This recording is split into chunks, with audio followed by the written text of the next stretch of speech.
Check out Joe, he's a Reddit bro, likes to edit posts, and he starts to gloat when he gets the most of votes or likes. Yeah, he's really hyped, really psyched, cause the club is really tight and the work is really light. His training plan is the first thing your eyes see, cause he got more follows than my boy Aronian. Opinions on Magnus, Hans, and Karyakin, who cheated who, which engine that he hacking. He got blocked by Short, ignored by Dvorak, but he can't be wrong, he scored a like from Truan. He's got lightning attacks on GM blunders and gaffes, true not over the board, it's only the other chat. Still his 7-year plan ensures the last laugh. Distractions detract from any actual actions. Excuses are useless, he rues his inaction. Awaits satisfaction, the status of Magnus. He bought 50 books and opened up 10. Fools ought to read Psalms, not my system. He's got 30 alt accounts on every site around. Chessable courses keep looking cheaper by the pound. He got 22 databases and 36 engines, 25 chess sets, and a massive clock collection. He bought merch from Gotham,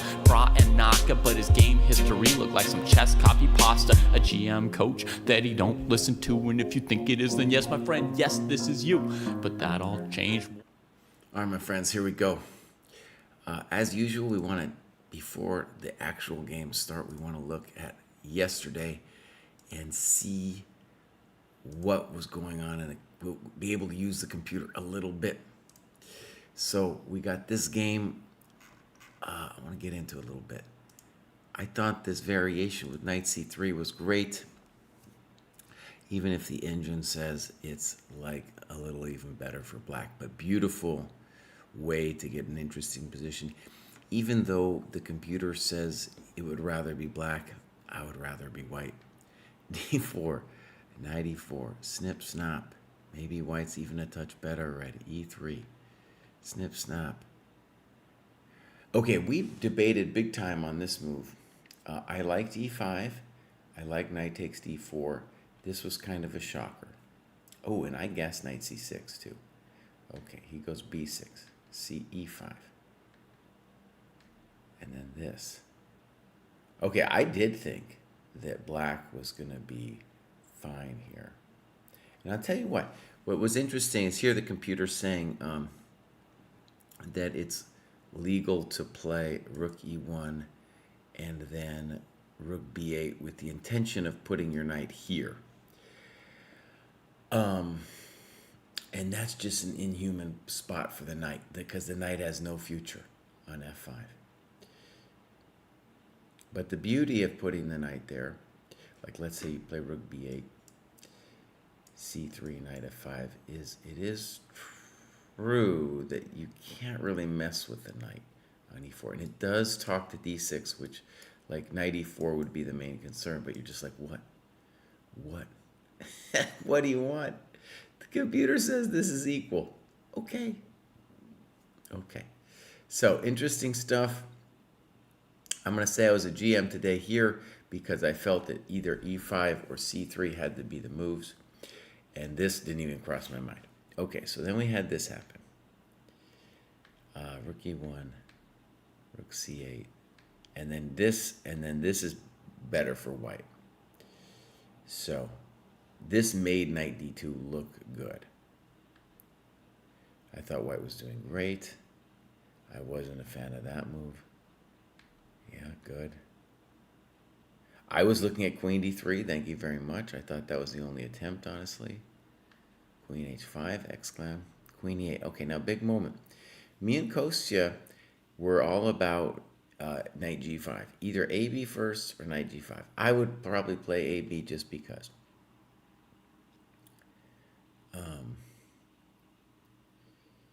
Yeah, we had that position the computer is looking at. So it's looking at knight g5, snip, snap, f5, queen e8, rook f e8, and this bishop e3 or something like that. Yeah, so he got fancy.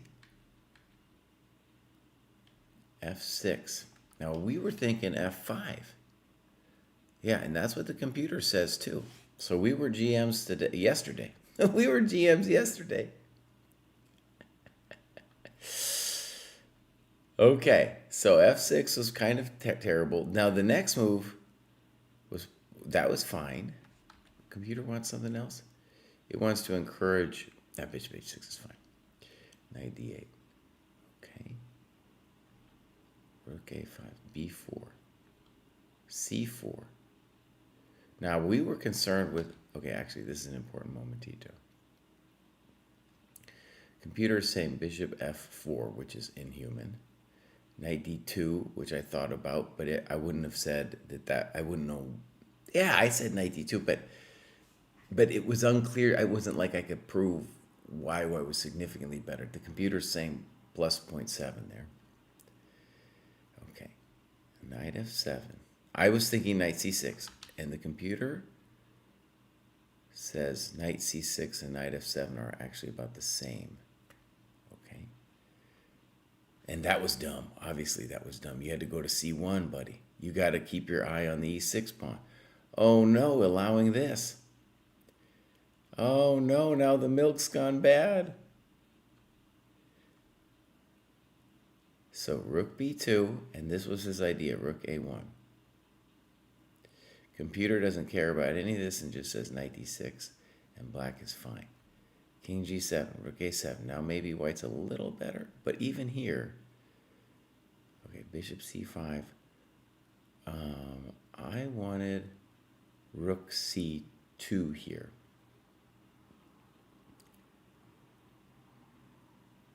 Interesting. Well, let's look at rook c2 briefly, because that's really what I thought was. I thought that for sure had to be correct. Yeah, I was going to play b3, knight h7.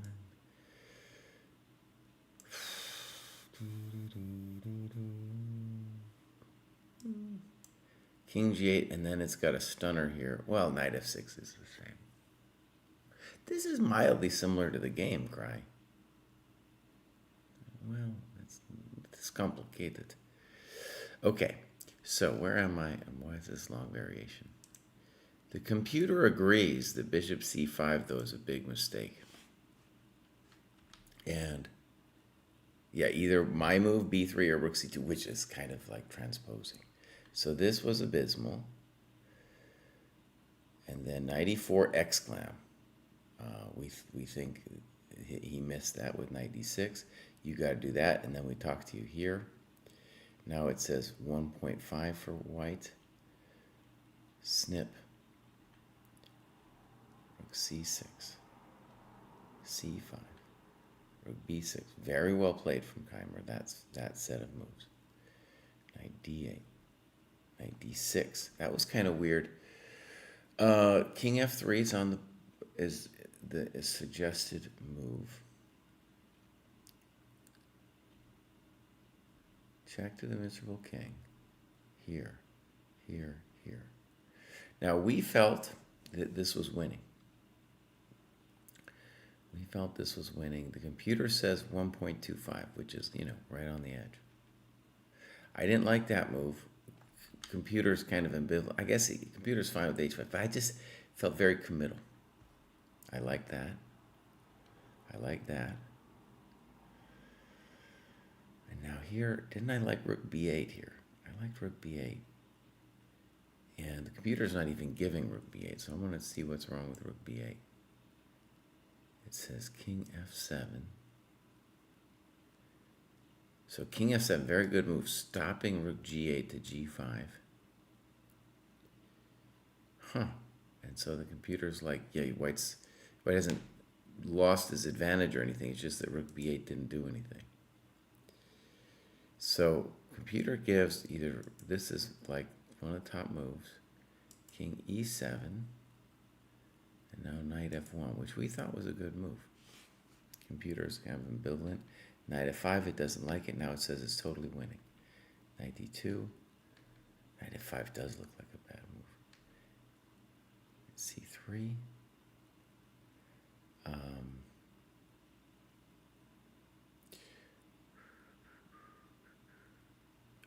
I think I like knight g5 there instead of knight c3, but okay. He misses, so this is where he blunders here. Now I get it. You're like, well, now I go and take that coconut.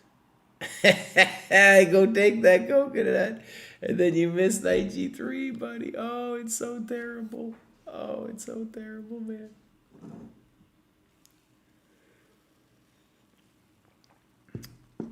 Will I be hopping around? I guess, dude. I guess. And you see the list of players there. It's amazing that Andy Woodward, these are the players who have a mathematical chance today. And it's stunning that Woodward, this is all because of this moment. Because of this moment here, knight g3, that's why there's so many players who have a shot here. So let's go to the games. We'll go zoopity zoop. And we got to go to round 11. We're going to get, actually I could look at some other games first. But here we go. And it's a little messed up for me. So, for example, Andy Woodward playing Yu Yang Yi. Yu Yang Yi doesn't have a shot. Sarin is also out. And just in terms of the boards it's showing, a wonder against Nordebek Senior. Nordebek Senior out. Arjun and Keimer. That we're going to call super big game. Obviously, Niemann, Giri, Bluebaum, Ferrugia. So obviously boards 1 through 3 are the big ones. And then Mishra's way down here, dude. Mishra somehow has a shot. Now, by the way, these 6.5 games, like, that is truly, like, mathematically possible, you know? And Arjun 2. So it's interesting that top 3 games, also it's kind of big actually that Arjun has a chance when you're in the lower score group to take out Keimer and then eliminate him. So if you're in the 6.5 group, it's actually really hard to fathom how you make it. Now, Mishra has much better chances because look at him. He's got the best tie breaks of them all at 27-31. And G says Woodward wins and everyone else in the list draws, then Woodward is in. We haven't been talking. I mean, Woodward, great guy. We haven't talked about him this tournament at all. He came from the absolute back. From the absolute back. I'm going to click on him here just for a second. So he began with some draws.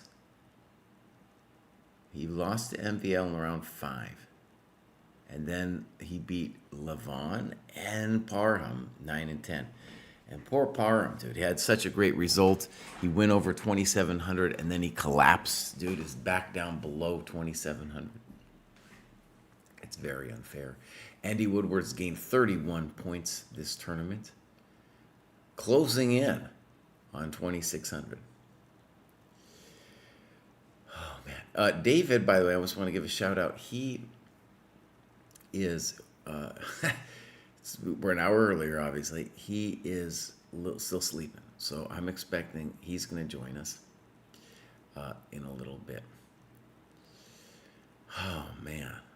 So there was other questions I want to ask about games in round 10. Oh, yeah. We want to look at this.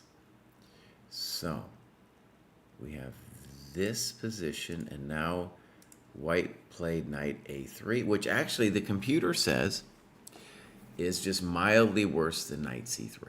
So that's interesting. Knight a3. And almost everybody, well, basically everybody had played knight a3.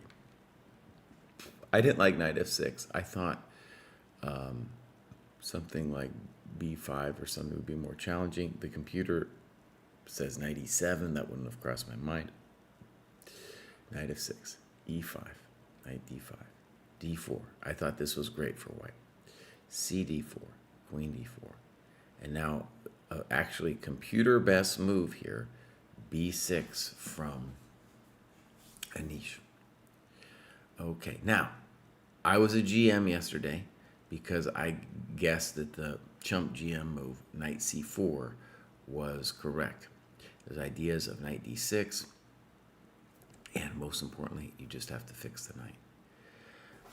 Ali Reza's move, Queen E4, I didn't even consider.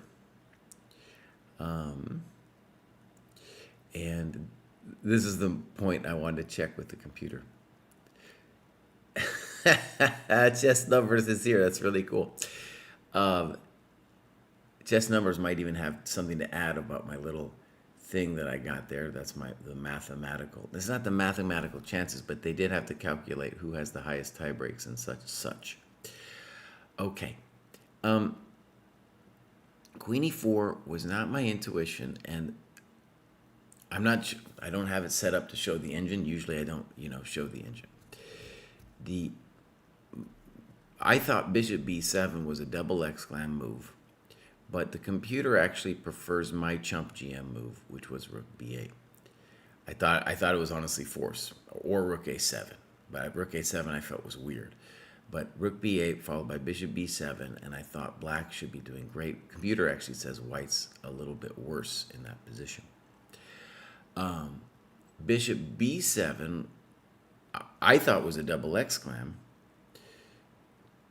but it kind of forces Ali Reza to take the draw, and the computer is, boom, instantly showing what happened in the game. Oh, wait a second. Wait a second. Hold up. The computer is talking different. The computer is talking different. It's saying Bishop A3 was correct, and only then Knight C3. And if you take, then we get the draw. Let's just show the draw. Boom, boom, boom, boom, boom, boom. Okay.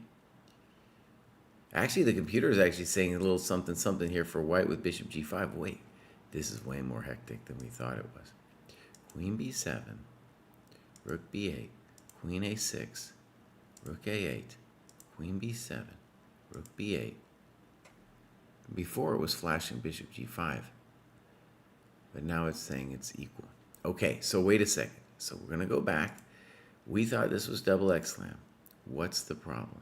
No, now it's computer. Yeah, you're losing your mind, computer. Computer's just saying dead equal. Now, one of the interesting questions was, I said to, I was talking to Kosti, I was like, Queen D3 I thought White would be worse, but could play on. Now, the question was, how much worse? How much worse? And the computer says only negative 0.27 worse. So maybe Ali Reza should have done it. Okay, here we go. Ba-bam. Let's go to our main round. We probably have some moves. We do. So I'm going to try to set it up so I can just toggle, actually. Ali Reza playing very frisky chess. I need to get this engine off. Bang. All right. So let's do a couple things here.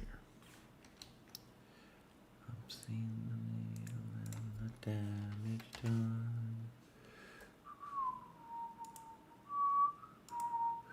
All right, and then we're going to get the Niemann game. Look over here. It's a good question of how many games I guess I should cover. I want to look mainly at the people who have, let's call them actual chances. And next up we got, what am I doing here?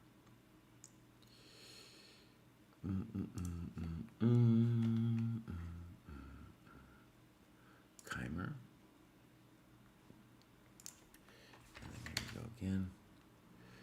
So, I don't understand why this is board forward, nor Rebecca Wonderliang. I don't understand that. I don't understand MVL Sarin. Should I be looking at Andy Woodward? Nah, we can pull it up, I guess. I'm hopefully not gonna look too much at it. Who knows? And then we got one more, buddy.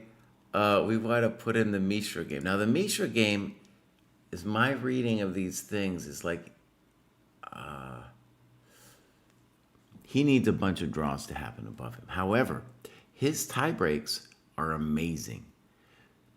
So I think the way it works for Mishra, okay, if the kid wins and nobody and there's only one player at 8 and the rest are 7.5, then Mishra gets in, dude. And Mishra gets in. Okay, so here we go, buddy. H4. We've seen this bad boy before. This is what Niemann played against Mishra. This is a slightly different move order. Okay, so we're going to get into all this stuff. So, ba-boom. Here we have the Chimer game. We got the Petrosian variation. Now, Arjun generally does not press for an advantage in the opening in terms of what the computer will say, but he will have a deep prep in various sidelines. And this Petrosian system is pretty evil, but the engine is generally just always saying that it's equal for black. And for my chess principles, that's got to be fair too, because A3, it's a nice move. Gonna try to play for space, take away bishop B4, but it's not, you're not, you're wasting some time, buddy. So D5 here, the normal move. We'll see how it goes down. Blue bound. Oh, damn. Oh, damn. I've experimented with moves like B4 myself against the Dutch. I like it. I like it a lot.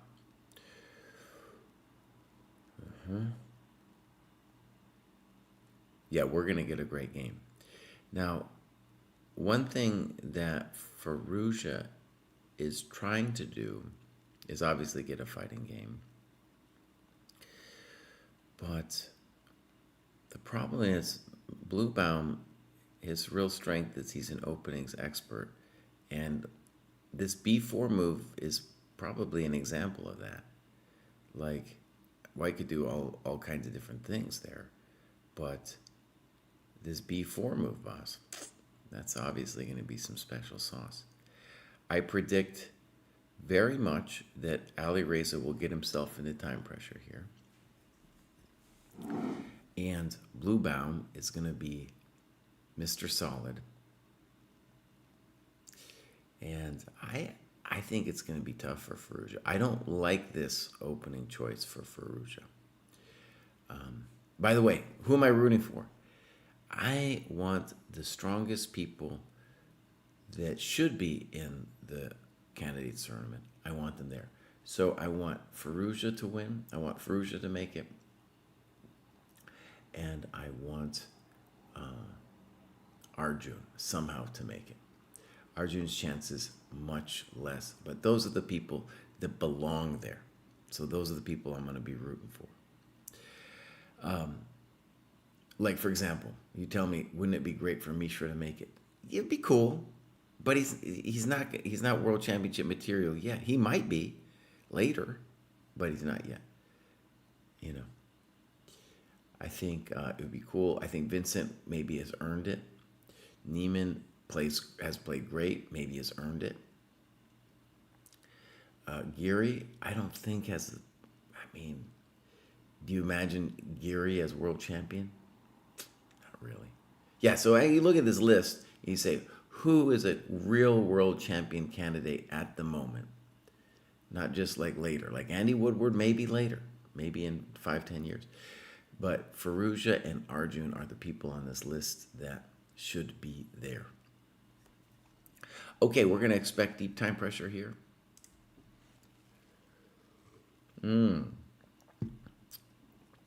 And this is a famous attempt of an older GM to mess with you.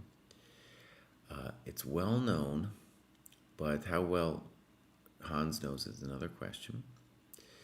And we're just playing like a reverse Sicilian. That's what we're doing. So if you were Hans, you can't complain about this opening at all, because you're just going to get a fight, and it's basically an equal position already. Yeah. So people who complain about openings, I don't want to hear. I don't need your tears. I don't need your tears. We're at the we're at the biggest tournament ever, and I'm sure these guys have studied these sidelines a little bit, but it's an equal position in basically all of them, except maybe blue bone. My suspicion is that if you turn on the computer would probably say that white is better. However, it would also not surprise me if b4 is not the top move. b6 play. Very frisky. So let's talk about why b6 is frisky. It's this square. You'd be like, "Cry, what do you mean that square?" Well, the advantage of putting the bishop here is that you got juice over here. But now you're going to have to spend some time making sure e6 isn't a problem. And I guess maybe, so just in general, black setup could be bishop b7, castles, e6, d6, queen e7, knight d7. White, of course, while you're doing all that, is going to try to do one of two things. Either bust him in the center, which will be more difficult, and more likely is to create drama on the queen side. So I'm anticipating e3. Oh, I'm a GM today. There's maybe some reasons why we wouldn't play e3 and we play b4 first. I don't know quite what those reasons are. Chump GM, is all about b4. I think I experimented with it with like e3, bishop e2, castles, and then b4. And you can do that against a couple different Dutches, actually.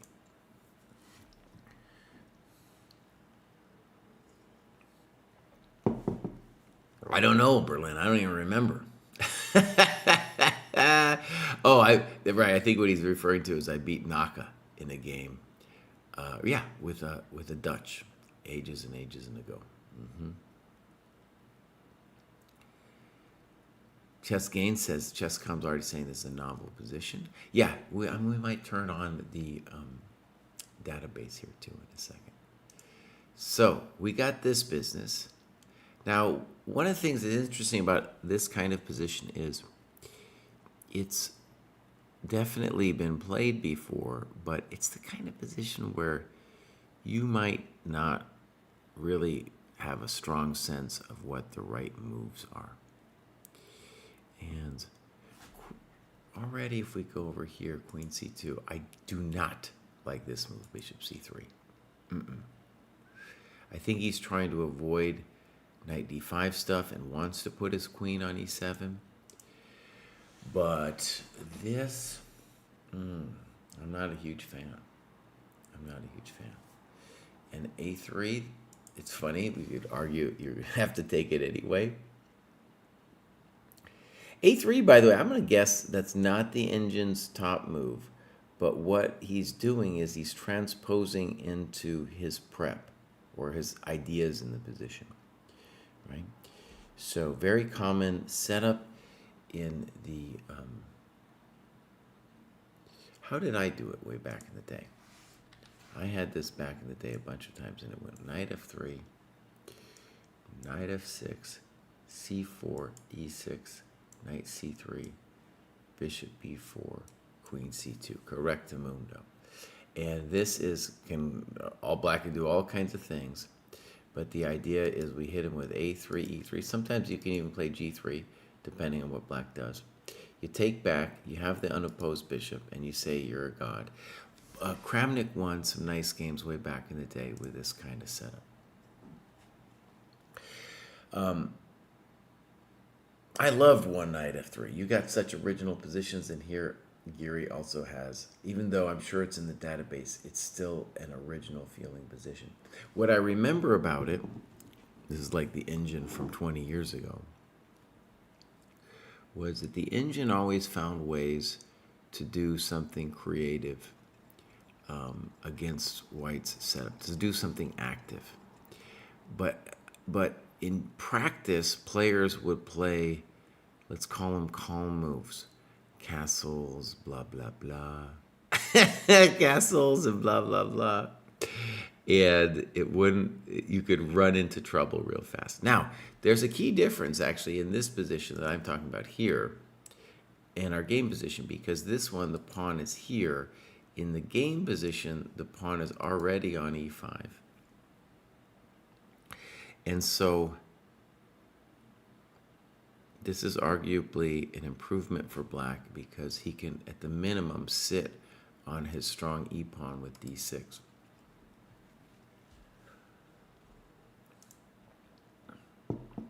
Okay. Niemann says Steinitz came up with this plan. Well, Steinitz came up with so many plans. Okay, Hans Niemann down 10 minutes on the clock. We haven't seen him die because of time pressure. So he's been able to hold it together. But, 10 minutes on the clock here in an opening where he might not have a stable footing is a nice, at the minimum, a nice, confirmation of Giri's opening prep, that he's got something at least where, he's got a position he can be happy with. Because his opponent isn't too happy with him. Okay, so we do not want to spend too much time on the Woodward game, but let's just take a look. This is an ancient variation. B3, okay.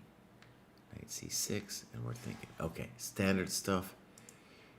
And then here we go, buddy. Vidit. Now, Vidit, dude, he's out. But he's playing for prize money. There's, so it's not like he has nothing at stake. Vidit, of course, qualified through this tournament years ago.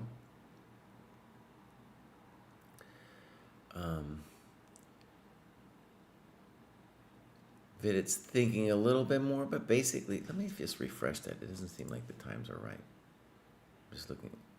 You guys can't see the times, but I'm just looking at on the right-hand side. Both players playing, but Mishra's playing incredibly fast. Now, Mishra's made the decision. This is what his computer has told him, of course. But he's made the decision to allow h5. And in general, it's going to be some spooky stuff whenever h5 gets allowed.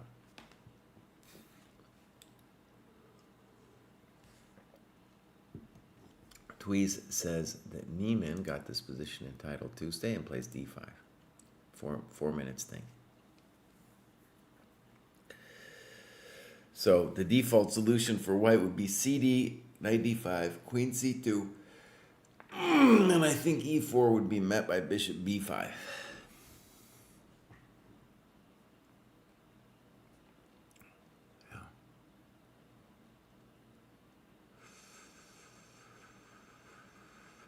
Yeah, this is going to be a good game. Let's say some obvious stuff. C takes, knight takes, queen c2. Like I said about the other position, white has long-term play. Actually, he plays d4 with no thinking. So clearly that is a prep move. A minute of thinking. Similar thing is going to happen here, though, is that white... What I was about to say. White has this unopposed bishop, but he is down in time, and the black must do something with the time before something tragic happens to him. Now, my question would be about knight e4. Yeah, let's hit this openings thing. So we have several games with ED. I guess knight e4 isn't a problem. We only have one game with that. Some chumps played knight d4. That doesn't really change anything to play knight d4. Maybe if you wanted to throw a knight e4 after knight d4, it would be pretty weird. So if we imagine this is the main move, again, I'm not looking at the engine. I'm just looking at the database. It's the same situation where black wants to try to get a little something before, with his extra time, before this bishop becomes a monster. Right? Very standard stuff. Okay, let's keep going around. So, we got this business with castles. And now Farouj actually has to make a plan. The last couple moves, I feel, after deciding to put the bishop on b7, were kind of obvious. But now he has to make a plan. I like white a little bit better. It's very complicated. I think the default plan for black should be e6, d6, queen e7, knight d7. Some kind of order like that. Like I mentioned, the e6 square is a little tender because this guy decided to go to this diagonal. I'm going to say I'm a GM today crawling e6. And if you play d6 first, for example, you have to worry about knight g5. It might cause you a heart attack. So he says e6 first, buddy. And here's an interesting moment. If I was just playing blitz chess here, I would be inclined to play a4.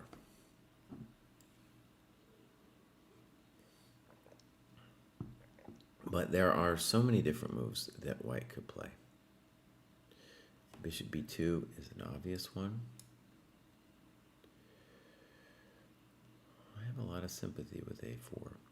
What you have to calculate on a4 is how do you feel about a5? I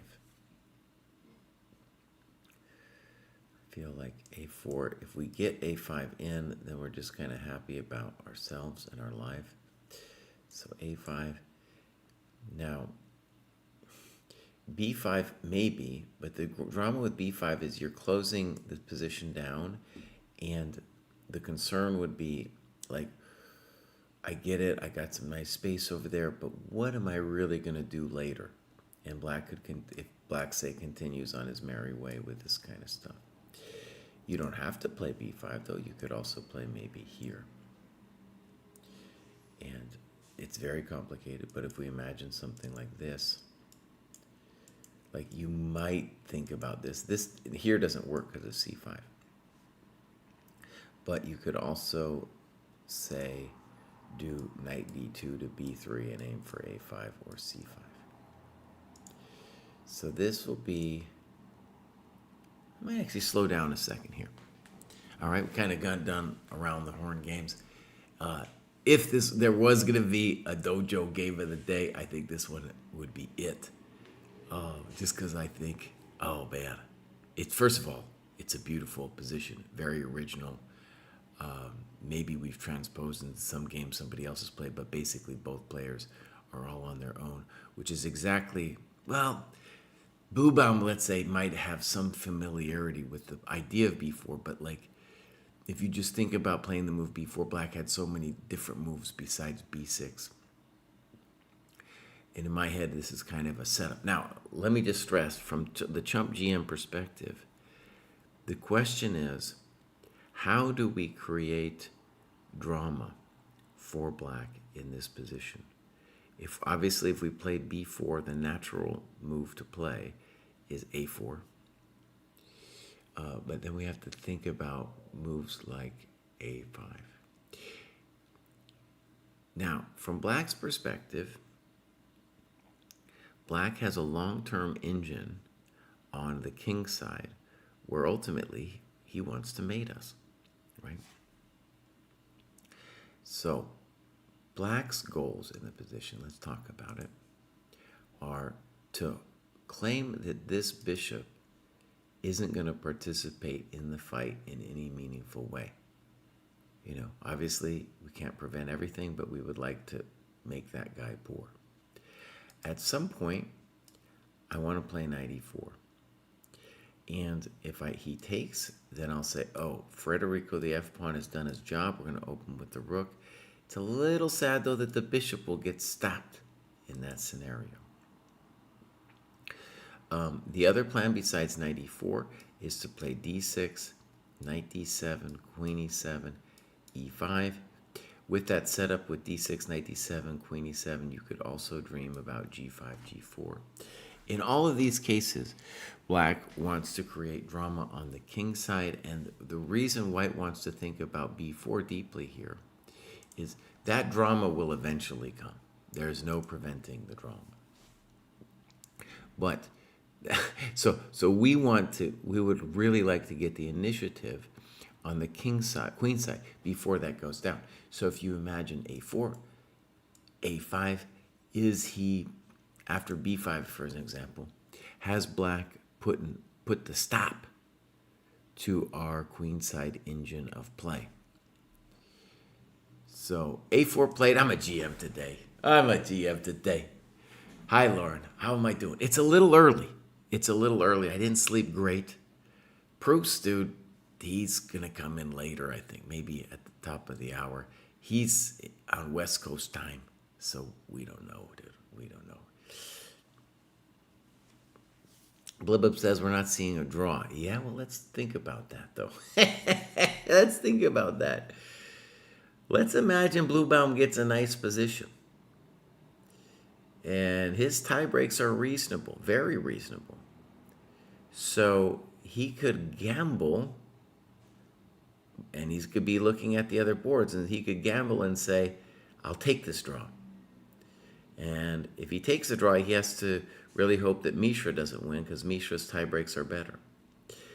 And if he has to then also assume that there's not going to be two players on 8. So this could be a draw. But let's just say, there's no immediate reason based on the position to say this is going to be a draw. Archangel's going to join us in a touch. We might even have 4 commentators today. Kosi will join later. Proust will join. Archangel will join. Okay, let's go around. I think this is going to be a great game, and I'm happy I called a4. However, I want to stress, if I'm white, I'm not entirely sure what I do on a5. I'm not entirely sure.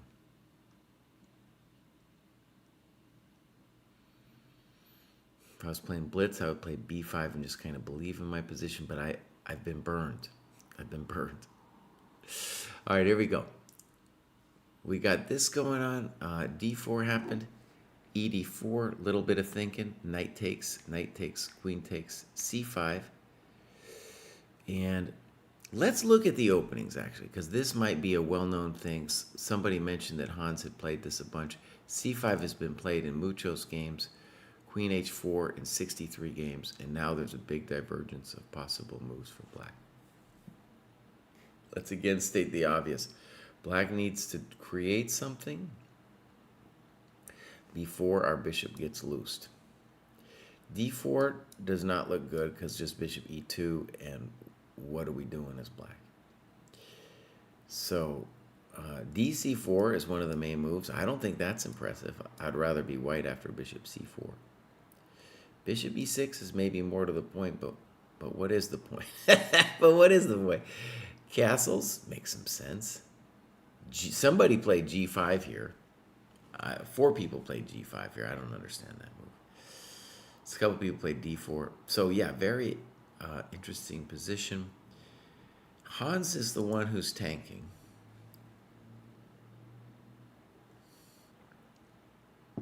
Yeah, Hans is the one who's tanking. It doesn't necessarily mean he's like out of prep. It might mean that he's just kind of needing to remind himself of what's going on. My guess is the engine probably says this is equal or something like that.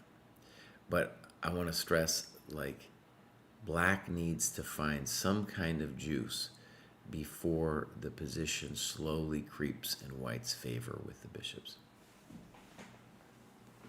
That's right, these guys had a match earlier. And Niemann got a lot of his rise in rating through those matches.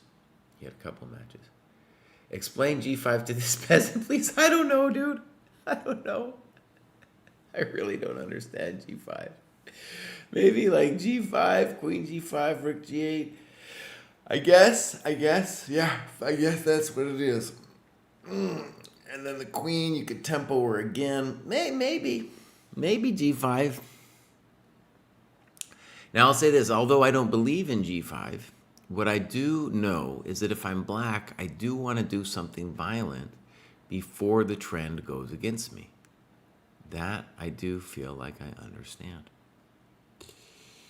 And what Anish would really like is some old man position with the two bishops and he's able to massage Niemann. That would be his dream, with no risk.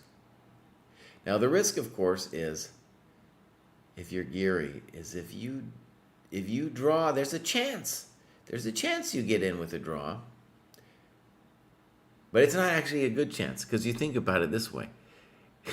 Hans Niemann has 0.3 rating better at tie breaks. So basically, Giri has to win. And Hans is the one that's so brutal. It's just 0.3. 2668.4 versus 2668.1. Oh, that's so cold. So my understanding of the tie breaks is that if they draw, no, it's hard to imagine Giri making it in if they draw, because because Fallujah and Bluebaum. Yeah, so if they draw, there's no way Giri gets in. There's just no way. Hans could get in. Imagine like either Fallujah or Bluebaum wins, and Hans makes a draw, and let's say Keimer loses or something. Then we can imagine a draw working for Niemann, but it isn't going to work for Giri. So that's an interesting little dynamic right there.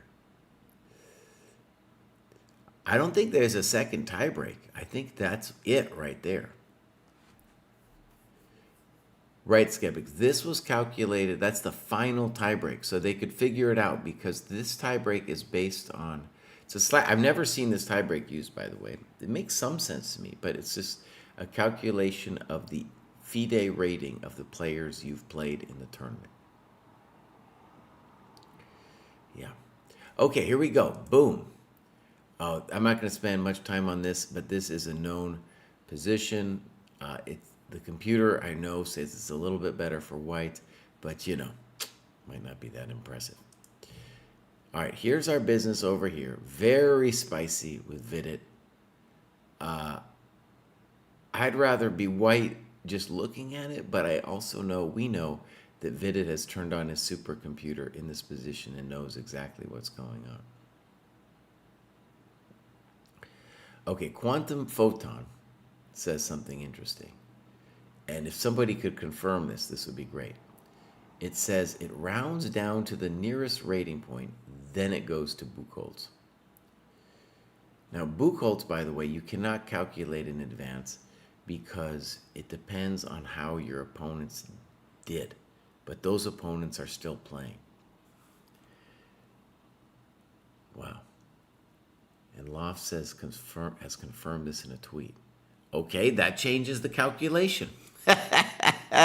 In that case, with the Anish Niemann game, all right, let me see if I understand this. So, if the players get rounded down, this would mean that if they get rounded down, then Niemann and Giri are exactly the same for the first tiebreak and then have to go to Buchholz. And then it depends how their opponents do.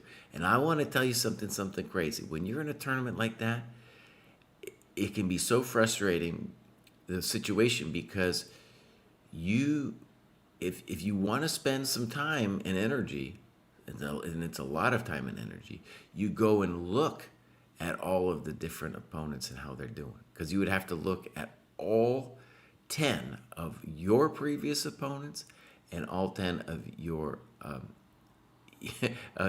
let's say, all of Niemann's opponents, all of Giri's opponents. And there's nobody in the room that can do it for you. It would be great if you had a friend who could do it for you. Back in the day, that would be legal. But now there's no talkie-talkie going on. So you can't have a friend tell you what's going on. Now, you could gain a sense before the round. You might say to yourself, oh, just in general, my opponents did so much better than Giri's, for example. I'm going to win that fight. Maybe, maybe. Okay.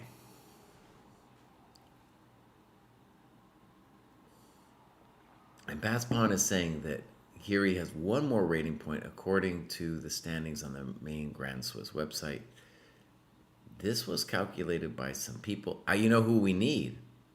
I'll tell you who we need is Chess Numbers, and he was in the chat earlier. So Chess Numbers, if you are here, buddy, if you are here, bud, we need to hear from you on this very prickly tiebreak situation.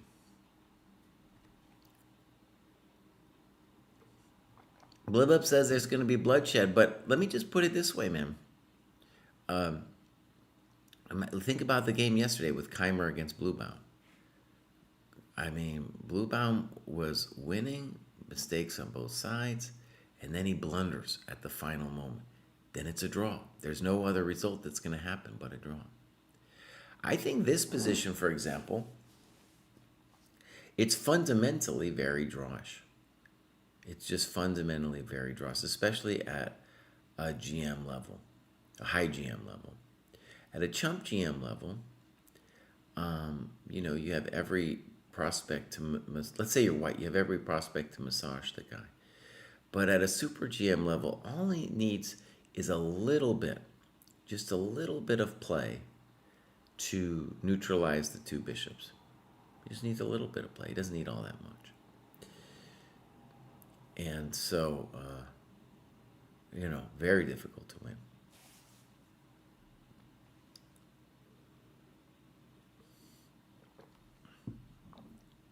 Oh, Chess Numbers. Yeah, well, Chess Numbers, here's the question, bud. We can watch on YouTube or whatever. The question is, these numbers that I have up here, someone's saying that the website is got a slightly different version of the numbers, with Giri being up on the first tiebreak.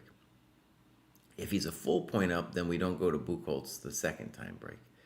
But if it's like this, then we're going to go to Buchholz for the second tiebreak. And the point is, who's ever up on that tiebreak, a draw for them is like a possible way to qualify. It might not actually qualify. But if you're down in the tiebreak, then you can't take a draw at all. Just forget about it. Okay, here we go. Chess Number says the tiebreak one is rounded.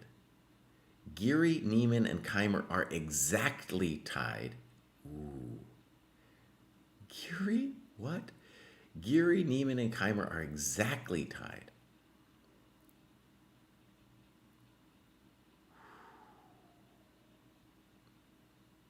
Now, he says round 1Q, but I think he means round 11. Round 11, right. Oh, no. So it's not just these two, Niemann and Giri. It's also Keimer having the exact same. Oh, my God, dude. Okay, good. So my table is basically right then. My table is right.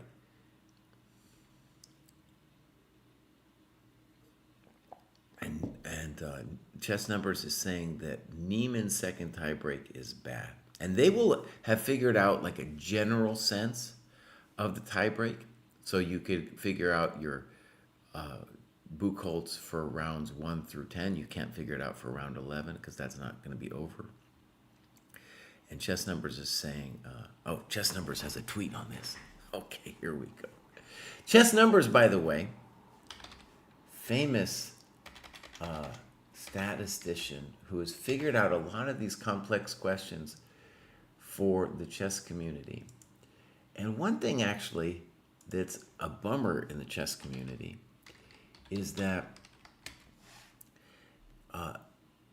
the Twitter has kind of died. Chess Twitter has died.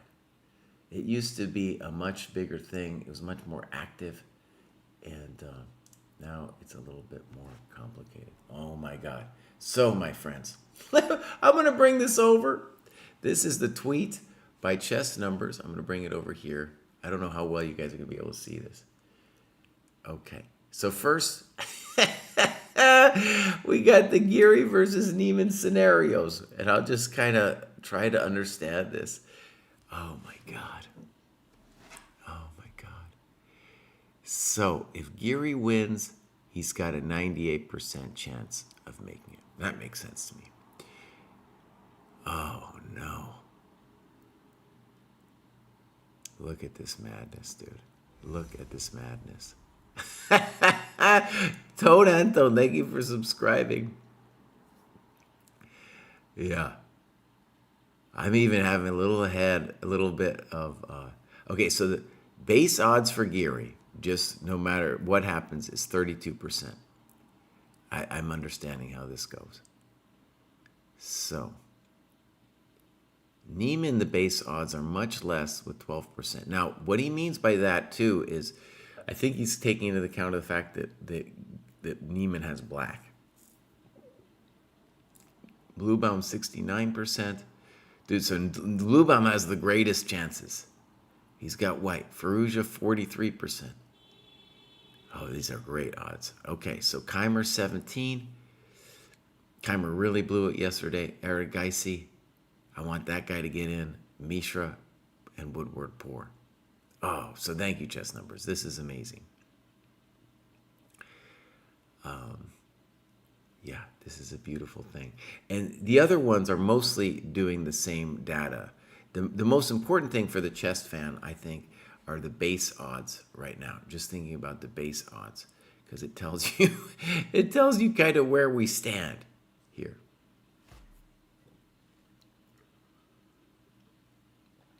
Yeah. Okay. If Niemann wins, he's got 95% chance. All right. And then Chess Numbers is using like black and stuff. Now, with that said, very important is if you look at the odds for the draw. So Giri making a draw, he's got a 10% chance, Niemann 0.3. And that's because of what Chess Numbers said about Niemann's second tiebreak. Yeah. Now, on the left, you can't see it too well, but what I want to stress is if Bluebaum draws, he's got a 91% chance, dude. 91. If Firouzja draws, he's got a 30% chance. If Firouzja wins, he's got 100%. That makes sense. Bluebaum wins 100%. Okay. Oh, man, it's intense. Okay, so I'm going to go back to the chess, but I'm going to refer back to this at some point. Thank you, Chess Numbers. That is amazing. Okay, so here's our business. Holy moly. I slept on this one.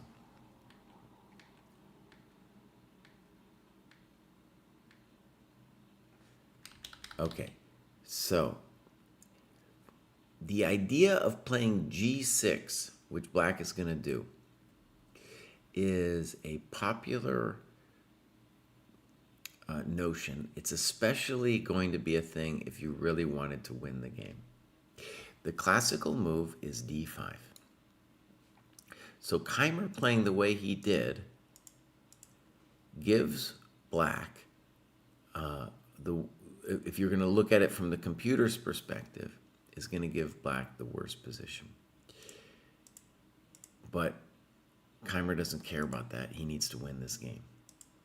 Actually, let's go over here, the Keimer game. So if Keimer draws, he only has an 8.9% chance. So Keimer, if he wins, he's got a 93% chance. Okay, amazing. So wait, we're back here. Bishop E3. This position is a lot like a hedgehog, right? It's a lot like a hedgehog. Let me stress, if you turn on your computer here, it will say white is significantly better. I don't need to turn on the computer to know that. But I want to stress the computer is better with playing with space than people are. Right? They're better at space. This looks bad, just in general. Even with that said, white has a simple plans of b4 castles. At some point, the natural move is d5, but we're in no rush. It's d5 because we want to kill this bishop. Okay, so let's continue. Blue bound. All right, a4, a5. Good. I called this that he would be unhappy with b5. He does. Firouzja does think on a5. Snip, snap, queen b3. Now the challenge with this move for blue bound is how do we break the black position down? And what queen b3 does is it sets up a simple threat besides developing a piece. It sets up just like, well, I'm going to play c5 if you do nothing. It's also developing a piece, though, and we hold options of kicking the rook in some way and then pushing a5, as well as looking at the black king. This knight needs some help. So my sensei eval here is that it is a better position for white. However, this is the position that Firouzja wanted when he played this thing. He doesn't care about being a little worse. And part of the creativity of the position for black will be, is there some way to make his rook a genius from where it stands? Like, is it going to be a victim or is it going to be genius? One thing I'm not thrilled about queen b3 about, though, is you are taking away the b3 option to push the rook away. One of the ways in which the rook, could dream, blue bomb's not gonna let this happen, but is knight e4, snip, snap, and then the rook cruising over to make a grover on that side of the board. Maybe queen h4 first and then rook g5. Again, black wants to mate white. He is playing for mate. Okay, I think black has a number of different moves. One of my very fine dojo predictions was that black will be in heavy time pressure soon. And basically, before we talk about Firouzja, if you get into an interesting opening position like this one, and you have never really seen it before, and it's already moved 5, just about everybody is going to end up in time pressure. Firouzja, though, is a time pressure addict. It's one of his main problems in the game. He compensates for that by being a very good blitz player. But, time pressure is not a friend of anybody. And he needs to not totally tank here. It would be great if he didn't totally tank. Someone called Jesse. I'm right here. No one is talking to me in any kind of chat. Oh, I know what it is. Sorry. I'm sorry. That's my bad. My Discord wasn't open. It was kind of open. All right, here we go. Drop is here. No one's calling me on Discord, so I'm not hearing anything. If someone wants me to do a Zoom, I can do a Zoom. But if you want, he's not answering his phone either. Why don't you write me on Discord, boss, and send me a Zoom link? How about that?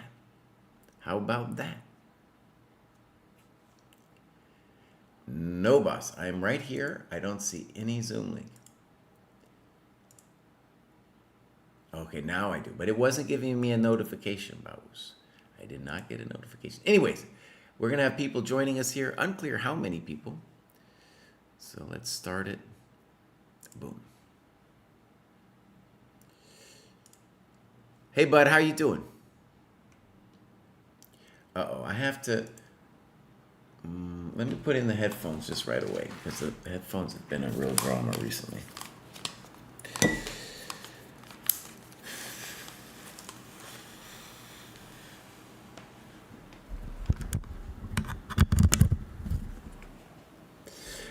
right, say something, bud. Yeah. Uh-huh. Could you send this Zoom link to Rachel, or maybe you already did? Yeah. Oh, it's hot today, bud.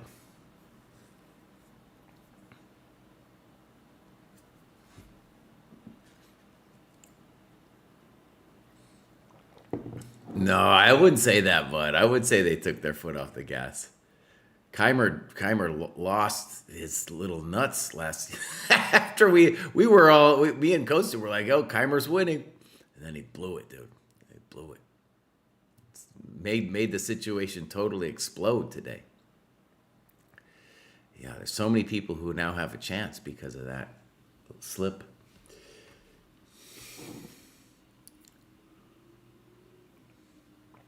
Did you, by the way, see? Were you watching when I was showing chess numbers' amazing stats?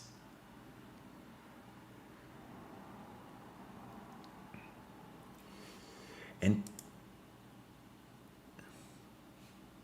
all right, we can fix that.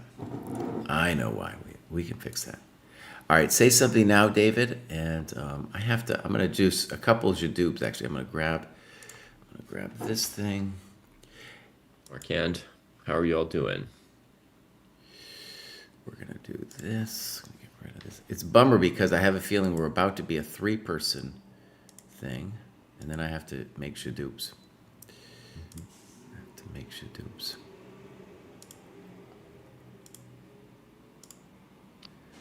See. Oh, that's very kind, Lauren. Hi, everybody. Good to see you all. All right, so Rachel's asking why did Hans take forever to make the first move? On my relay, it doesn't show that he took forever. It says he spent 3 minutes.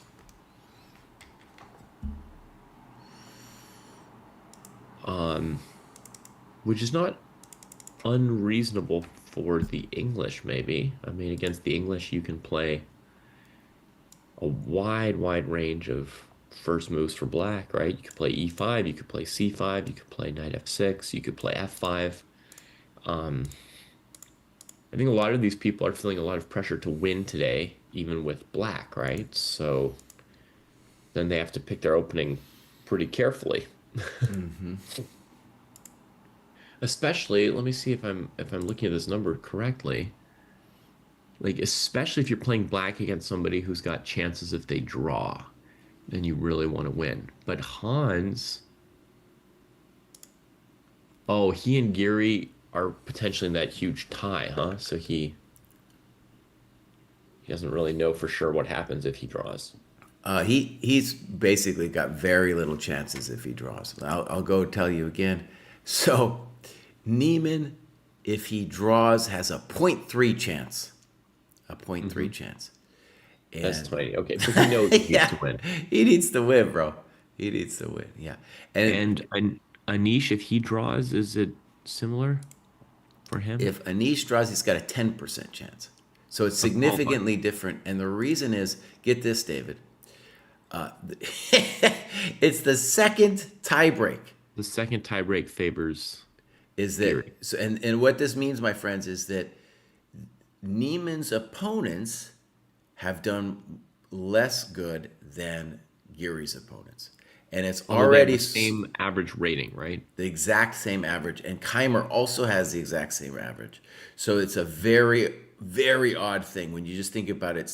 What are the statistical chances that your average rating would be exactly the same? Like, Yeah. And then it goes to the second tiebreak, which I'm sure none of those guys thought about it, earlier on. Yeah, but by now they've been informed between round 10 and 11, right? Yeah.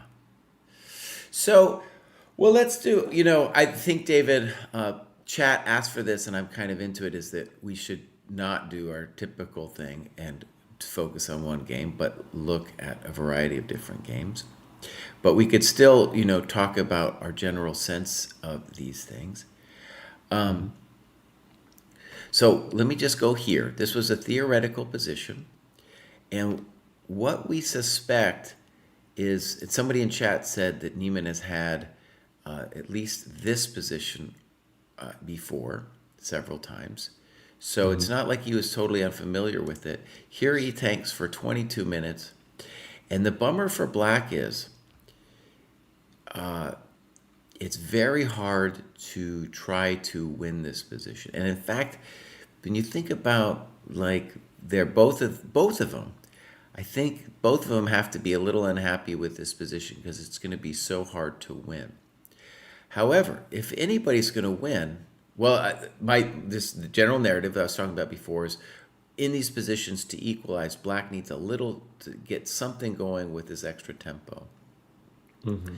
So, otherwise, the two bishops are going to be too strong. Now, bishop e6, 22 minutes. Boom, boom. Check to the miserable king. And now the queens come off.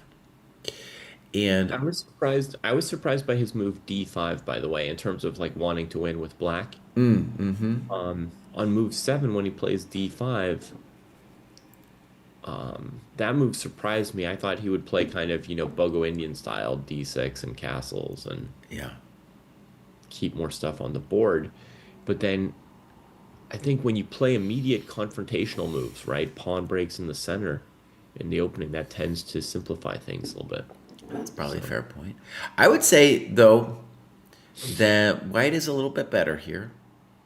yeah. And the you could conceivably take on d7 and play like either e4, bishop d2, and claim you got a little something. Or you go back and say, I want to keep the bishops with a classical advantage. I think, yeah, if Giri was playing me, he would love this position. He could just work me all day. And maybe it's also the position he wants against Hans. One of the things I just want to say is I don't know anything about deep theory here. I just know what I'm looking at. And to me, it looks like a nice position for white. Same. I would have I don't my intuition too would have been king takes e7, but I think the point on king takes e7 is then I can pop your knight later if it's here and it doesn't have any great spots. Yeah, maybe also if knight takes e7, bishop e2, maybe black would still castle. That could be another reason not to have played king takes e7. Okay, but if I'm gonna let me just make a try to defend black's position for a moment. If you go snip, snop, and say e4, then I think f5 is probably good counterplay for black. We got the king out. We're doing okay. So if you play bishop d2, it's just I'm going to say it's a little bit uninspired. Black has a variety of different moves. If you go back and play bishop e2, let's call that the Kramnik variation because Kramnik never wanted to give up his two bishops. Yeah. Then it's not hard to imagine that black could create some kind of drama with his tempi. I don't know what it is. I don't know what it is, but maybe a simple variation would be bishop c6, f3, f5, just so that we prevent e4 and try to claim that we are equal. I would rather be white, but I can understand if someone wanted to call this equal. Yeah, I definitely instinctively prefer white a bit. I had thought of knight f5 for black in that same position where you just put the pawn there. The idea being to attack e3 until white plays e4 and then play knight d4. Okay, yeah.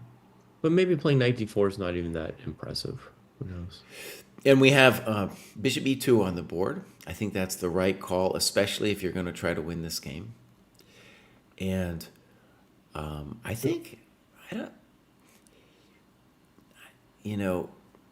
some people would say, the half an hour here doesn't mean too much because it's an end game and they'll know what to do. I don't know. To me, that half an hour is a big deal. So When we did our sensei evals, we weren't allowed. David didn't allow me to factor time into my sensei eval. But if I'm just doing like a chess numbers thing in terms of statistics, oh, it would definitely factor in here in my sense of like the chances for both sides. Okay, Rook C8 played kind of quickly. Yeah.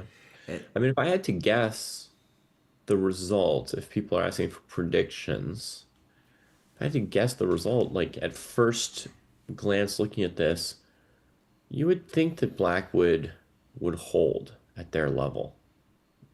That they'd be tortured some, that the clock would matter, like Jesse says, but that eventually they would hold. Yeah. There is somebody with an even, well, with the same time lead, I guess we could say.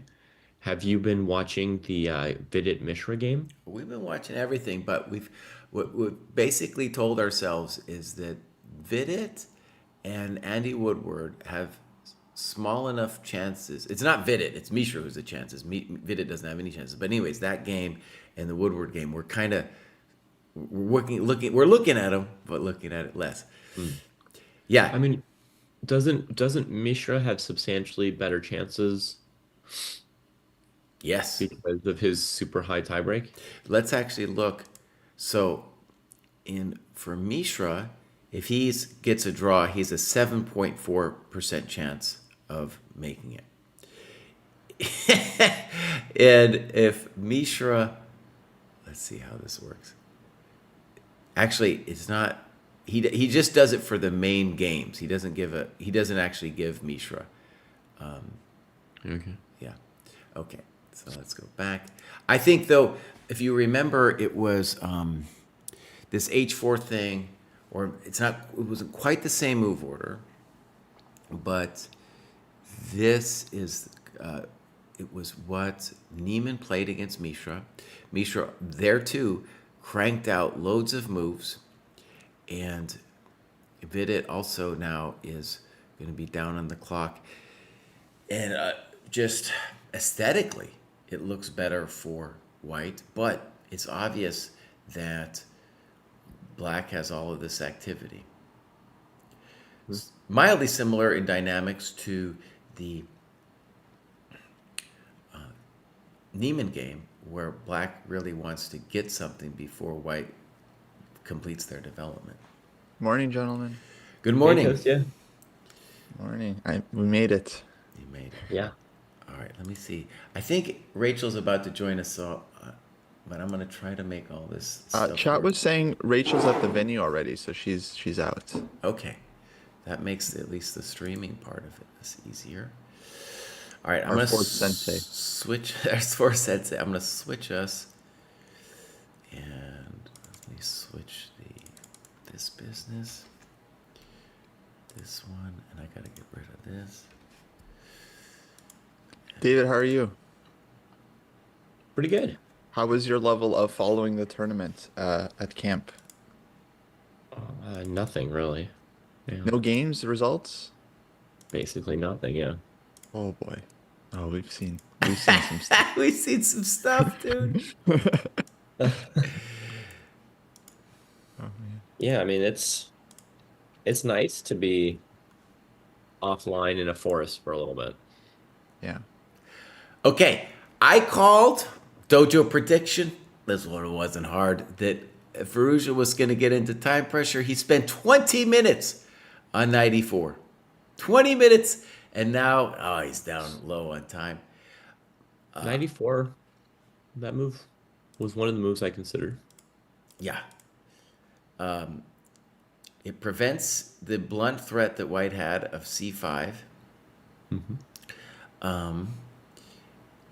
It's too long. It's too long. My sense, by the way, guys, here is that White is a little bit better, but that this is still the kind of position Ferrugia wants to get out of I mean, the opening. as far as playing for a win with Black against a very tight player who should have every reason to make a draw, looks like a perfect position. Like, Yeah.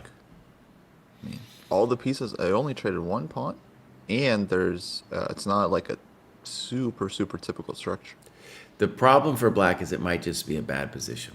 That might be the problem. Like, I'm a dojo prediction bishop b2. I'll renew the threat of c5. And, black is going to have to figure something out. The knight is horrendous. So, just in my general sense of things, yes, it's complicated, and maybe that's what Firouzja wants, but I think it's just a bad position for him. Yeah. Yeah. But no, yeah, that's what you got to do. Because okay, I'm sure you guys have been talking about tie breaks, but yeah, yesterday felt like Blue Bomb has every reason to make a draw today. 'Cause his tie breaks look really good, Oh, yeah. and I guess he's only afraid of Mishra winning, really. Mishra and Keimer.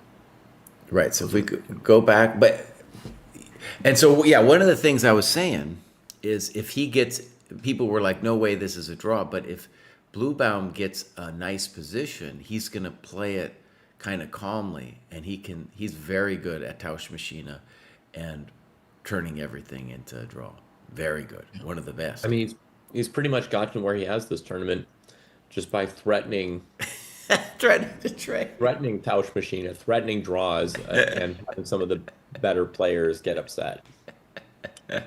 But I mean, after yesterday, unfortunately, it's like it's all on Vincent, Vincent Oh, yeah, is dude, totally.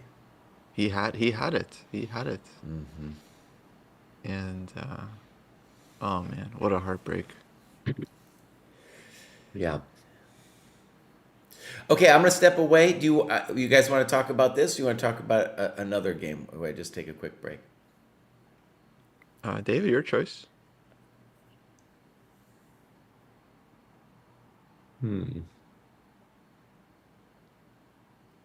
Sure, you could leave us on this game here. Okay, I'll be right back.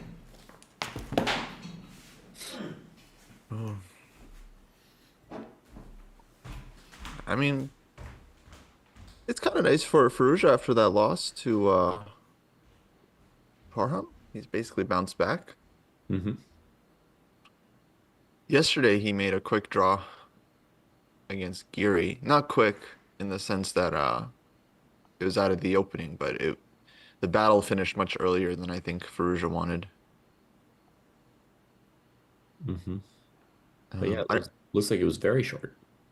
Yeah, I don't know if you saw much. Basically, Giri found a nice move that Firouzja maybe underestimated and essentially had to go in for a draw or risk ending up worse.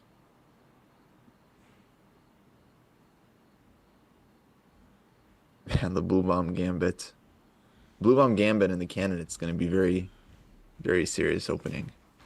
So he overlooked knight c3, or he overlooked bishop b7, something like that? I think yeah, he didn't see bishop b7 was possible because of knight c3.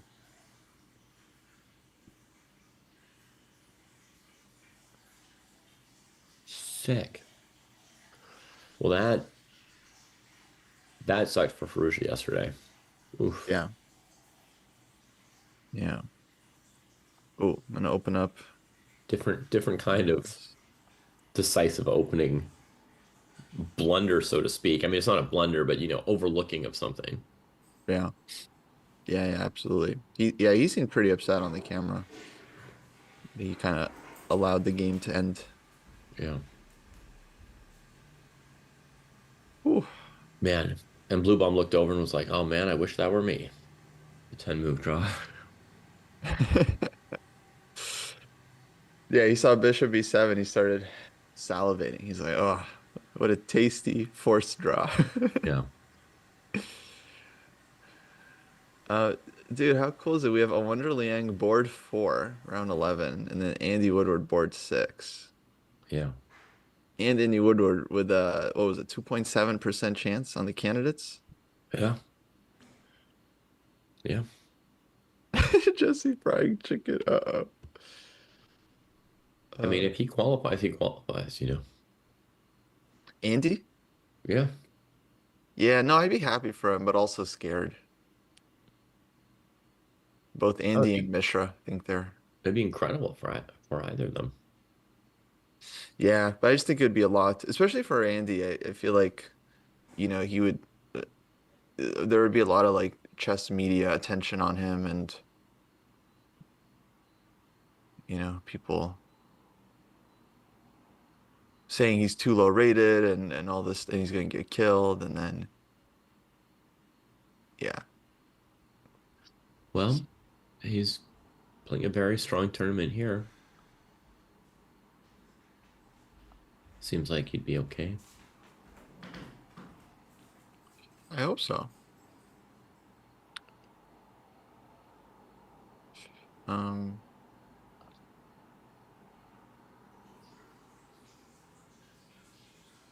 Blue Bomb, yes. Blue Bomb, of course, will be pilloried for qualifying to the candidates. What a crime he's about to commit on the chess world. Yeah. But he's 28, so I'm sure can handle uh the incoming hate. Not that it's correct. I don't think that it's good, but at least I'm less worried about it. But yeah, for his sake, I don't want him to qualify either. For his sake. For his sake. I mean, we were just gonna, a boss of him, right? It's the boss of abuse. Yeah.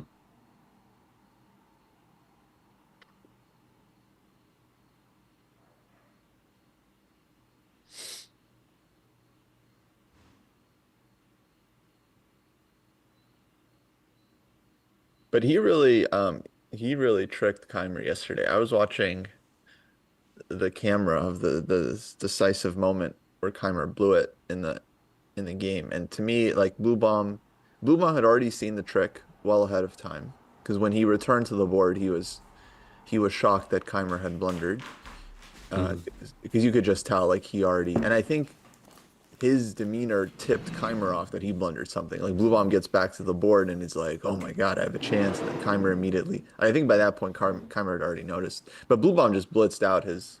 So he must have anticipated ahead of time. But if you watch the camera, he was doing the old like, "Oh, I'm dead lost. I'm not playing for anything. I'm just Uh-huh. Yeah. making out I'm just slumped in my chair." Makes his move, leaves the board, and yeah, just catches Keimer hook, line, and sinker. So fantastic swindle. That would go straight into David Smerdon's next swindle book, I'm sure. Aye, aye, aye. You think he buttered him up for knight g3 with the acting? Um, I'd say it's possible. The other possibility is that, he was lost in that position and he wasn't acting. And Mm-hmm. he's like, Keimer's never gonna fall for rook h7 or whatever. This game's over. He was moaning for a long time. Even before Yeah, that, we saw him. He was putting his head down, doing that whole yeah, thing. You know. definitely.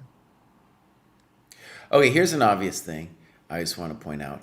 Bishop b2, which was just the Trump GM's obvious move, is perhaps no bueno because of knight g5. Now, this is, I think, what he's calculating.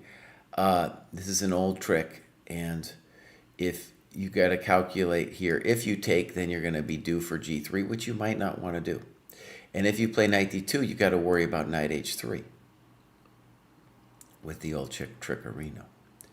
So Hmm. I think this is some of the things that he is calculating now after knight e4. Would d5 be a move there on knight g5? d5 is always a move, yeah? And in this case, black could consider this and then say, oh, well, at least now my knight has something to do. Yeah, knight a6. Yeah.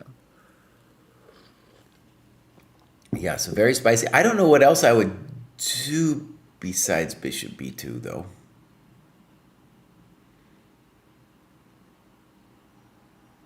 Um, how is it if you just trade on e4?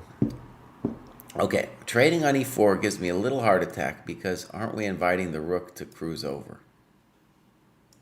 Maybe we aren't. Where do you want to put the knight?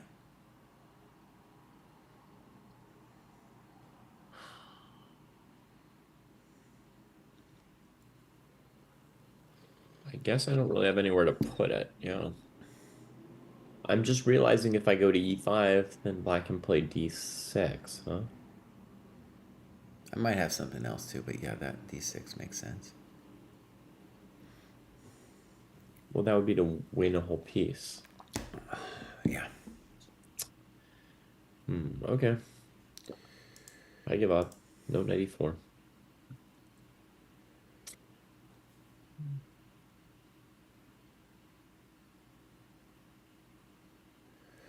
He's thinking about trying to do something fancy. Also trying to calculate, I guess, bishop b2, knight g5. And this is a very Fallujah style position too, where like, I just want to say most GMs would be like, boss, you need to fix your knight before you do any fancy knight e4 stuff. It was cool though in that last variation that with d5 you did fix your knight with knight a6 c5. So I think like that's one of the hopes that black has going for him here. Yeah, the knight on b8 is just almost unfixable in this opening. So sometimes you just leave it there for the whole game.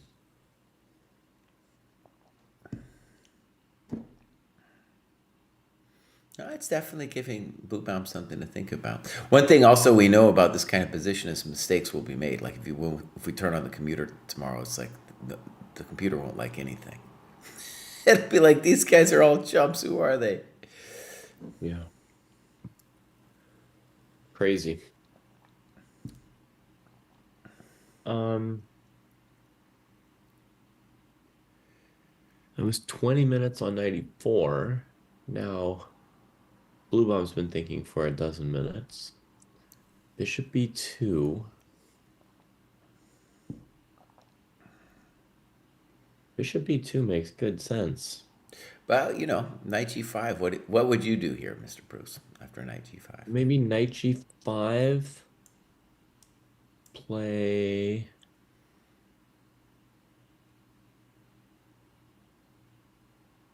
king h1. Don't play king h1. Mr. Bruce has been on a camping trip and it's very early in the morning and he's getting mated over here. Bam! Ah! I know you don't have the same position as me, Jesse. Oh, okay. I wouldn't play king h1 there. Like, Oh, you want to play? what's happening? You want to play king h1? Let's see. After knight g5. Yeah. Okay. Yeah, though. God, that's nerve wracking. Because now the queen's going to come to h4. I mean, you said he was a Tausch Machina, so I'm just taking on the role. All right. I put a poll in the chat, Twitch chat. You guys want to vote who you're rooting for? I'm just curious.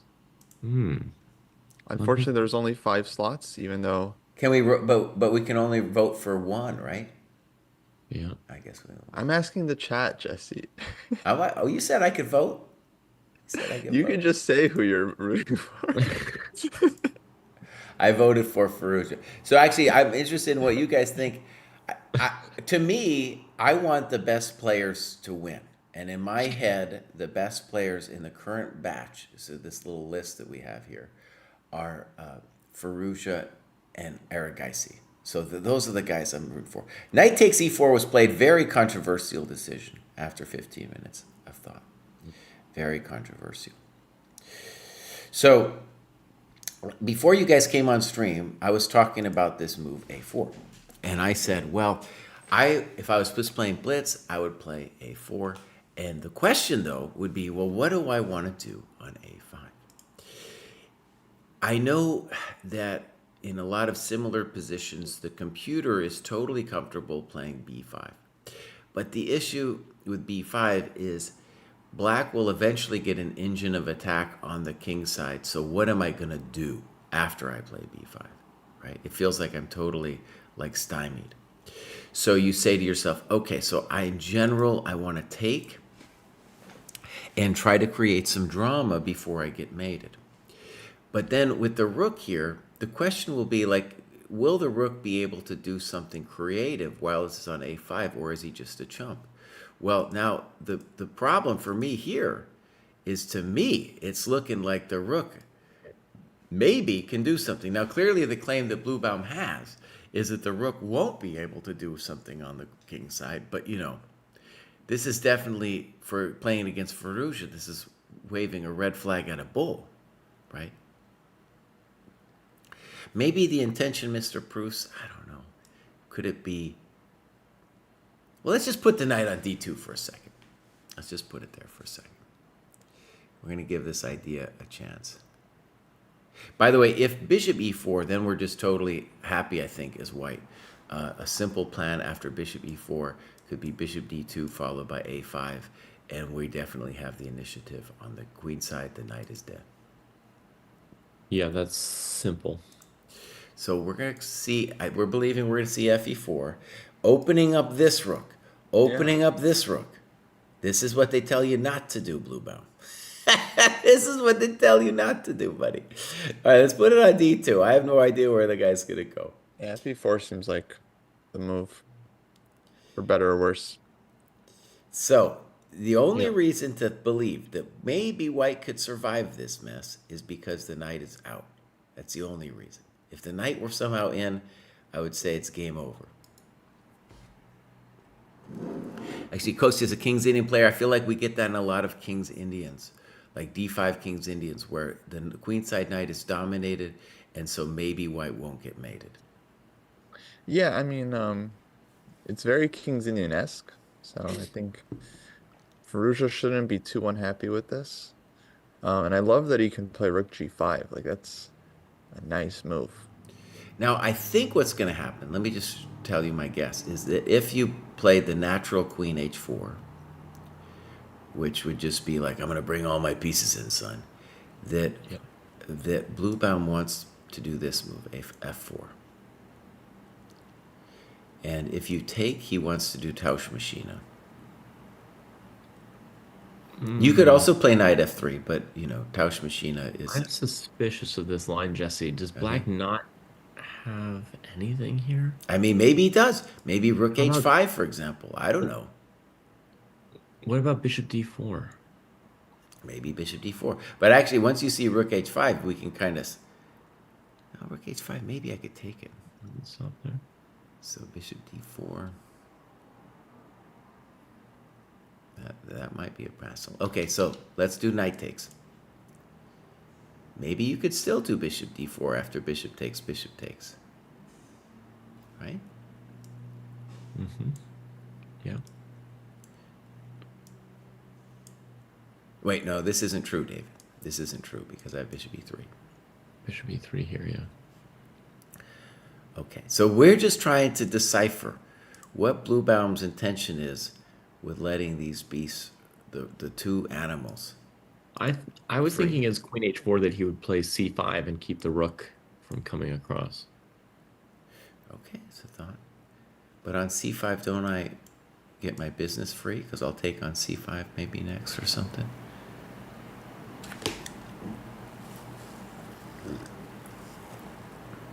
Right, so now... Also, David, I could just play rook takes c5, right? I don't know. Both kind of worry me for white. Rook takes c5, yeah. It's not totally done. Like I take here, you take here. Anyways, bishop d5 would, yeah. Bishop d5, bishop c4. And then I guess your idea is to take on c5, and I have to show that I have some clever idea. Something like that. Take.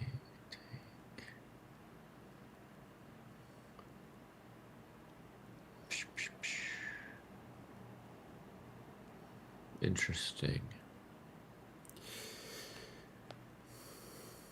Okay. Firouzja is doing a Firouzja thing here, and he's thinking too long. He's thinking too long after knight takes e4. Buddy, you got to take with the pawn and just see where the knight goes. You got to do it, but you just got to move it. Yeah, can't solve everything from here. Yeah. Come on, But this is Firouzja. how Firouzja does it, and it works for him. We should probably look at the other games, but I'll tell you what. I want to defend Bluebaum's honor. All right, you guys crack me. What do you want to do after knight d2? Because this is also what he's thinking about. He's like, well, what am I going to do when this all goes down? And one of the reasons you don't want to calculate too long is maybe Bluebound would play knight e1.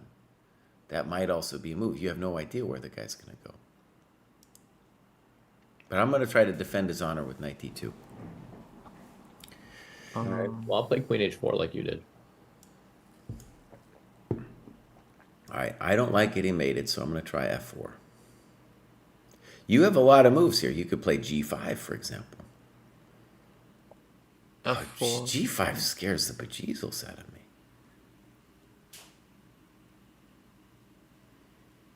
Bluebound, what are you doing? G5 is pretty feisty. Okay, play g5. Bluebound, buddy. Why are you doing this to me, man?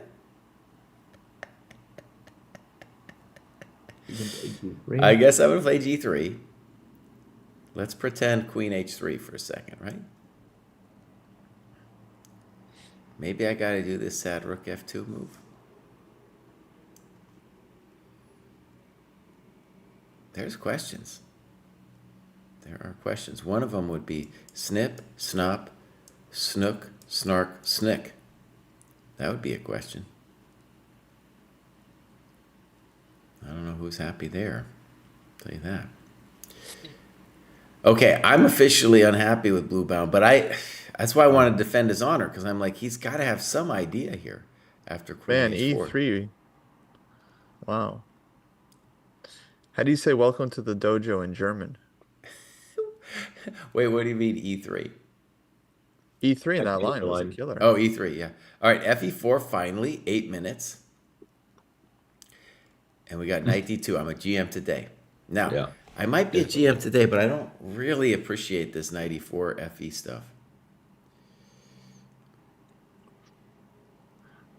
Let's Welcome just, in Im Dojo. I just want to say, like, dude, you just opened this guy. You just opened this guy. And for what? Everything's looking good. I just mentioned to you one alternative to queen h4. Mm-hmm. Although I think queen h4 is move 1. But one alternative is rook a to f5. Yeah, okay, sure. Sure, why not? It's just there's a second move that's possible here. Absolutely, rook a f5. Why would black be worse?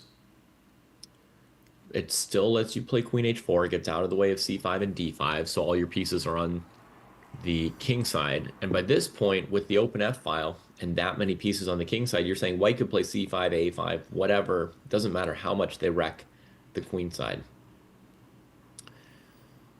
Black will have enough, and it prepares the ideas of queen h4 attacking f2 or rook f3 just kind of locking the king side in. Okay, here's my little problem. This seems like such a Patzer continuation that I'm suspicious that I'm seeing something wrong, right? Because this looks like, why would you do this to yourself? White was definitely better a couple moves ago. Now we get c5 quickly. So this was where he was thinking on it with fe4, is he was coming up with this move, c5. Man, he's making us look like potsers because we just wanted to throw all the pieces of white's king, and he says, no, first we fix the knight on b8. Whoa. C5? That looks strong to me too. I honestly, all those moves look strong, but he's doing what let's call it classical understanding, because he's trying to fix that knight. Now, there's no d5. If d5 were possible, we could play against the knight, but unfortunately, that's not going to happen. And there's like 8 players around their board. Like when he played C5, suddenly everyone got interested in the game. Like Prague is there, Dreyev, Sarana, Param. Rook b1 is option A. Rook d1? Boy. It looks to me like he's just getting wasted. And everybody this whole tournament has been licking their lips. They're like, oh, Bluebound, what a chump. What a great pairing. And he's finally getting hosed in the way they hoped he was going to get hosed. All right, Yeah. I'm gonna defend his honor. Bishop b2. Everyone pulling for Ruja. Um, Knock me out, you guys.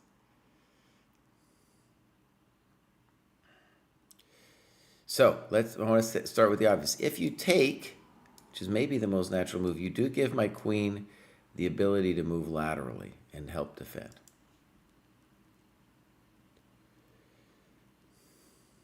So and bishop b2, of course, is the move that he will have calculated. So what is Firouzja's intention here?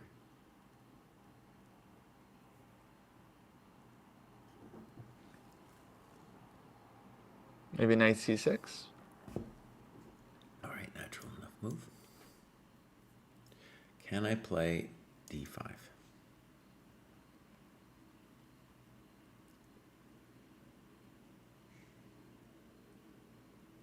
Then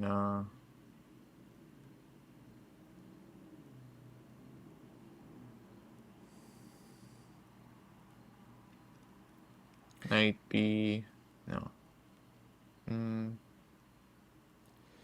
This one, by the way, seems like maybe I'm going to survive because I can take e4, and yeah, I have reasons to believe I might live through. Yeah, it feels okay for white. Okay, so Here, let's go. Kostya, maybe you could trade twice and play knight b4. But where do you trade? He wants to do this, I think. First on b2, I guess. Okay. Well, b2 you can't. Oh, so wait a second. When do you Maybe you trade could. on b2? Maybe here on b2? Well, yeah. When do you do it? Oh, before you Oh, take on before. d5. Okay, but if you take here, I take here. Okay, I take on a1. Oh, maybe I'm all wrong here. Okay, fair enough. Fair enough. Okay, so d5, bishop b2, snip. And you wanted to take again and play knight b4. Now, by the way, this position compared to the other one, like with your rook a5, I like much better for white because this rook isn't mating me. And I get this pawn.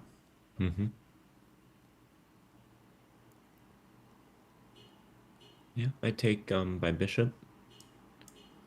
Yeah, I feel like I'm going to live through this.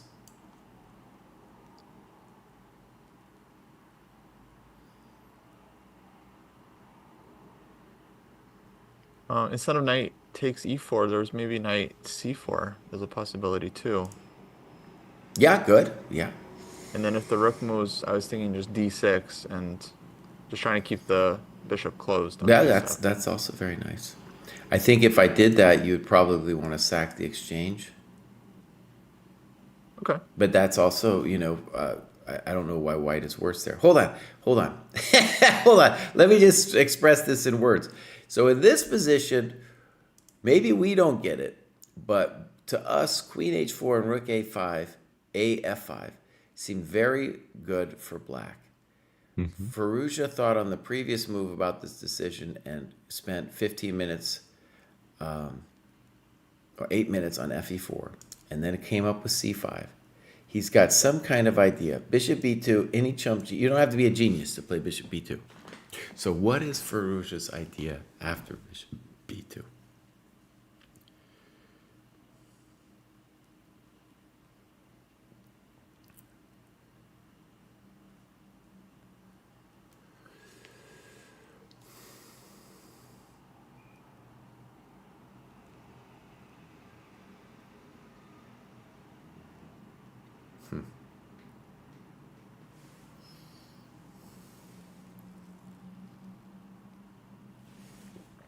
We want to say the obvious, that we have created a weakness here, so it makes it more difficult for the queen to go on her adventures.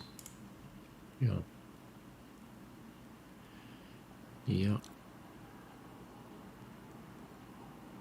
On Firo, what are you thinking?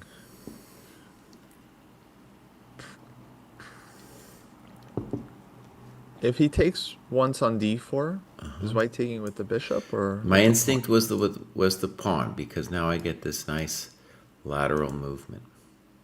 But you could maybe get that, but with the bishops off the board too, right? I might. It's totally true. Because Just- bishop d4, you're just hitting b6. True. So CD4 doesn't look correct.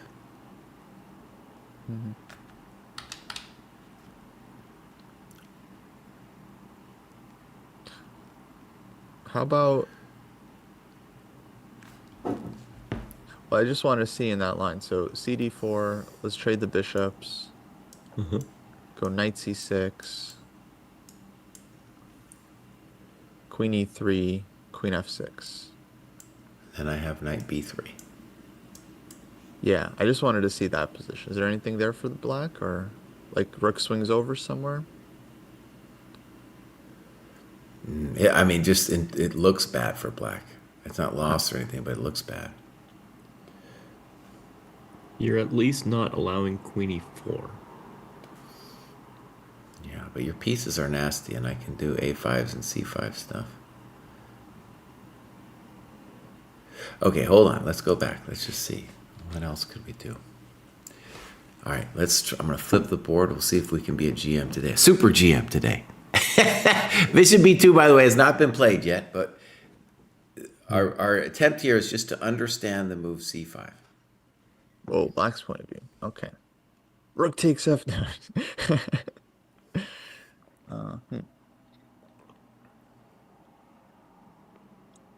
Very unusual position.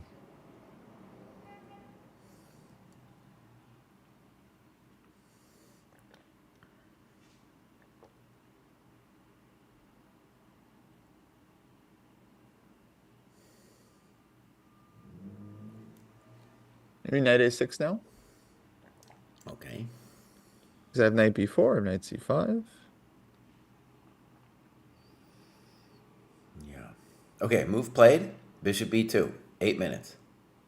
Possible issue with knight a6, Kostya, is bishop d2. Wait, what do you mean bishop d2? Sorry, bishop c3. Bishop c3. Yeah, totally. Definitely an issue. Yeah, I didn't see that. Then, I mean, cd4 is complicated, but I think white takes on a5 because the bishop's still hanging on b7.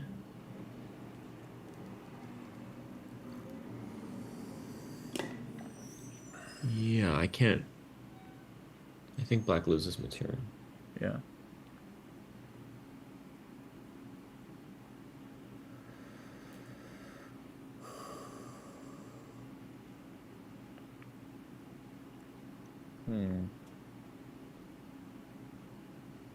What does Ferrugia want?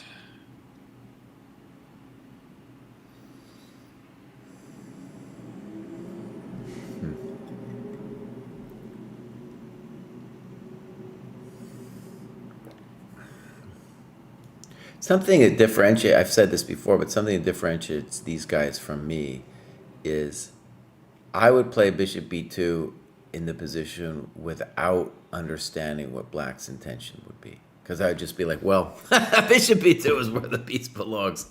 Maybe he hasn't figured it out yet. Maybe he's like us, and he's like, I don't know what he wants. He clearly has some idea.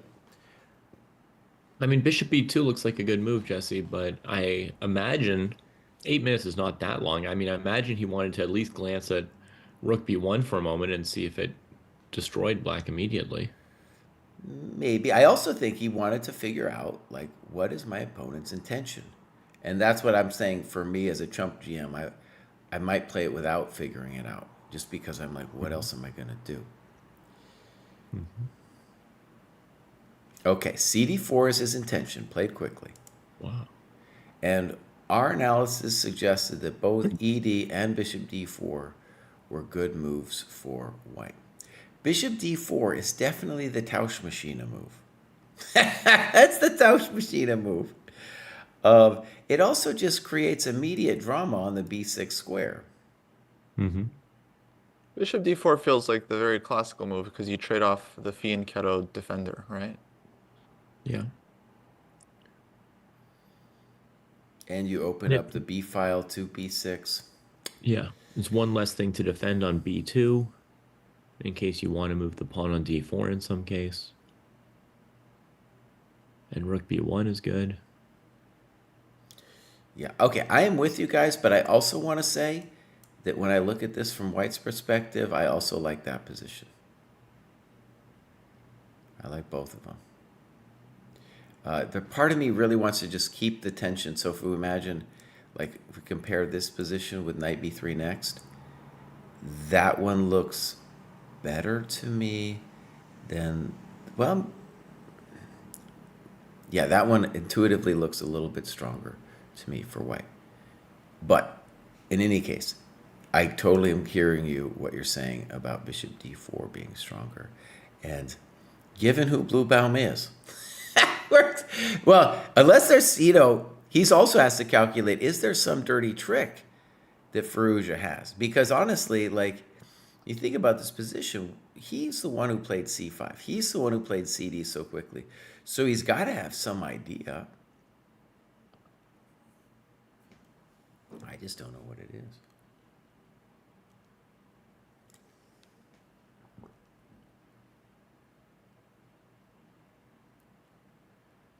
What is Black's idea? Hasn't taken back yet. I think it's a legitimate choice, this one. Mm-hmm. Also, again, it would be like, well, I got to figure out what dude's idea is here. Okay, this is a little weird, but maybe an intention on ED could be to play bishop h6.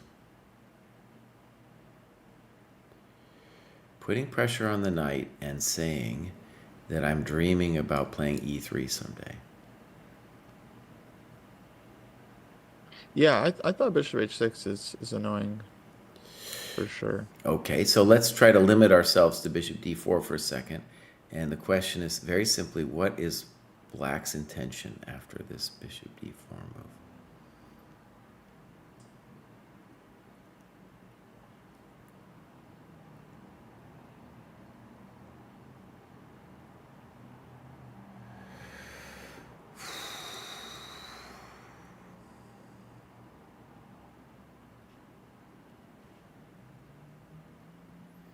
Unfortunately for Black, I mean, b6 is a real thing. It's like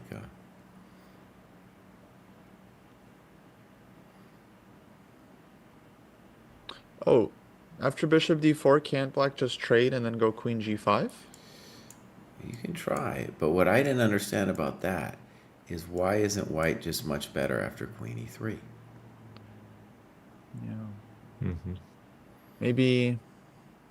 It's knight c6, knight b3 again is. Knight b3 always saves my coconuts, yeah. But even on knight c6, I don't have to respond. I could play rook fb1. I could take your queen. I could do anything. Yeah. So, okay. So, we'll go back here. We still don't know what Black's intention is.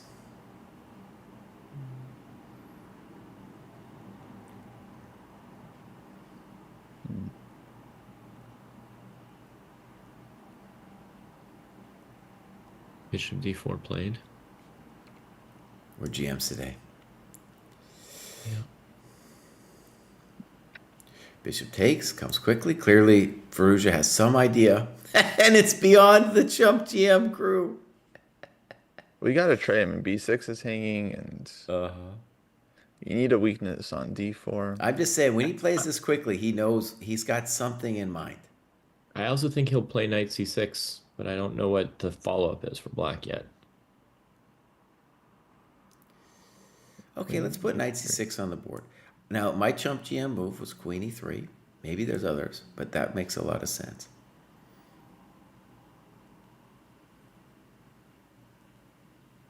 And, right, to me, this Let's say is... then we play queen f6. Okay. Knight b3. Rook g5. Okay. Is there a threat? No. Okay.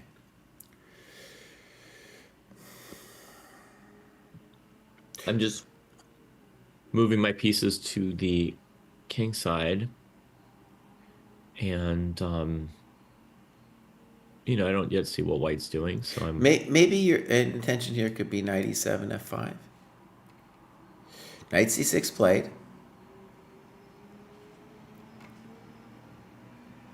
I'm also not 100% against playing d5 or e5 for black in the near How future. about this, Mr. Bruce? Queen e3. How about knight e7?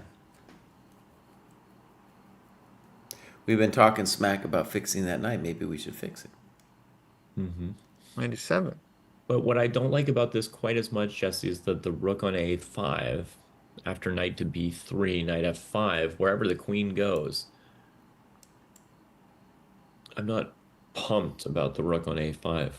Okay. However, Bothered here. I'm not entirely pumped about the knight on b3, and maybe the queen doesn't want to go to e3. This will be a challenge for white now, actually, on this move. Because if we look at this position, this is looking to me like it's unclear. Now, by the way, there's another basic question. Does white want to be a maniac after knight e7 and take? And then the question would be knight f5, queen d3. Can he somehow hold this bad boy? This looks very dangerous to me, though. Like maybe d5. Pawn takes, queen takes, and we got some zhuzh. How? Yeah, that's at least zhuzh right there. That's at least zhuzh. Well, white has bishop f3. But then I got knight d. Oh yeah, knight Knight d4, f6. knight f6. You're going to have to play queen d4, and even then I can trade and knight f6, bishop b7. Like, Tausch I'm machine. realistically going to win this endgame as well. Let me just say though that I feel like this is the idea. I'm not sure if I have a great follow-up. I just know to knight e4, but I think this is the idea. You think he's going to play knight e7 next? If queen e3, and I think Queen Queen e3 on the was board. played. okay, I'm a GM today. I'm predicting knight e7 as the idea. I thought queen f6, knight b3, rook g5 looked fine for black. Okay, let's try that Or one my too. rook on a5 to be somewhere on the king side. Okay.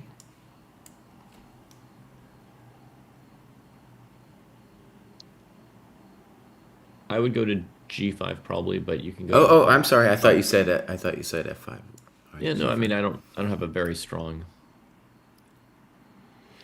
Eric Blair, zhuzh is Jesse's word for kind of like aji, like some tactical potential in the position. And I got to admit, I don't really know the word aji, Juice. but I'm gonna maybe I'll keep that as a term. My aji. My aji. All right, Is Mr. that a Bruce. go term, Aji? How about c5, Mr. Bruce?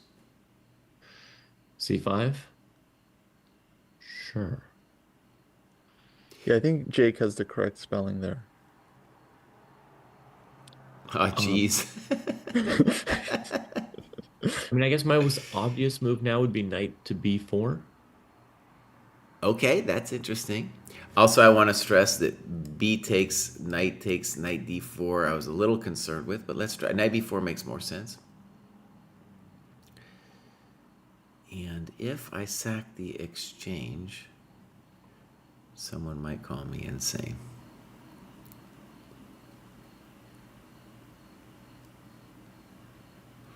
Oh, that's good. Knight b4, at least we're doing some stuff. Okay, let's give this another try. So queen e3, queen f6. I guess we got to consider the Tausch machine.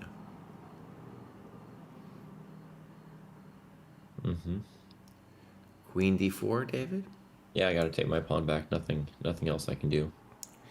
Now the good news is if I take, you are molesting my bishop. Yeah. But this also looks, well, it's hard to evaluate. So if I imagine rook fd1, snip, snop, you do have knight e5.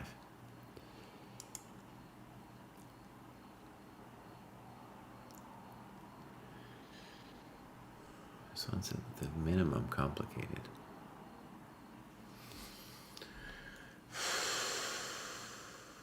Yeah, I mean, I have to think that position's playable. And hard to evaluate, right? Hard to evaluate. Okay. Well, I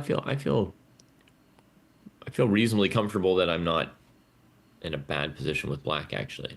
Let me check knight e7 because I feel like that's, if I was black, I would want to try to make it work. Now, my first question is if it works. I don't know if it works. It would be knight e4, knight f5, queen d3.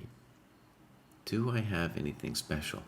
On queen h4, I was concerned that maybe you could play f4. Maybe you could also just play bishop f3.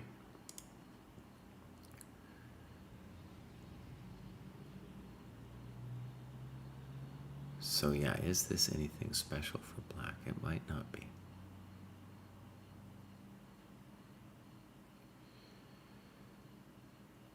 Okay, so candidate moves, queen f6, knight e7. And he didn't play quickly here. After queen e3, he went back to thinking. Yeah, tanking. Fundamentally, I believe in white. Like, I think the queen is great on e3. I think the bishop on b7 is a little stuck. I like our center pawns. I like the weakness on b6.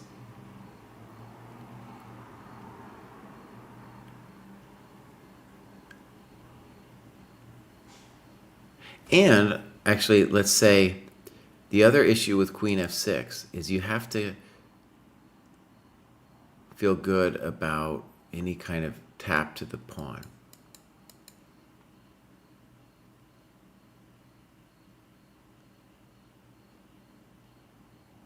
Yeah, so I don't know exactly, but let's say knight e4, queen d4, rook fb1.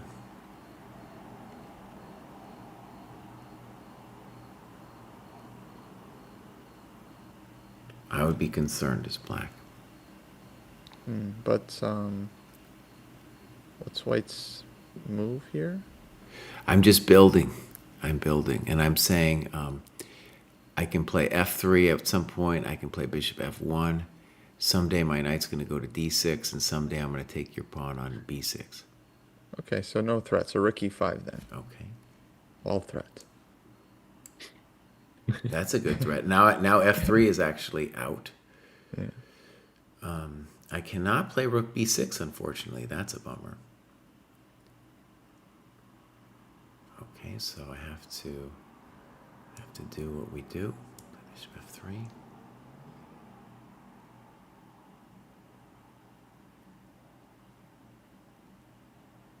And I guess d5. Yeah. I gotta do what we do, and I'm gonna play knight d6. Oh, not knight d6. You're hanging your queen, boss. It's too early. It's too early for me. Okay, this is complicated. Yeah. This is complicated. So Yeah, I think, Jesse, it's playable to trade queens and then play knight d6. That's what I thought you were doing. yeah. So I actually the thing to stress here in this position for Firouzja being down on the clock here is after queen e3. If you play queen f6, you have to calculate both knight b3 and knight takes e4. Both of them seem interesting for white. And then if you want to play knight e7, you got to calculate knight f5. That also seems good for white. We got to move on the board. You Knight did it. e7, I'm a GM today, buddy. Yeah, buddy. Okay, now, to be fair, I hadn't totally figured it out. Let's look at knight e4. I see no other move really besides knight f5. Tell me if you see something else. Knight f5, queen d3, and the variation we had earlier that was distressing was d5, cd, queen d5, and it looks great for half a second. Oh, Jesse, the What? rook, not the queen. Oh, there you go, buddy. We were so obsessed We're with so the, obsessed with the queen, and the there it is. G2. Okay, there it is. We don't even have to go any further than that. We don't know exactly how bad it is for white, but white doesn't want this position. Okay, good. Knight e7, exclam.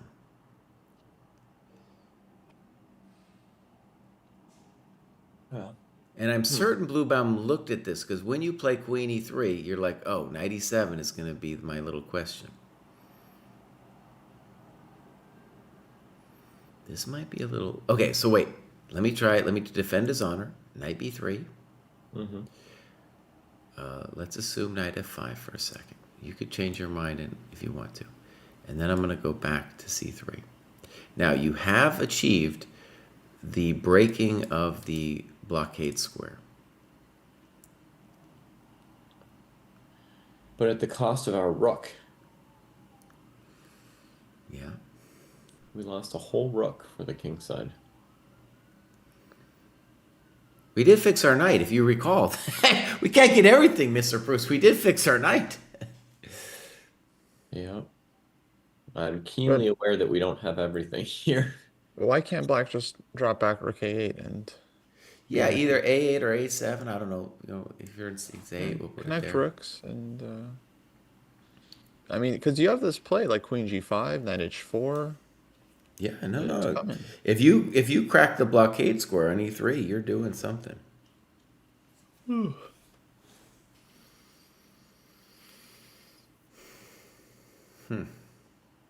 Okay, so let's just recap, and then we should take a look at the other So games. A5 for white, I would think, after rook A8. Just got to keep doing something since we no longer have the blockade. Yeah. All right, A5 is frisky because you're encouraging me to sack the pawn. So let me just go queen G5 then. I'm frisky because you might get frisky, huh? Well, you're encouraging me to get frisky. Yeah. Fair enough. All right, I take on B6. Now, knight H4, you have queen G3, so I'm going to play the obvious E3. Mm-hmm. I'll play G3. G3. Oh my God. Yeah.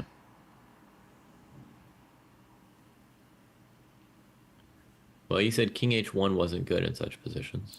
I did. All right, I'm going to take and just see which one you want. I guess you're taking with the knight. I don't know. We'll see. By the way, I'll just give an update from around the boards, Jesse. Yeah, let's do it. Let's go around the I'll board. just tell you what I... So we Well, got... you're mid-variation. I don't know. No, it's okay. Okay. So we had this position earlier. I said that Arjun was clearly better, and I'm going to stick with that. I'm going to say he's clearly better against Keimer here. What are you guys' thoughts? Classically better. Space advantage. No pieces traded off. Bishop on b7 is bad. And like mentally, Keimer, he's got to be in a rough spot today after yesterday. That's got to be on his mind. I saw he was wearing black today. Uh-huh. I feel like that's not an accident. He did bring back the vest though, which is very surprising to me. I thought yesterday would be his last vest day. Yeah. I don't know. I thought it's just superstition, A game like that, you throw away the vest. But Maybe he had several. yeah. Different vest for sure. But Arjun's position looks comfy, and Arjun is one of those players with just a very outside chance. So he's got to do what he needs to do. My read on this game here is that B4. there's huge tension at the moment between these two. Yeah, well, B4 suggests there's huge tension. Yeah. That's my read, as I was sort of like, trying to feel them out, and by Arjun standards, he doesn't have such a huge lead on the clock. But I don't know. I was feeling this position. I was just feeling like there's so much tension as Black tries to do something dynamic. Right? I was feeling like huge tension on both of them on this board. To me, along with the Ferrugia game, it's very, very tense. Yeah, last rounds. It's such a great last round because there's so many games that are in it. Yeah, I think all the 6.5s have a fair chance, right? All they have to do is win their game. I mean, not all the 6.5s. The 3 6.5s with good tie breaks, right? Yeah. Oddly, have higher tie breaks than all but one of the 7s, right? So all they have to do is win their game, and I think their chances are substantial then. Okay, guys, we got to look at this for a second because this is a critical moment. Tito, Black can take the exchange now, should he? So, knight e4, bishop takes. Now, my just gut instinct is if you play rook e4, I'll play something like bishop d4 or knight d4, and I'm much better. So we're going to take.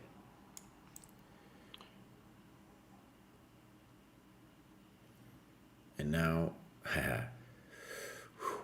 can white throw in bishop g6? Yeah. Bishop g6, you got to figure out knight c3. Bishop c3. Now, if you just take, let's just look, just if you just take, I don't. It's intuitively, I'm feeling like black is fine. I don't see any big issue. Maybe I'm wrong on that. I like white there with the dark squares. And you have this knight d4. I don't know if white's better, but like Yeah, very margin hard. position. Very hard to evaluate. I guess. Okay, so if I'm black, I would wonder, could dude play this? Now, I guess let's just claim that HG or FG rook a1 black is in trouble, or at least white has good compensation. So then we want to ask bishop c3. Holy bajolies. Now,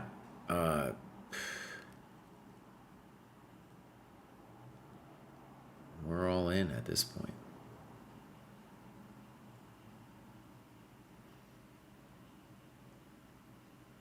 Now we're down a rook.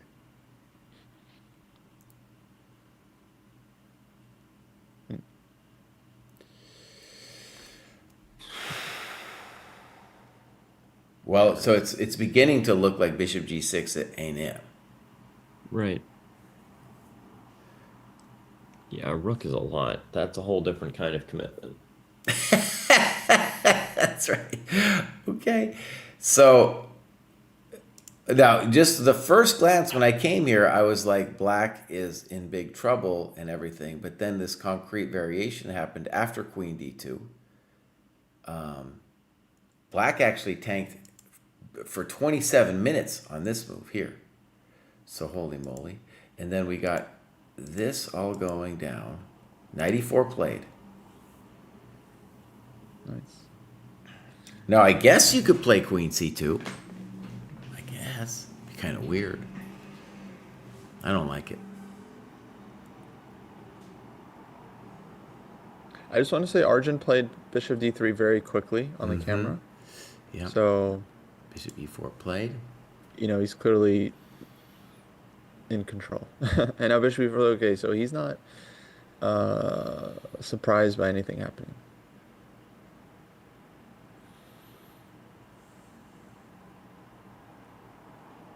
My other impression from when I was glancing around at the boards was that Vidit and Mishra were playing very slowly. Very slowly. And they've got like a tense queenless position. But that Woodward agreed with Kostya, and he didn't want to get trashed online for getting a candidate spot, so he decided to not even try today.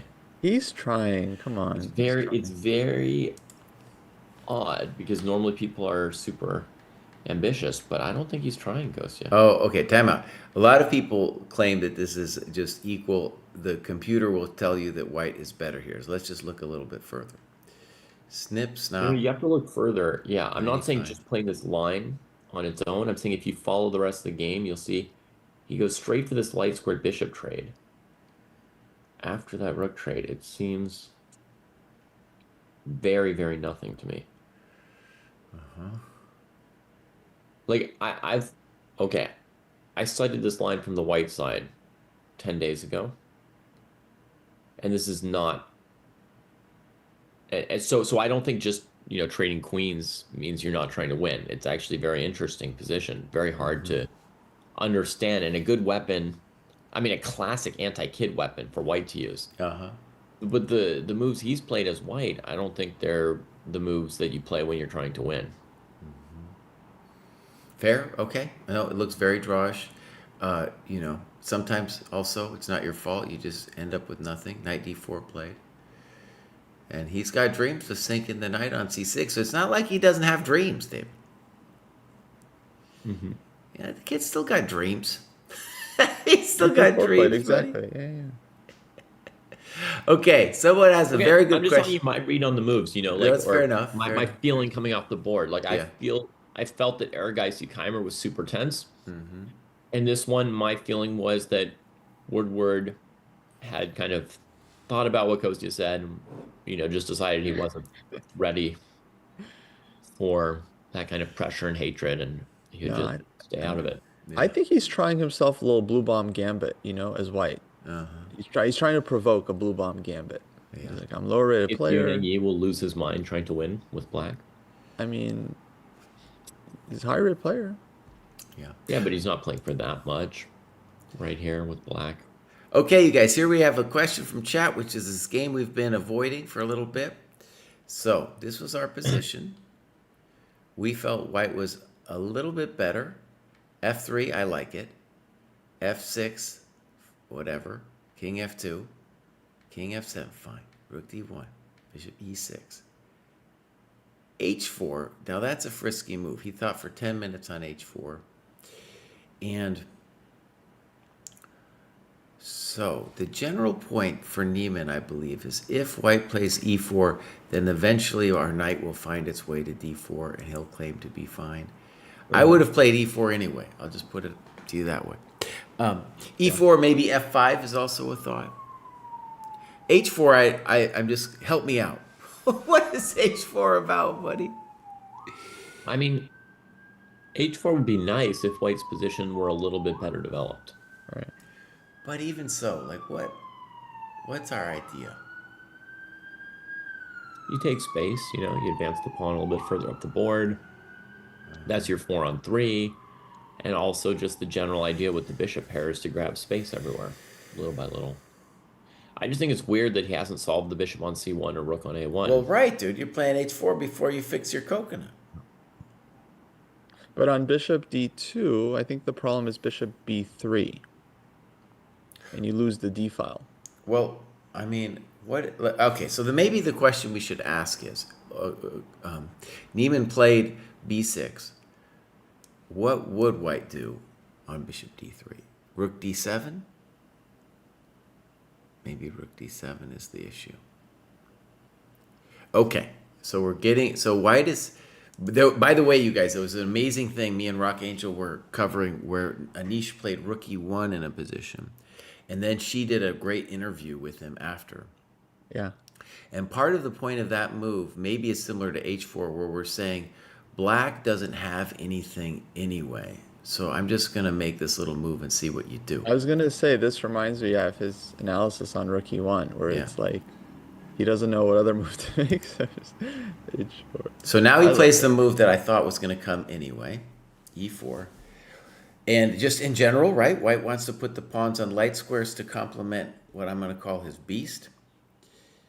And if I was white, maybe I'd be a little concerned with the move F5. I would still believe in my position, but I'd be a little concerned because I think then I don't want to trade it because I don't want the knight hopping to F5. And then when I allow you to take, the pawn will be mildly weak, but it's, yeah, that would be my concern if I was white. But I would just be like, dude, I got to play E4 anyway.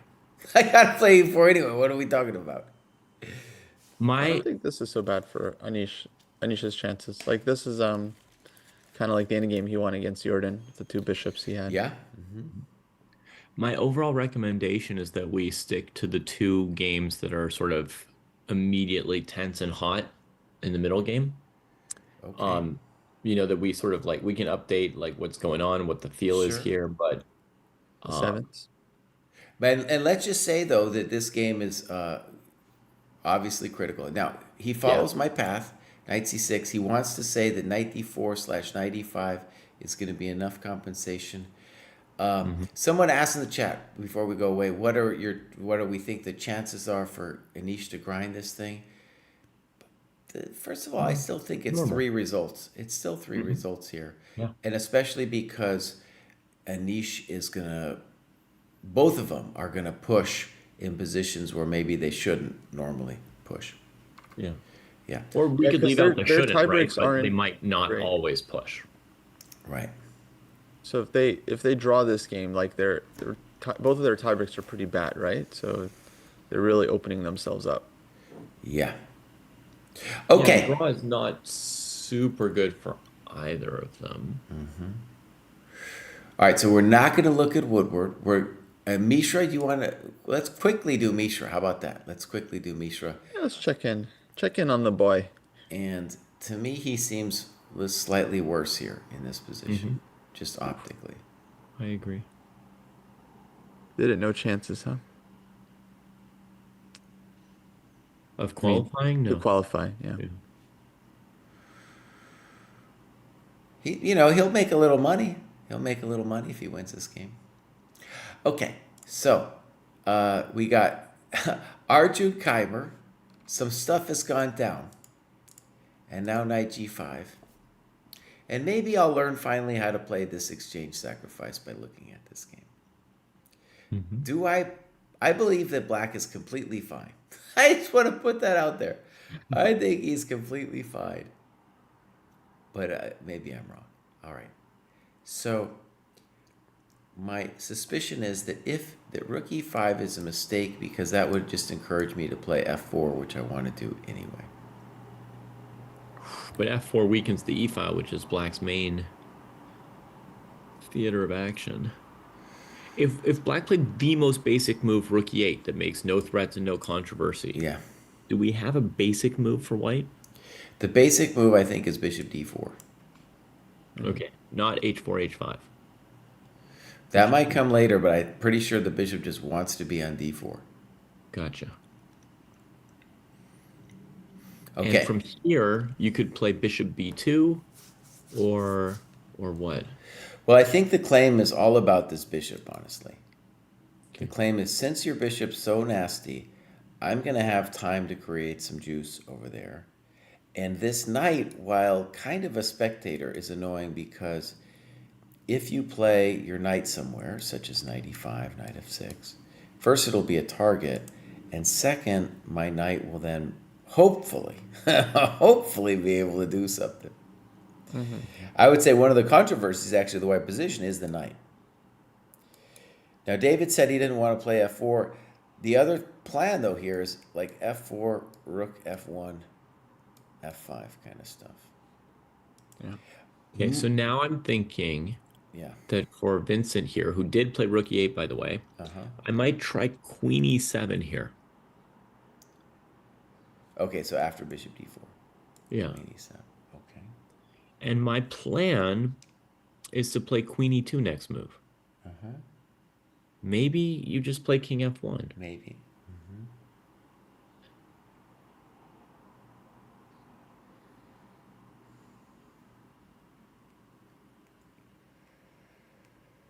Another move, I don't know if it works, but it would be the weird f3. Okay, what's your intention? Let's say you go queen e2, snip, snop, and then I play knight e4. Okay. So we're playing very, very calm here for white. Down in exchange, but no. Well, it's not that calm. Unless you sack the exchange back, the knight takes d6 is going to be a hell of a drug. Wow. Right. It's a completely different direction. Yeah. If white takes on d6, that's... I mean, you could, the game's totally hot. You could play rook a6 and pretend that your rook isn't going to get trapped. It probably won't. We have rook e8, bishop d4 played. I'm a GM today.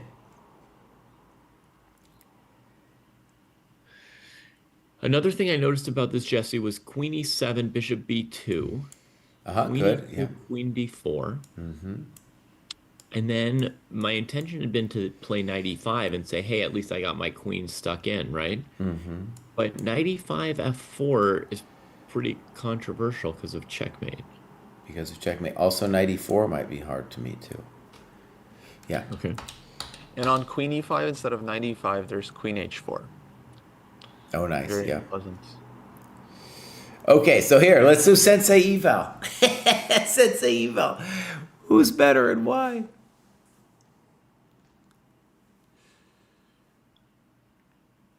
It's a really interesting position, and my instinct is black should be fine, but I understand.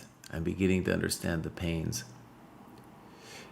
And so white has two ideas, I think, here, or at least two, maybe three.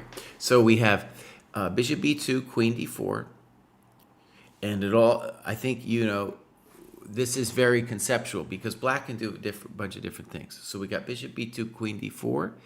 We have f3, knight e4. We have f4, rook f1, f5. All of these things are ways for it's oh man, maybe it's truly unpleasant. Maybe. No, he played queen e7. Oh, you're a GM today? Okay. I don't know. I was just gonna say maybe you could throw in h6 immediately, so you don't deal with knight e4 forever. But okay, queen e7. I think after Kostya's move bishop b2, maybe you could consider h6. So yeah, big moment here for white. There was the f3 move, bishop b2, and king f1 feels wrong, but that's a move, I guess. Oh yeah, this is really spicy. Bishop b2, h6, maybe knight f3 there. And rook e1. Wait, let's say it again. So bishop b2. If h6, maybe just knight f3. I guess we put the king here. King h7, rook e1. Why don't we play queen e2 for black? Well, hold on. I just want to see the idea. What is rook e1? You really don't want to trade your rook. Queen d4. Oh, sorry, queen f8. Yeah, maybe rook e1's not that annoying. So yeah.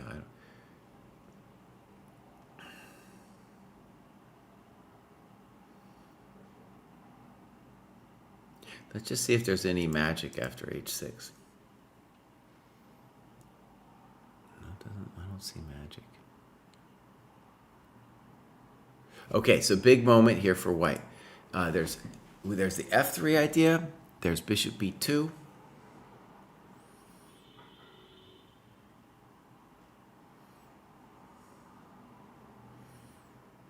I'm more drawn to f3 because I'm a lame-o. King f1 too. Maybe you just say black has King f1 would be a ballsy claim because you're saying, dude, you got nothing. Right. But black still gets to play h6, and I still have no knight e4. Yeah, I like your f3. I don't know. I like Jesse's f3 also. But I guess we have to check that endgame, right? Because Jesse's f3, he was trading queens. Oh, not necessarily. Like on queen e2, you still have queen f4 always. Oh, good point. Yeah, I also have queen f4. Oh, excuse me. Yeah, much better move than my chum move. No, I just wanted Jesse to demonstrate his endgame. But yeah, there's always queen f4. Yeah. Okay. Shoot, queen f4 looks pretty good.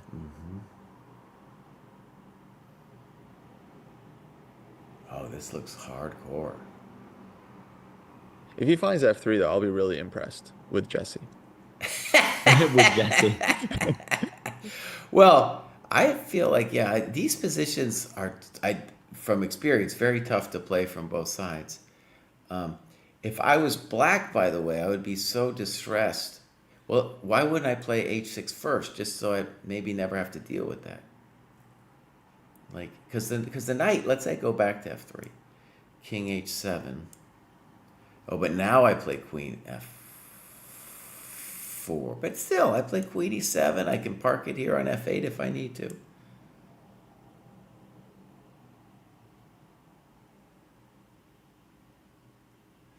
Oh, God, it's hot. It's hot. Okay, so here's our position. Very spicy.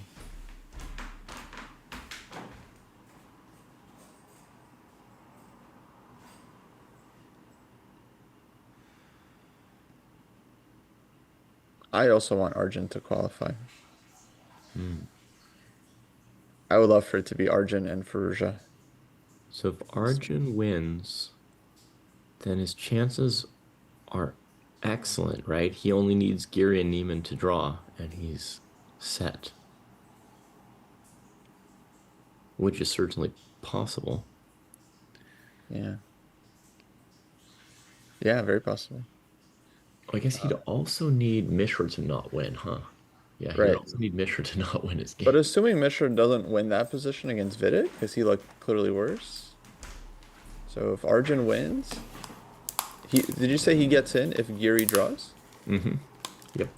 Giri Niemann. You wanted to look at the Niemann game?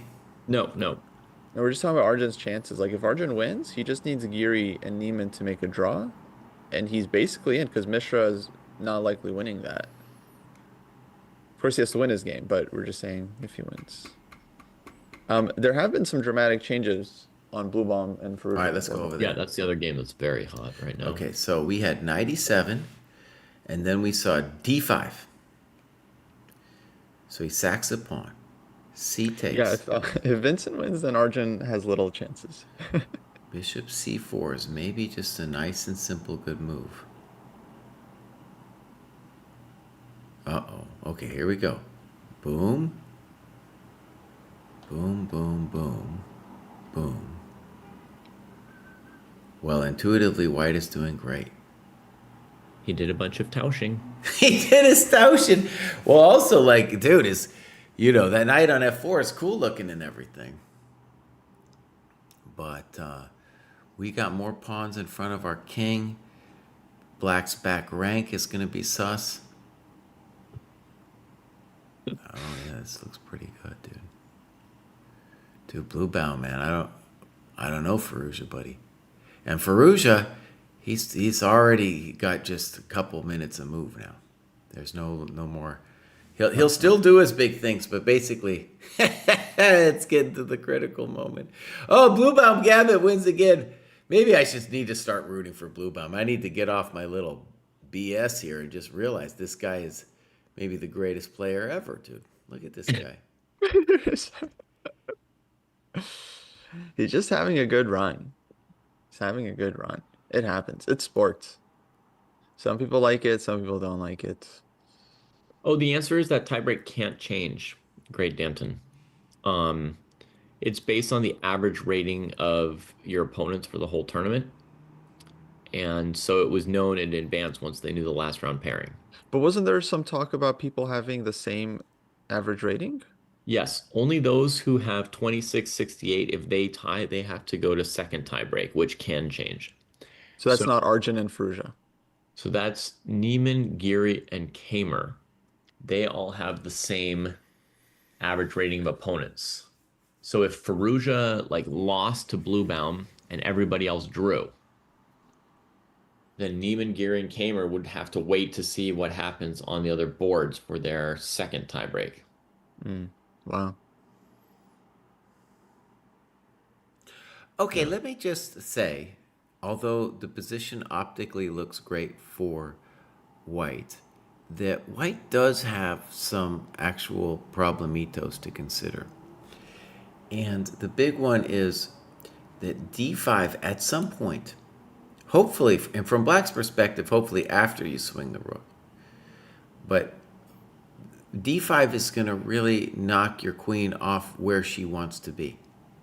Yeah. And control some nice central squares. Also, it's a pass pawn. Also, it's a pass pawn. I mean, if black could just get that thing going, I think they'd gladly push it a couple times. So I don't think that you have to swing the rook from A5. I think if it were black's move here, they would play D5, the queen would move, and black would play D4. And that D pawn would just expand very quickly, and suddenly we would feel black's potential. Yeah, some dynamics right now. On F4, D pawn could be strong. All right, let me try to if, defend his honor here for a second. Let me try rook Fe1.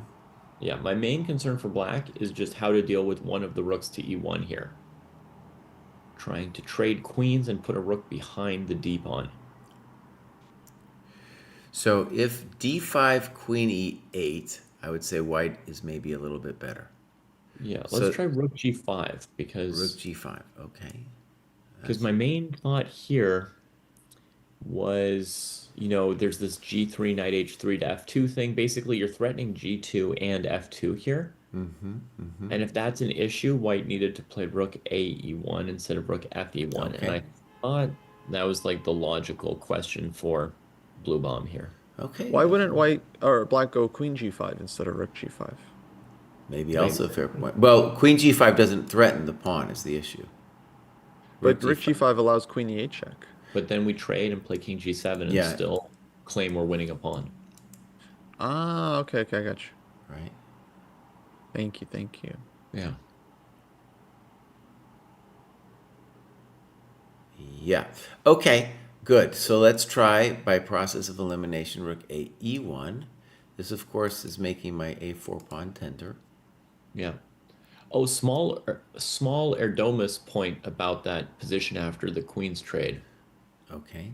I think if white played g3 there, black could play knight h3 check, king g2, rook f2 check. Yeah, And sack absolutely. the knight. Well, you don't even have to sack the knight, Mr. Bruce. You got this one hanging on the edge. Oh, yeah, I wasn't going to take it. My Oh, bad. that's what you said, our dogmas. Yeah. I had to gonna think try about and- it too. I was, what are you talking about, buddy? I was going to try to checkmate with my h pawn here. Maybe you can, but you don't have to worry about it. You don't have to worry Okay. about that. So Okay. rook a e1 would make sense, possibly, but Bluebaum plays knight f3. Okay, I was definitely considering this. Very simple to just do this. Now, the issue with knight f3 was, to my head, d5. Now, maybe you could play rook a f5 first, but let's look at d5.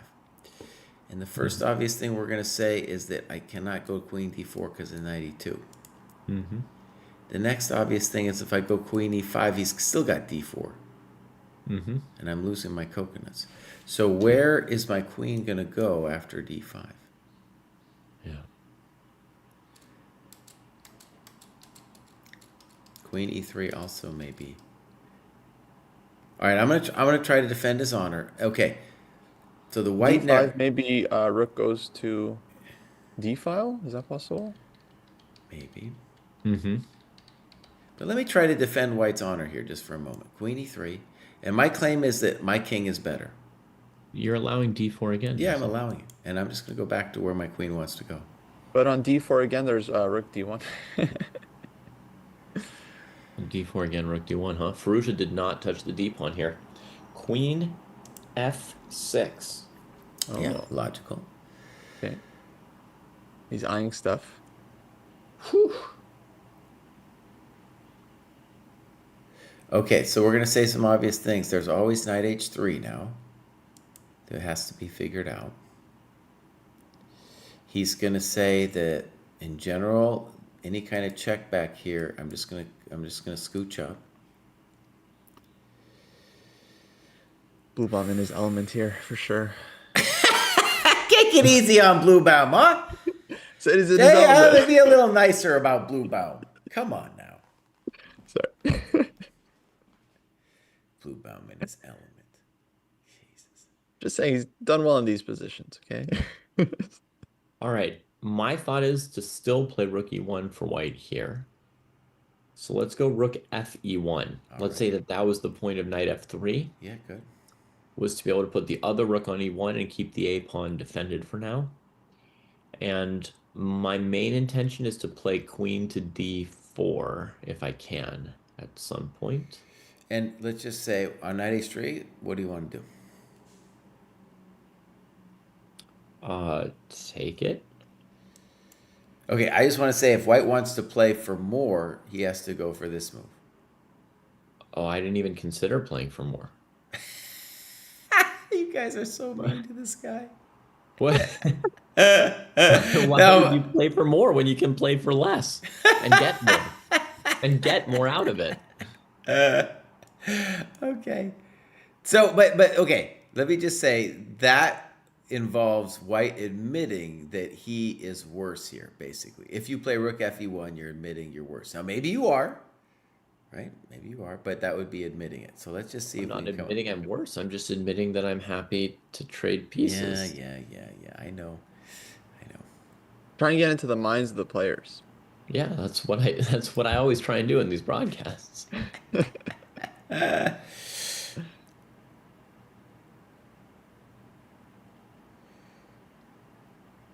Basically, you want to bully Firouzja, right? By saying you can never play knight h3, queen f3, because it'll be a draw. Yeah. Okay, a more ambitious move would maybe be like rook ab1.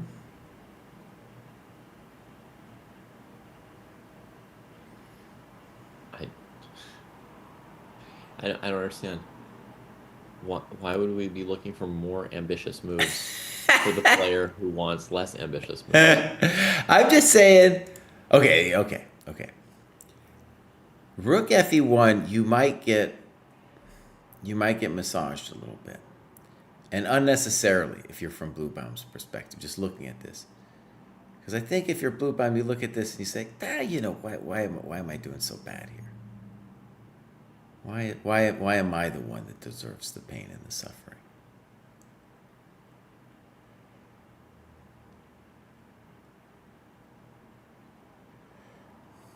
I mean, fundamentally, White's position should be fine, right? It has a heavy piece endgame kind of feeling, right? And so the Black King will be a bit airy. So White should just put the rooks on open files. If you wanted a really ambitious move for White, it might be something like Rook C1, preparing to get into sharp. Okay, but David, okay. Let me just say that maybe, let's just see if Black has a little judge just here, just to see if we can concur on this or not concur. In this position? Yeah. Okay, well, go ahead, play for it. Trade queens and play Rook A D1. All right, check to the miserable king. King F1.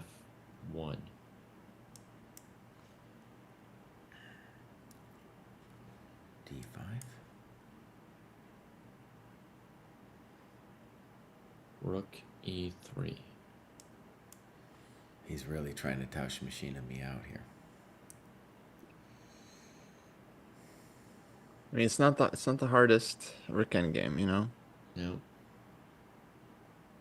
I would guarantee that Blue Baum has drawn a worse rook endgame at some point in his career. You guys are so cold. Okay, queen f6 is on the board. All right, so just go by the numbers. If Blue Baum draws, he has 91.9% in. Yeah. So what is think about it from Blue Baum's perspective just for a second. What is the scenario where the draw doesn't work out for him? 2 of Mishra, Aragaisi, and Woodward win. 2 of them. There's also the Two sevens. of You them. know, Giri could win, Keimer could win. Yeah, no, I think. Sorry. Yeah, only Mishra and then a win for Keimer or Giri or Niemann. Yeah. So there's 3 games then that could be decisive, and if either of those, He's and what if he I, needs yeah, or doesn't need. If 2 of them win, they can pass him. they can pass him. Dude, right? 91% qualification with a draw. I take that deal. You guys take that deal? No. I take that deal. I take that deal any day of the week. Okay. So here we are. Queen f6 has been played. Rook ab1. Oh, I'm a GM today. Thank you very much. Oh, these Rook guys AB1. talking smack about my boy Blue Baum. No. I refute you. I stand for this. Dude, heart of a lion, Rick. I think Rook AB1, honestly, even if you are playing for a draw, even then, I still think you want to play Rook AB1 because I think it's probably the best move. And like once we win the B pawn in any of these future variations, it's going to be really tough for you to mess with me. And I think here too, on any knight h3, I think I'm just playing king h1. I don't think I'm getting fancy in the pansy with gh. Where are you intending to go against d5 here? Queen e5 was going to be the first thought for sure. Okay, then rook a4. All right, let's look. Queen b8. Ugh. I mean, good move. King g7. Now I could be better. Oh, yeah? Okay, you took by rook? Mm-hmm. By rook or by crook? I guess I have to try knight h3.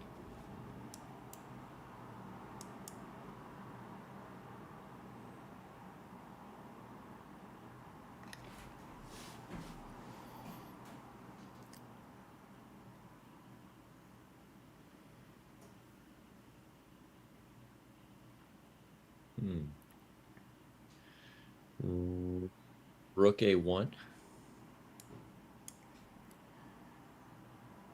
And then rook B1 with a draw. Well, oh yeah, fine. Okay, so rook AB1, D5 is at least not the thing White's worried about, right? I don't know what he's worried about. Honestly, I think he probably Cold, doesn't Jesse, need to be cold. worried. He doesn't need to be worried. The blue baum plays rook AB1. And honestly, here's where the blue baum gambit can come in. Because, oh yeah, let's think about it that way. Instead of suffering with some rook FE1 thing, he's like, I'm a little bit better, boss. You're the one who must do something. How do you like What them are apples? what are Farouja's chances with a draw? Is he basically out? No, I think he has a chance with the draw too. Let's go look. So Fallujah draws, he has a He's 30% nobody. chance. He's nobody to win on any board. Yeah, 30% chance. So if it's like all draws, then Farouja also gets it? Yes. Ah, okay. And if you're looking around, you look at Anish and Niemann and you say, well, there's a good chance that could be a draw. We have some moves, by the way. Bishop E3, Knight A5, Rook D6. Yeah, but you got to be worried about Arjun versus Keimer because that game is very sharp. Yeah. Yeah. And I will say, I mean, I still want to be White in this position. Yeah. Maybe, I mean, one thing actually I just want to admit this. I was skeptical of Hans, and I was like, dude's not going to make top 10. What are you guys talking about? I have just seen several sequences of him playing incredibly accurate moves in a variety of games that I'm reconsidering, okay? And I bring it up now because to win this position as White, you're going to need Black to give you a little bit of help, right? And so I don't think it's going to be easy to win. Now that being said, Niemann's really in the problem situation because his second tiebreak is terrible. So if Niemann draws, he's got a 0.3 chance. If Giri draws, he's got a 10% chance. So Niemann, he's going to have to go full Blue Baum Gambit later in this game. Jesse coming around on Hans. Clip it for Reddit. Clip it for Reddit. F3 played. I'm a GM today, buddy. Oh, dang. F3. And What a find. We got Rook A6. So Rook A6 will defend against Knight E4. However, the Rook is now permanently not working in this game. So the interesting thing here is I think it's not unreasonable to say that White is just better here. The rook is doing its role for this game, right? Which is defend d6, and if the knight on a4 ever moves, push a4. Right, but I'm just saying the reason to claim that White's better is these guys are out. Mm-hmm. And it's essentially a bishops of opposite color situation where you have nothing on the dark squares. So I agree that this is a problem piece. I agree that this rook needs to find a way in. But just looking at it intuitively, I'd rather be White at this point, especially after Rook A6, because like now the whole drama for me is if you somehow penetrate with your rooks, and that's not going to happen for a long time now. Yeah, it's pleasant for White. If anything were to go wrong, it would be very, very slow motion. It would seem you'd have a long time to react to it.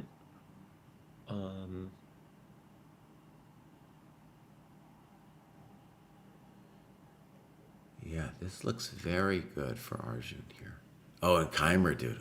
Actually, I kind of want to go look at what Kostya's saying with this, with this black suit or something he's got going on. He wore a black shirt today. I mean, I think I always wear black when something dark is going on. Is that true, bud? Is that true? At the board, yes. Okay. I just don't feel like wearing color. Just like, Oh, come on, but he's got a black shirt, but he's still got this very fancy blue vest. That's what I was confused. Like, he didn't give up on the vest. You know, I thought after yesterday for sure that would be the last time he plays in a vest. I feel like it's got to be uncomfortable. You know what I would think. But he does look. I mean, he's might be winning the best dress award. I mean, it's pretty it's pretty And how snazzy. many weddings is he going to after these rounds? I mean, like, come on. He's Maybe trying to that's go to why. his own wedding. He's trying to make it to his own wedding. He's trying to qualify to that wedding costume. Yeah. True. Okay. All right. So rook a6. It looks miserable. And Arjun never looks at the board. He's always just looking into his own private board. He's got his private board. A hilarious moment that I thought was going on, just as I return briefly to Niemann, is Niemann's playing Mishra, right? And Mishra does this annoying thing, at least for the top players, it's got to be annoying, where he goes and stands behind you. You know, he goes and stands behind your board. And so Niemann copies him, dude, and he goes and stands behind his board. Oh, dude, everyone's cracking up in there, and dude, total showman, total classic. All right, here we go. G4, very nice and simple move. I think, well, you know, I like to believe in Niemann. I just gave him a shout out, but I do feel like this will be unpleasant. Also, here's an example of the blue-bound gambit. I think from a chess perspective, you're probably best here playing knight c4 to go into that opposite bishop situation. Now, that opposite position will be unpleasant for black for sure. Let's just look at it briefly.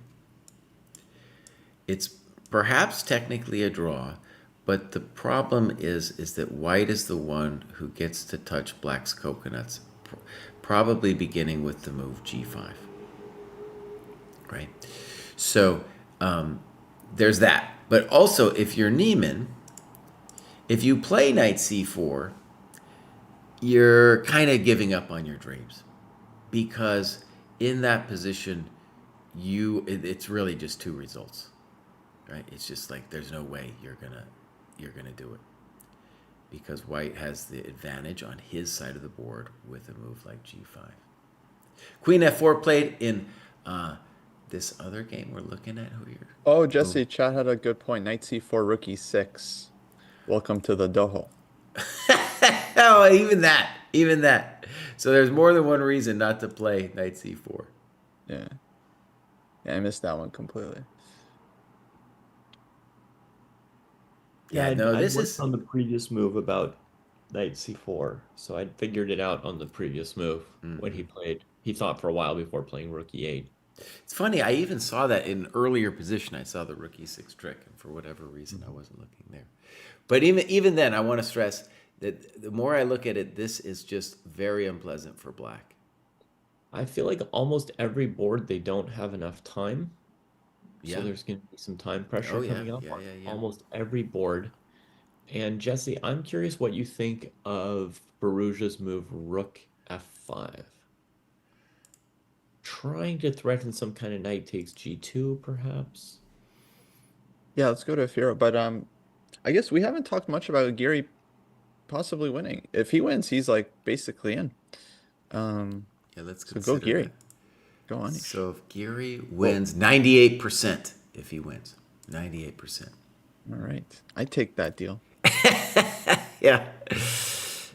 I Rook love this rook f5. Wow. keeps the tension and all that. Now, however, if you were a Tausch machine, the first move that you would look at, actually, I was going to say rook b5, but rook b5, you'd play d5 or something then. Okay. Love this for Afira, actually. I feel like Blue Bomb's gonna blunder something on this F file. It just seems inevitable.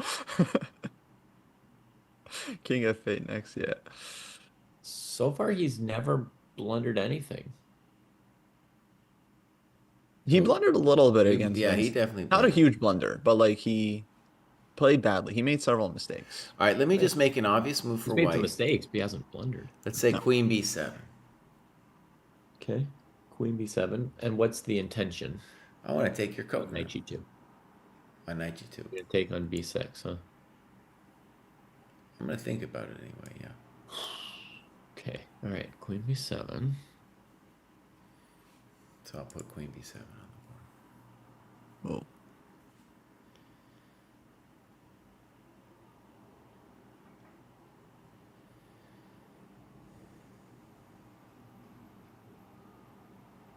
Okay, I'll play knight g2. Yeah. You take with the Six. rook, right? Mm-hmm. And then I try to hide. Oh, man. Square I was heading to doesn't even work for one move. I was thinking queen c3, but then I guess you just chase me with rook b3. You also maybe have d6 somewhere as a move. Okay. I don't know if I- before knight g2, after knight g2. So let me just say, we could look at d6. And my question then was queen b8, and then I take on d6 next. Ugh, Yeah. relentless. That rook on the b file is just harrying us. Well, I told you we wanted to play rook ab1, buddy. Yes. Okay, Good move. so queen b7. There might be other moves, but if I'm playing for a draw, queen b7 is my move. Knight g2, rook b6. What if we start with d6? Okay.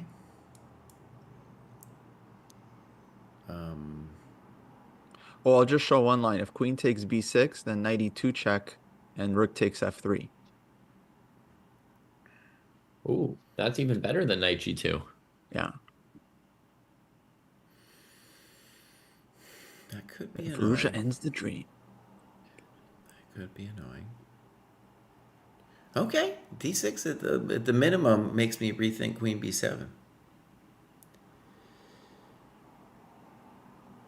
Okay, let's Oh, not. d6 is great.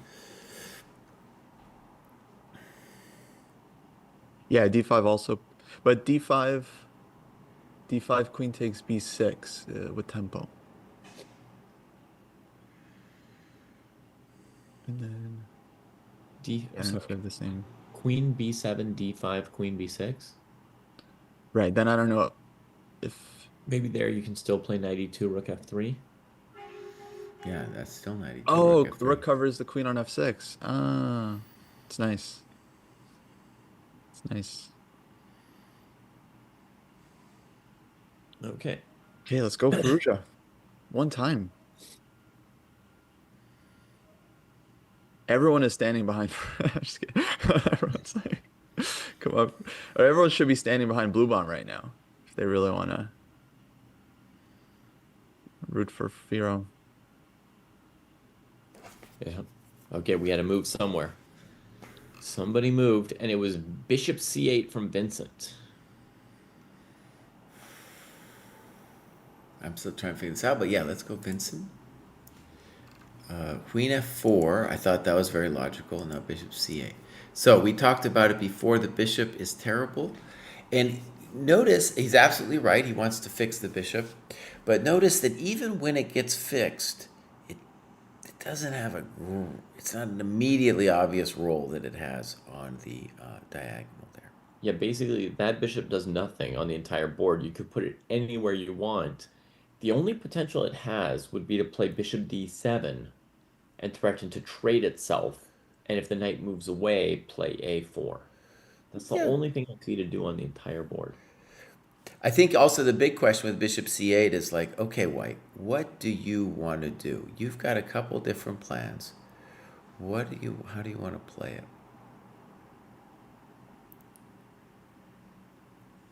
And the bummer for White is that the rook on a1 is not really in the game. Okay, here's another thought of what he might want. The bishop could be there to defend the e6 square. Maybe he wants to play f6. Yeah, f6 at some point. And then whether you go knight e4 or knight e6, he wants to just play knight e5 and have the bishop covering the light squares. Oh, but with knight on e4, you can't play knight e5.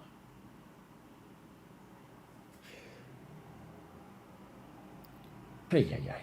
One thing about knight e4, though, let's say we played it now, is that f5, knight g5, and then you're kind of all in for going for e6. So, just in general, the bishop needed to come back. So it's just a good positional move, even if you haven't figured everything out calculation-wise. By the way, Vincent's down to almost a minute a move. Holy moly. These guys, too, they don't, Arju, dude, he don't even look at the board. Yeah. I mean, their position's hectic, but they are 5 moves ahead of Vidit and Mishra. So presumably Vidit and Mishra are in worse time trouble. You got to think Arjun has great chances here. Just like the position is like beautiful for him. Vincent probably not in a great mindset, right? The Especially guy like, has really good composure, though. I mean, Yeah, yeah, I think Vincent's pretty tough. okay. You know, there was that round where Vincent, Prague, and Arjun all lost at the same time, right? Like the big upset round. And of the three, only Vincent bounced back True. the next round, I mean, right? Like he came right back. He's ground some 100-move games. I think he just gives it everything he's got. Wait, how did you do that? I know it wasn't intentional, but what did you do to trigger the balloons? I have no idea. David has I had like balloons a figured finger out. fear Yeah. or something. I asked him that before, and he's I just want to like, do it when fear opens. so I'm watching, the whenever David you watch the any of Vincent's games like the live feed, it's just all German people, dude. Basically nobody is speaking English. And here's a great comment.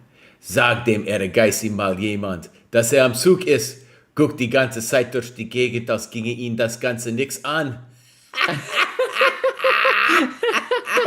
I also got that. Just for the chat, though. It goes to they're saying can somebody tell her guys it's his move? He's just looking around the whole time like he has no idea.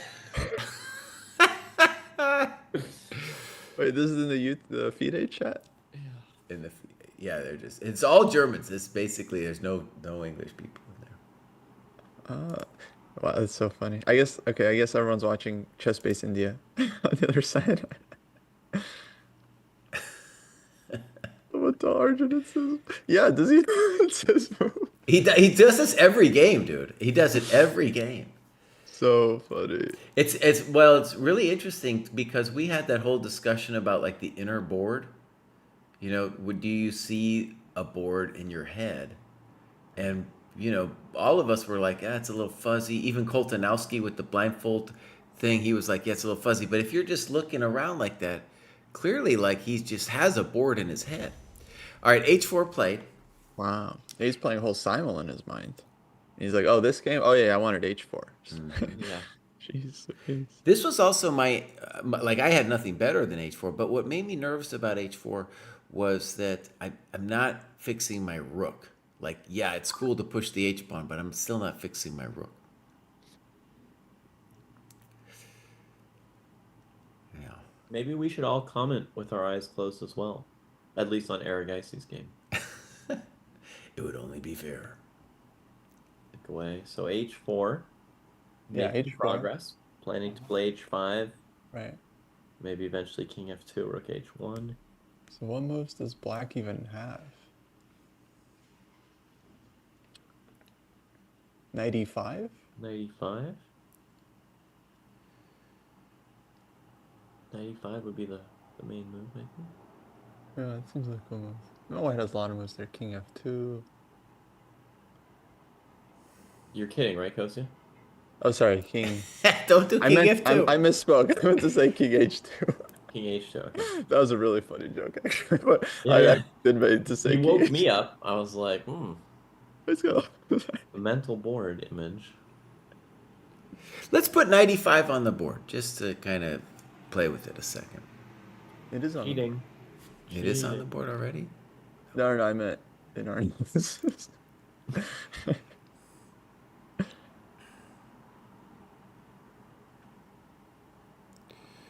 One intention too could be if H6 94, then maybe I could pop you with F5. Complicated, obviously, but maybe I could do that. So yeah, the question would be 95. Am I threatening H6? That's spicy. Now, I don't know, David. This is giving me a heart attack, but Rook E1, I could at least consider it. What? You don't even want to trade rooks, though. One's legal. I don't know if it is. I don't feel great about it. I really want to do something with the rook. Okay, I don't like it just sitting there. Another move that actually isn't legal, just point out, is c5. We only want to do if we get some real spice, but here it would definitely be poor because of knight d3. At least that's my take on that one. You're So- thinking of playing c5 for white at some point? At some point, but I don't know. Right now, it's definitely not it. Yeah. No, we need a move for white after knight e5.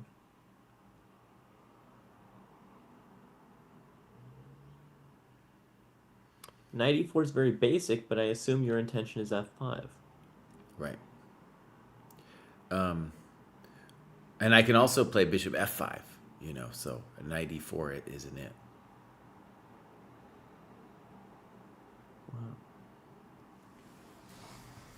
Could I play g4? I mean, maybe, but you might be cruising for a bruising with that move. That's a very wide kimono.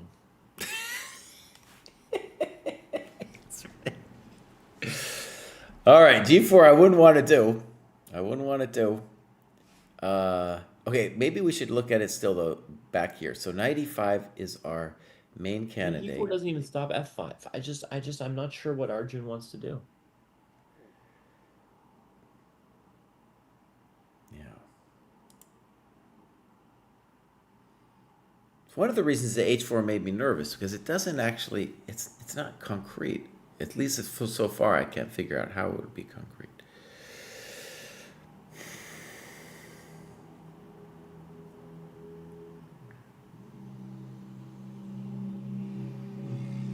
I couldn't find anything.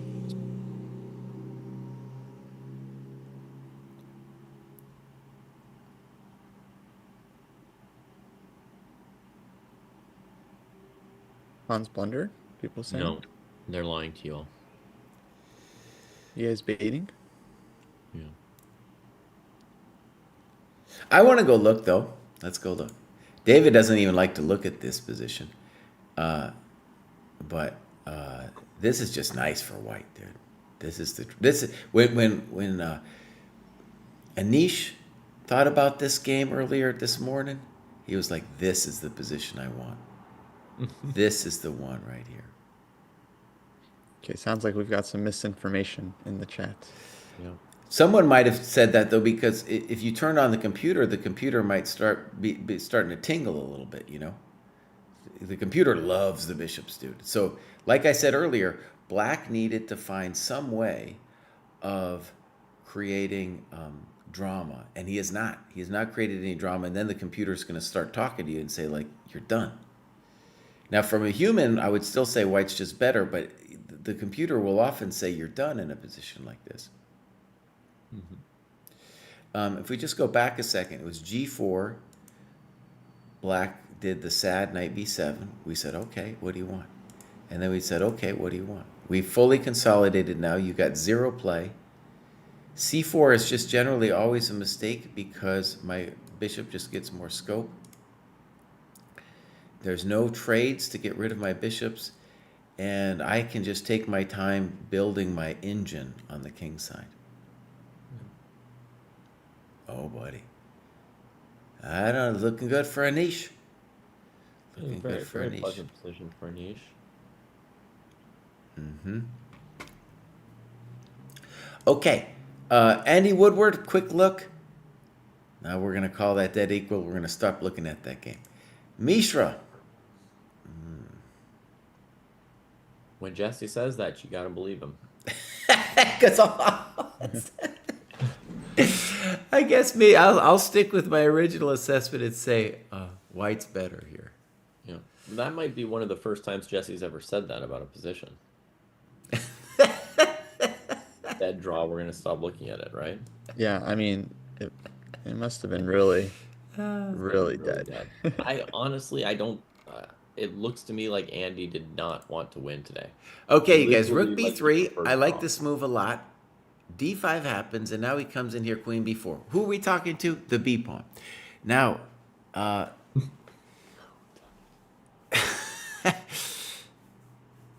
Yeah, so it's just a very basic Tausch machine thing where you must figure out something. You got to hurt me now, or I'm going to take on b6, and you're going to have nothing. So What's the story on knight g2? let's look at knight g2. I think this is going to be similar to our other variation where I play queen b6. Or do you have rook f3 now? No, on rook f3 I just take on f6.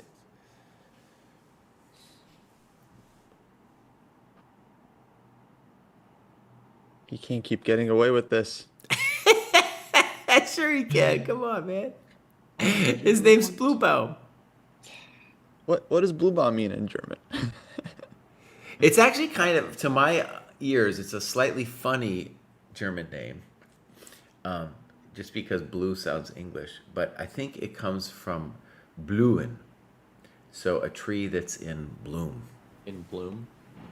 Yeah. Blooming Yeah, tree. that's what I was thinking too. And is there like in German, would it be spelled blue or like BLU with a dot or two dot, a colon? It'd be with the colon. Well, the umlaut, but yeah, the two dots. Thank you. The sideways flying colon. Umlaut. So let's briefly look maybe knight h3 for a second. Now my thought here was that we were just going to laugh at him and go king h1.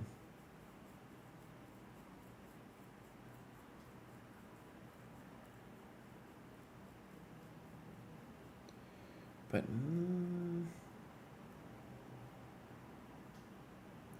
and here's maybe a key variation. Knight g5, knight takes, and if you try to hurt me, I claim that I just bring my knight back, either to h3 or f3, and my knight saves the day in a very Bluebaumy kind of way. Yeah. Some brilliant variation. You guys are making me be for Bluebaum, even though I want Ferrugia to win. You're just hating on him so much that I got to give him the man props. It's funny. I'm rooting for him a little bit too. Not really, but like, you know. Okay, by the way, 95 played in, let's call it the most exciting game at the moment here, 95. Mm-hmm. And Arjun needs a move or just Vincent's going to win this game. Yep. All right, let's try to imagine what we do. Yeah. I mean, weirdly, we were all saying Arjun's position looks good. Uh-huh. And we played 95 for Vincent in our analysis. And then nobody had a single suggestion for white anymore. Like, you know, sometimes you just run out of moves. Well, what's your point, David? What's your point? That maybe black's position is a lot better than we thought it was. Ah. Because I'm always like going around with an eval, right? And then when I don't find any lines that fit my eval, at some point I say, oh, my eval's wrong. At some point, yeah, you got to give it up. Yeah. Just not ready to do that. I was thinking of the same move as Tim Cannon, rook to d1. Jesse, Okay, what's your intention with rook d1? to stop knight d3 and just sit around and wait for something? No, we don't want to sit around and wait. As an example, if black has several interesting moves, if we just sit around, he's got your bishop d7. Mm-hmm. Even if I don't want to take the knight, that's just a good place for the bishop. We know you want to take the knight. He's got h6, knight e4, bishop f5. He's got h6, knight e4, f5. So white needs something now. This is a pronto situation. Okay.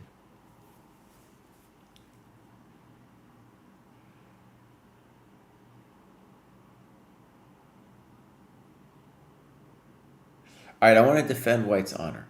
So let's say I play knight b6.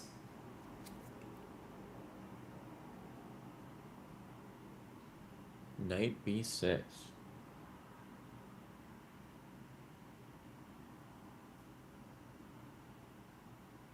This makes sense. It's just like your knight abandoned b6.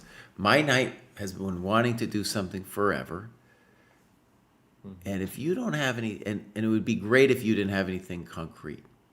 Also, if you ever play f5, then my knight c8 will take out the e6 defender. Okay, I'm guessing knight b6. What was the idea on h6? Good point. Good question. So h6, let's say I go knight e4. And then f5.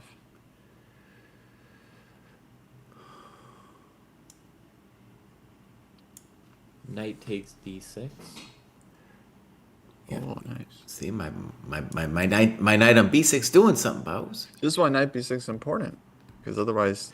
And we if have- you just want, maybe you make it simple too. You take here first and then do this. Yeah.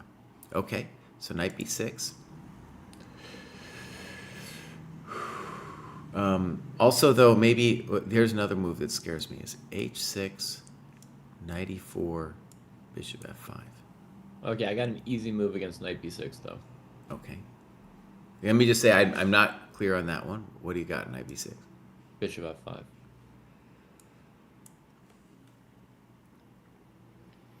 I saved my terrible bishop from your knight. Okay, but well, there's only one move: g4. Bishop c2. Oh, he's going for it. See, Proust don't care. Other people do care, but Proust don't care. My bishop but- would rather die fighting than in its sleep. Hold on. Wait. Bishop c2. Rook c1. I should go ahead. Ooh, Kostya don't care. Now, you sure about knight d3, Kostya? You played rook c1? Oh, no. He's inviting my knight, huh? Let me think. Wait, let's not do that, Kostya. Yeah, I don't like it anymore. Never mind. Okay. I take it back. All right, so bishop f5, maybe the main consideration after knight b6, intending to say your knight no puedo. All right. I'm going to go out on a limb and say that black is better in this game. Holy moly, he's going for the limbs already. Yeah. Dang. Go Vincent. I wanted him to win yesterday. Yeah. Okay, I want to keep playing. So bishop c2. Mm-hmm. Play rook e1. Rook e1. All right. Are you threatening us? c5 maybe. I might play c5 someday. Yeah. Guess he might play c5. That is not a move that scares me. I assume Jesse's planning for me to take on b3. He thinks I'm more valuable that way. Honestly, it's more simple than that. I'm just like, I gotta put my rook into the game, and I have that was to. it. I have to have an idea on h6, and maybe we should look at that first because it might be just full of BS. So on h6, knight e4, maybe you just take on h4 and say, well, I do have knight f6, so it's not super simple. Here I was thinking knight f3.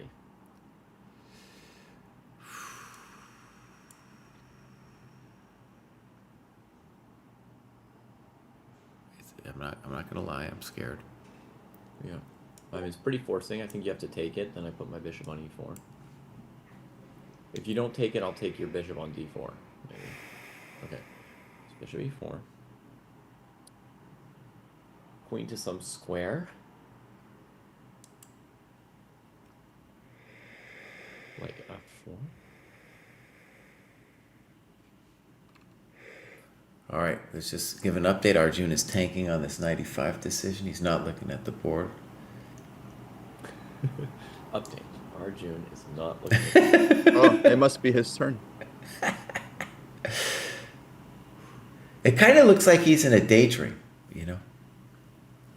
Yeah. Maybe we're all in a daydream. I mean, really. I think maybe it's a thing actually where, you know, like guys like me and Bluebaum in this position, we're just hopping. Like our legs are pumping. We're freaking out. We got to go to the bathroom all the time. These guys look like they took a Xanax, you know? Maybe they did too, dude. Maybe they did take a Xanax. He 'Cause looks like that's- he's in a group of people and like everyone's talking and he's the only one like not participating in the conversation. He's just kind of like looking at everyone. And you know that like guy trying to get a word in, but it's yeah, hard. he's not trying to even trying to get a word in. You know, some people in those conversations they're like feeling a little anxious about themselves, like, oh, I need to say something. No, he's just hanging out. You guys keep talking. All right, King H7. I will play a very calm move. Or Vincent here. Oh my god! But what about Bishop F6, boss? Didn't think about it. I'll try Queen A7 now that we got here. Uh-oh, Queen A7. I missed that. So did I. Okay, so let's go into it. We have Knight E5, and I was trying to make some stuff work with Rook E1. It's a controversial move for a variety of reasons because I'm setting up Knight F3, or excuse me, I played Knight B6. Excuse me, and now Bishop F5. I do think Knight B6 is the key move. Like if we're gonna try something, that's what we want to try. And I play G4, which is maybe too much. I want to keep my life simple, Mr. Proust. I'm going to play Rook E1. All right. Keep your life simple.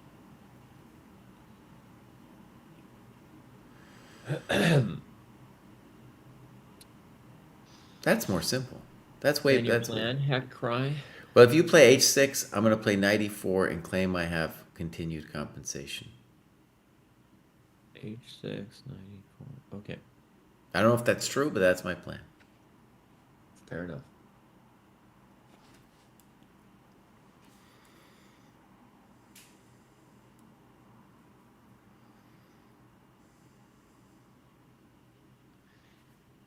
Yeah, Ferrugia Blue Bomb, Knight G2, Queen B6 on the board. Yeah, buddy, I'm a GM today. Blue Bomb's going to the show, buddy. Blue Bomb is going to the show. 91%.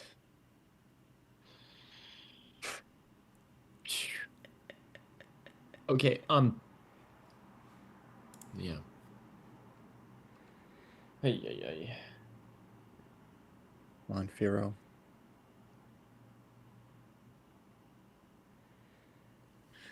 Firo not looking happy. Under 8 minutes. Oof, queens come off. Welcome to the Well, Tausch Machina, buddy. Damas have been tauscht. Oh, yeah, buddy. Oh, man. Okay, so Knight F4. And first impression says that white is completely fine. But maybe Farouz is saying, you know what, maybe I'll still tickle you a little bit. So the basic move is Knight D4. That's the basic move. And then I guess he's planned... I was going to say Rook G5, but maybe I also need to think about Knight H3. Knight H3 is still there. But why is it there? So I play King G2. Seems like it should lose. And then Rook takes F2. I don't get it. There we go. Rook F2. I guess I get it. And then snip, and then you want snop.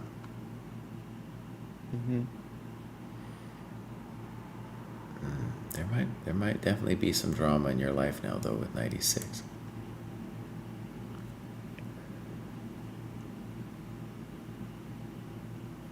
Yeah, 96. Might lose for black. Yeah, you got to be real careful I don't here. see a move. H6 maybe. I think the best result would be Kamer and Anish winning their games. And then Blue Bomb regretting the tausching.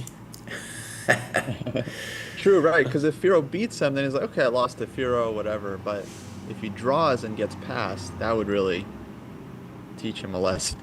Yeah. I'm with you there. So maybe let's just, if I was going to be white, and my concern on Knight D4 would be check to the miserable king, and then some kind of, they call it penetration.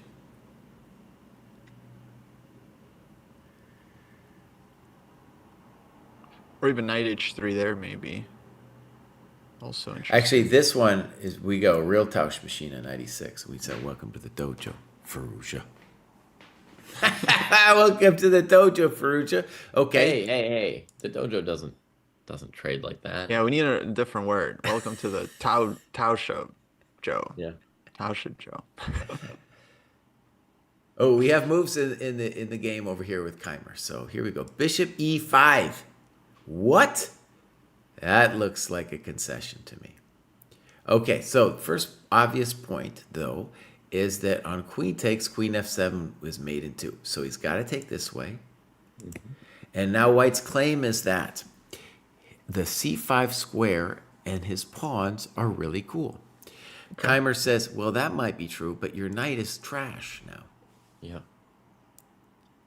He said that? I think that's what he Well, said. at some point, he wants to play, h6, knight h3, queen h4. So white plays knight c5, maybe with the idea of lodging a knight or a protest on e6. A protest. That's good. A protest. Knight c5 on the board. Now he's got to hope that queen a7 doesn't slam or jam him, though.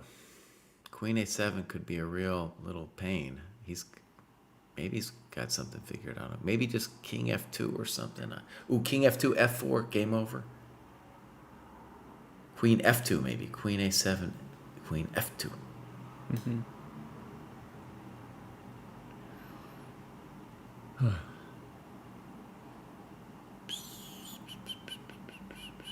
I think we are now agreed though, right, that it's black who is playing for the advantage.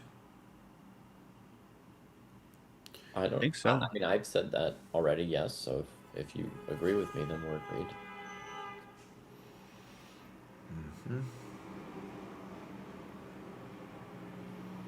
Rook e5 from Firo. I think I just want to say before we leave, Niemann impressed me in terms of my expectations, and also Keimer too. Keimer's had a great tournament, and he Great year. should have won yesterday. Yeah. Great year for he really should have. I mean, that was just something up with the simulation. He was supposed to win yesterday. Okay, so Rook e5. He's trying to get some kind of drama. The basic move would be, I think, f3 from White. I'm sure he's got other moves, though. In fact, does Black even have a threat? Maybe he wants to play Rook e4 as a threat. He's definitely stopping knight e6. Okay, so he's stopping that Tauschmaschine. To me, it's very weird that he didn't first check on g5. Well, I think his dream is that he wants to play Rook e4, and his threat now is Rook e4, and then you can't defend the knight because of knight e2. Yeah, f3, I'm a GM today. King there. So f3 just solidifies my knight. It says knight e2. I'm definitely not afraid of that endgame. Or as Proust would say, Bluebaum has held worse endgames than that. And we're not afraid of knight h3. Yeah. And if you do nothing, I'll start pushing my pawn. I'm not that timid. Yeah. It wouldn't surprise me actually if the computer already likes White a touch better. It's it's fundamentally equal, but there's no reason that White's worse in this position. No, I totally agree with you. If I were in this position in a random game,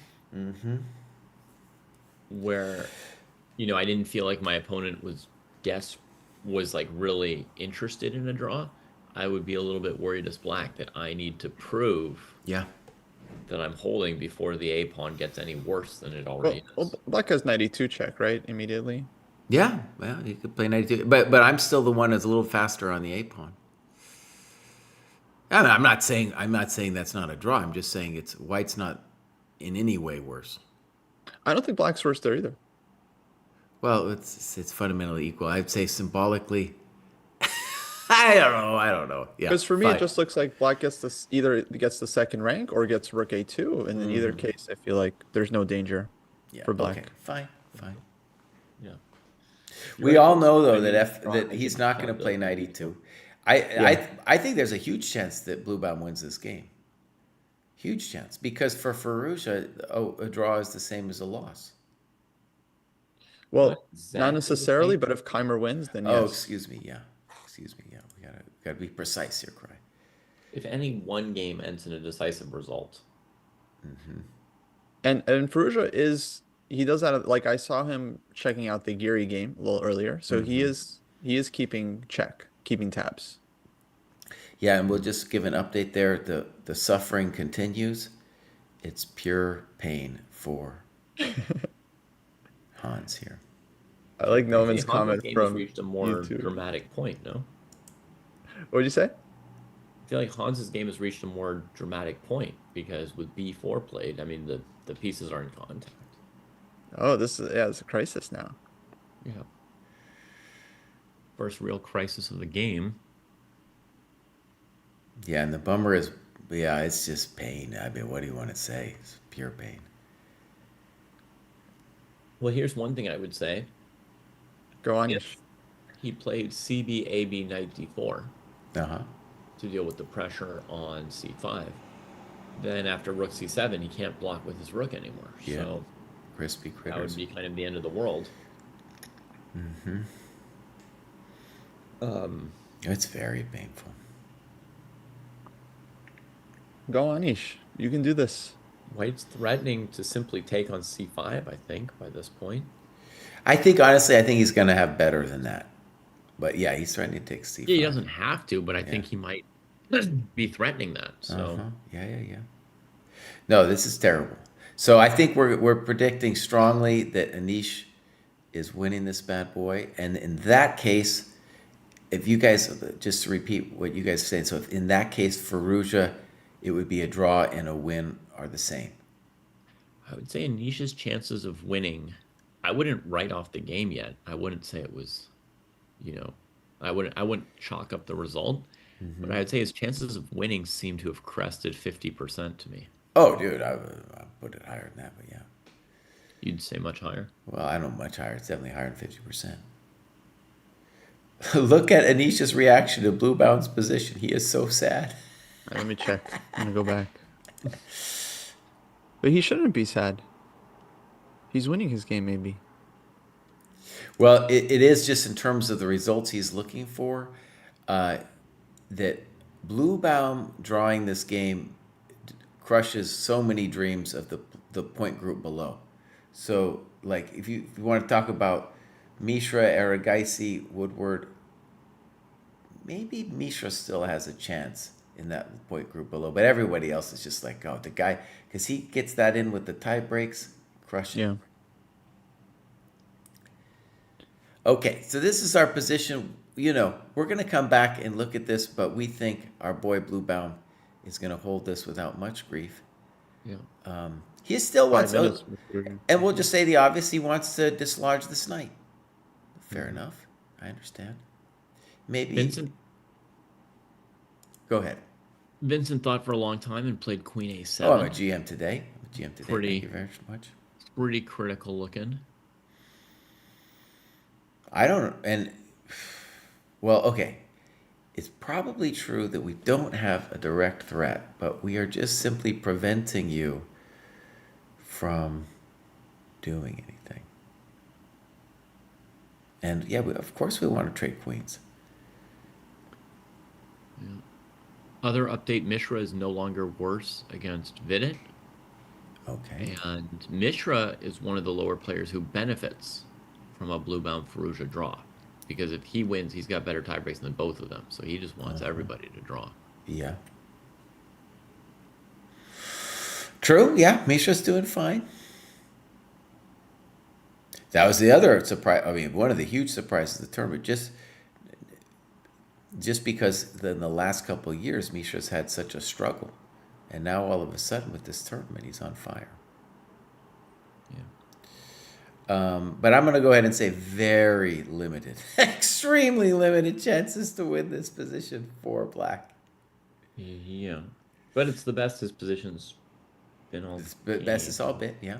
I mean, he's got a passed pawn. His structure's no worse anymore. Yeah. But yeah, I mean, Queen A7. Let's check out that game.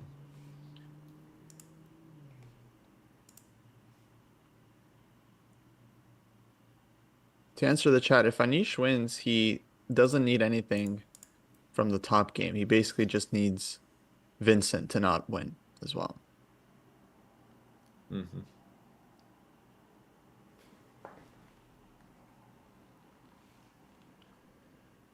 But if Anish wins, then it's good for him if Blue Bum and Fallujah draw, because Well, actually, Then he's maybe basically in for sure. the other thing Anish could be smirking about there is if Keimer wins and Bluebaum wins, he's obviously toast. And you could say, how could Bluebaum win that position? Well, we know exactly how. yeah, We know exactly how because Farouj is in time pressure and he don't care no more at this point. I don't think he's gotta do something. I think Gary probably rooting for Blue Bomb at some point to draw. No. Oh, to draw. Of course he's ready to draw, but I'm saying Blue Bomb might win and then he's hosed. Yeah. If Keimer wins, yeah. But I mean, I think Gary at some point is gonna want Blue Bomb into the candidates. Oh. If Gary gets in, who do you want to be in with you? Farouja, Blue Bomb, Keimer? Blue bomb so that people don't talk as much about your draws, like the drawing jokes get divided. Exactly. He needs some distraction. Cover. All right, let me ask you a basic question. How about H6? Okay. Good. Yeah, let's talk some chess here. So if Knight H3, it's just sad. It's just sad. So the one we would want to talk about is Bishop Knight E6. Let's say I take this thing. Okay, we got moves on the board. Rook D6 played. And it's also just a situation, too, where it's very hard for white to make any progress. Yeah. Now, what is the dirty point, though, with Rook D6? What are we doing there? Well, I think the problem is that basically saying this queen trade is coming at some point, no matter what, right? So, Well, we got F4 on the board. I don't know. That's a pretty spicy move. oh my God. F4. Holy. Yeah, this game is.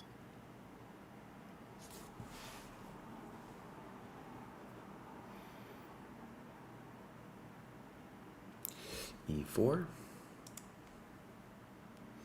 And then we're getting some moves. Knight F3. Here we come. I know Keimer might have missed that, buddy.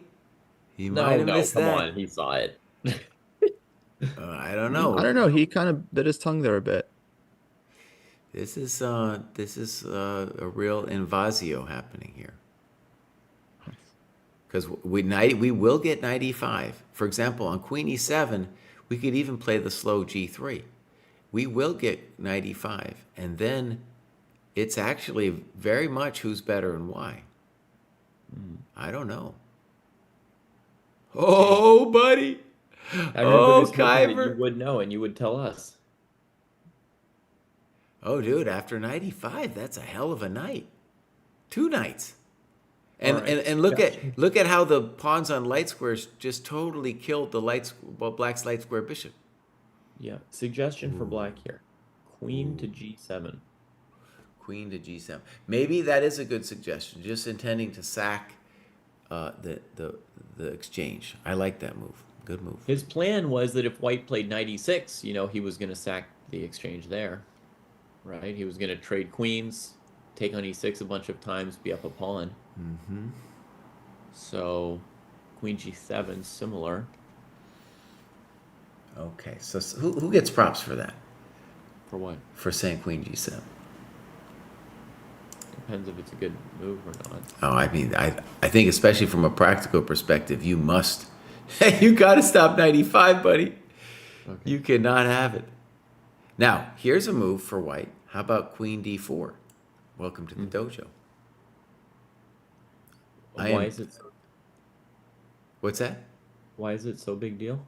Well, you either trade queens and give my knight on D4, or you let my knight come to E5. Your choice.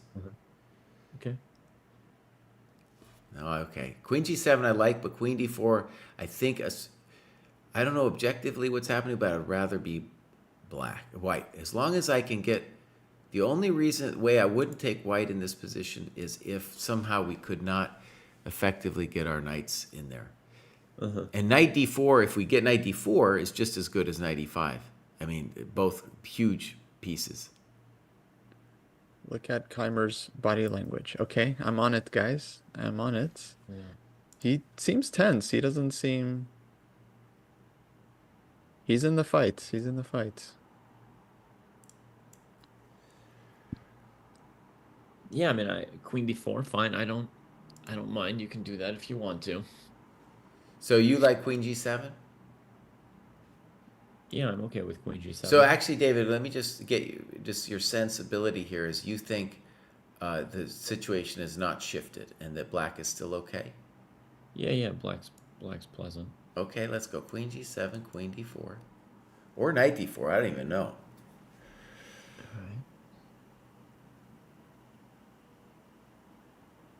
Okay. Wait, let me just think about it from a principled perspective. Do I want to play queen d4 or do I want to play knight d4? They both look pretty good. I guessed one of Anisha's moves wrong. I'm going to play queen d4. I think knight d4 might be the more ambitious move, but I'm going to play queen d4. I'm looking at Keimer too. He's unhappy. Okay, I'll play h6. Okay. And so knight e5, you want to play g5, I guess. はい。その通りだ。Let's play g3. I wanted to do that anyway. Yeah. Feels like it.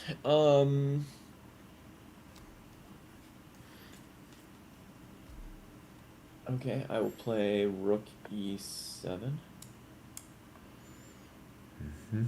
Bishop a6 was played. Bishop Vincent. a6. That looks like desperation. Desperation? That's insulting. Well, like, okay. So the claim is that we're going to force the knight away from c5 with rook c8, I guess. Right? And then once we do that, we claim we'll get the queens off and maybe we can push a4 someday. Okay. I guess the knight would go back to a4, right? So let's do the natural move first, knight e5. Yeah. And let's just assume rook c8 is the idea for a second. Okay.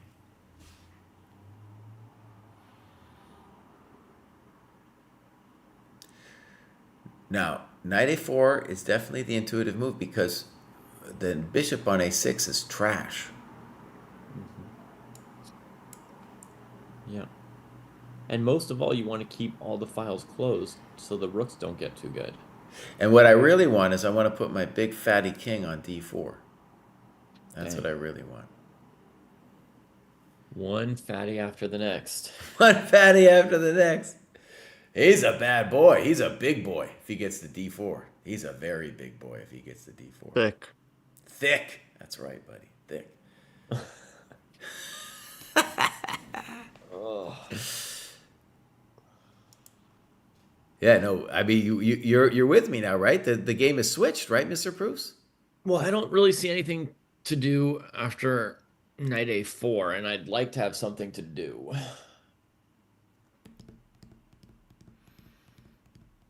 So one of the interesting things, I was contemplating this earlier, it's like, well, does white want to, in this position, does white want to get the queens off or not? And my intuition more and more is the queens want to come off because we've got the board under control, and if the fatty comes to d4, oh, buddy, welcome to the dojo. I thought Proust is on the right track, though, that if I'm going to be worried about something for white, it's some kind of h6, g5 stuff, And maybe I can control it, but if white's going to worry about anything, I'm going to worry about that. Ooh, and he's got less than a minute to move, Mr. Keimer. All right, quick look. Fallujah. We got some moves. A5. See, my homie don't play. Rook c4. A6. Welcome to the dojo. Who's better and why? You can't even take my knight, you chump. Rook a4. And let's say something like rook c1 would be the intuitive thing to do. Very risky. Yeah. I would think that Blue Bomb has started thinking about winning at this point. Oh, yeah. Oh, yeah. I mean, and the best way to draw is to win, right? You don't have to worry. And you get that winning position, then you offer a draw. I mean, if he wins this game, he shuts down all the haters, yeah? I mean, not really. He only won because of the blue bomb gambit, but still. Yeah, he's got plenty of And time. And Rook C1, dude. I mean, I don't see anything cataclysmic here. now we get the next. Now we get the next Kafka. What does that mean? Yeah, like rook c1, for example, knight e2 check, knight takes e2, rook takes e2, rook b7. And white's first, it would seem. Oh, it's very first, yeah. Okay, we got some moves. H4. Wow. I don't know if I like it. Blue bomb played h4? Yeah. Yeah. Yeah. That's a confusing move.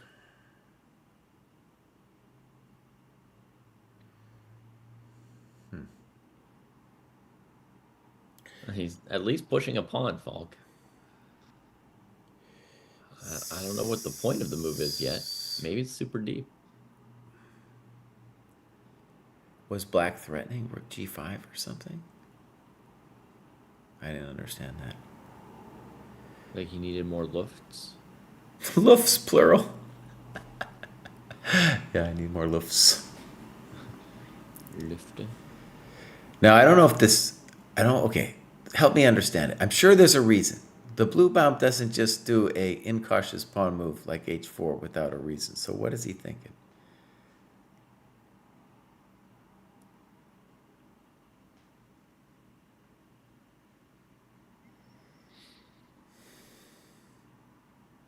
King g7 makes sense to me. So one of the things about... Okay, well, actually, wait. Let me go back a second. And let's imagine rook c1 for a second. Maybe king g7 is what, for whatever reason, he was concerned about.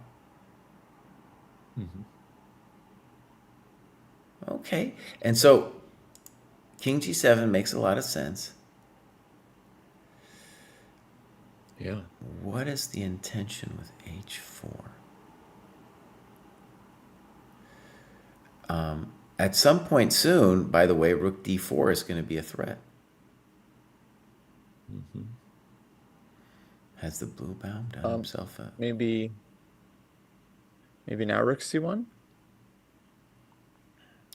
Okay, I don't know why you would do rook c1 and h4 first. Yeah, I don't know about the order, but yeah, the idea would just be to mate the king on h6, basically.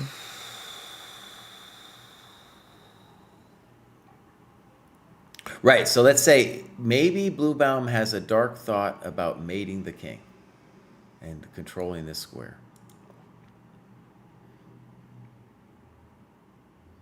He would be shutting Proust up for good if he got that in.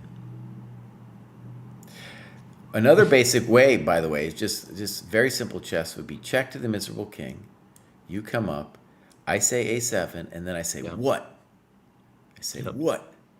Just inching forward. That defends your knight on d4 for a while. And and there's no h4 genius move stopping any king h5. Yeah. That looks good to me. Now, I guess if I was white, maybe if I was black, that's the move I'd do. Time pressure. Let's just see what happens. No, I think he could go for it. I still didn't like h4. Okay, here we go. Let's quickly look at some Anish. Yeah, Giri about to go into pawn up endgame here. Same color bishops.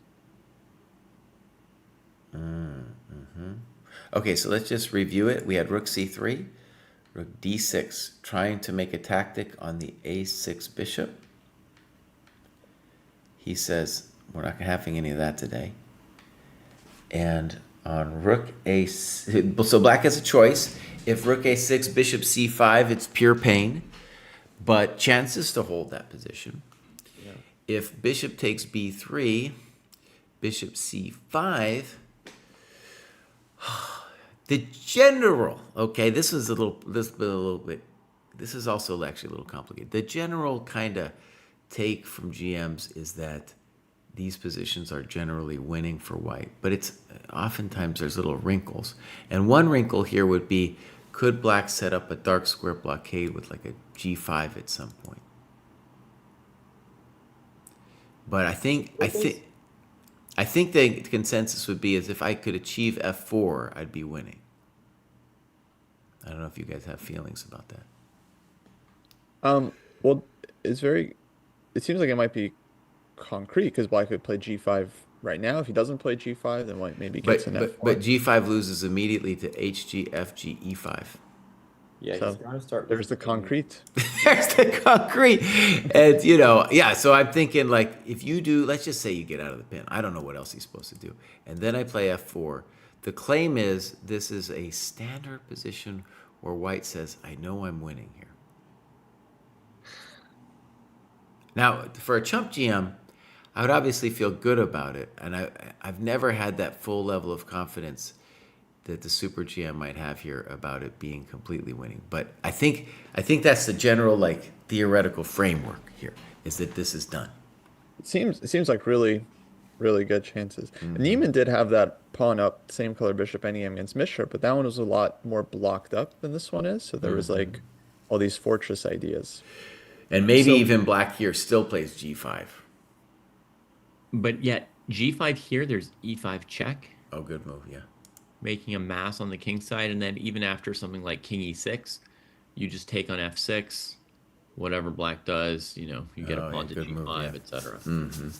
So yeah, it looks very poor. We have bishop b3, bishop c5. He went for this. King d7 People played. saying- Oh, I'm a GM today. People saying Mishra draw, Woodward draw, Mishra draw. So they're out. Draw. They finish with 7. Great results draw. for the American Great juniors. result, Very yeah. proud. Great results. Very proud of those two. This tournament actually huge implications for our junior draft. Like so many Yeah. many kids gained points here, probably. Actually, so we'll briefly consult our stats here and our image. So Woodward's out. Eric Geisey's Mishra's out. Niemann is done. There's no way now. There's just no way. Niemann's done. Yeah. So we have Vincent still in play, Firouzja, Bluebaum, Giri, and it's, you know, I believe in Bluebaum here, and I like Arjun's position, but who knows? Who knows what's going on? All right, here we go. So if you go to the Giri Niemann game for a second, Jesse. Can we just wait just real quickly? We got knight e5 played. Okay. Rook c8, so we called that. Knight a4, we're a genius today. Boom, boom, bishop b7. Like maybe, actually, that might be a cool idea. You sack on d5. You say, those pawns are so nasty that I'm going to sack on d5 if you let me. Yeah, and then you transition to a position where the rooks are a bit much better than they were, and the knights are worse. Exactamundo. Maybe white could avoid it with here, king h2. King h2, exactly, prophylactic. Oh, that's nice. You could also play, since I want to put my big boy in the center, I might also play rook e1, bishop d5, rook d1. But then I have to worry about the simplistic rook d8. Well, rook e1 is the same prophylactic idea. Yeah, you can just take. Oh, I can still do it. Yeah, so this is the move I would like to do. So what they're saying, you guys, is this is a cool idea from black. And if he could do it, a lot of times the rooks versus 2 knights is a beautiful thing. But unfortunately, we got this coconut flying off the board. Okay, how about this idea? Rook e1, bishop takes d5. C takes d5, rook c2. Okay. We say knight c4. Welcome to the dojo. Woohoo! That's a pretty evil move. Hang on a second. Fork town. Worked out.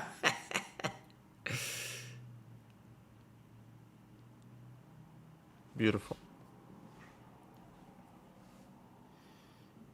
Well, the critters have been crisp, David, because I'm running. Those ponies be hopping. Okay, yeah. It's too bad. Okay. Very interesting play, dude. Very interesting. And, you know, let's say the obvious. I'm sure when we look with the computer is going to despise a lot of the moves of both players.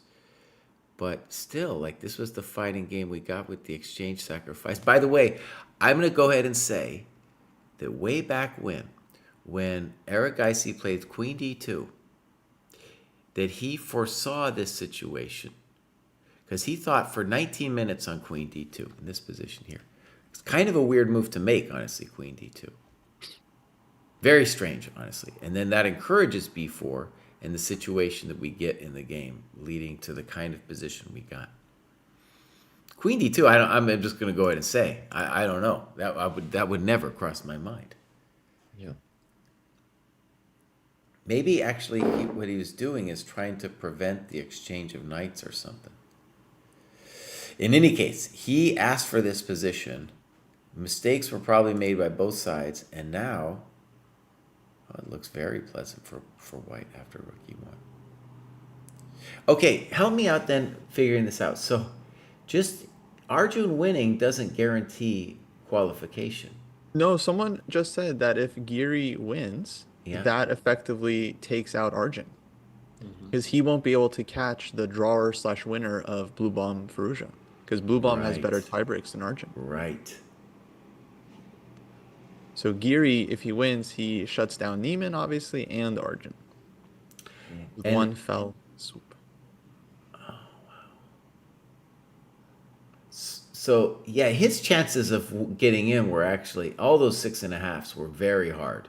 It was a very rare circumstances that any of them actually qualified anyway. But he is going to shut down Keimer. He's definitely going to shut down Keimer. Arjun played a very odd move here. H5. Oh, very odd or very strong? It might be both, but definitely odd to me. For one thing, it doesn't 100% refute the idea of bishop takes d5. And for another thing, it's not obvious that white wants to open a file on the king side, right? Like Jesse's plan of putting the king on d4 seemed more obvious. All right, let's look. So bishop d5. And yeah, and he allows g5 as an option as well. I don't even know if HG would have favored white. Okay, I think this is his idea, though. Let's just at least see what he's thinking. So rook g3.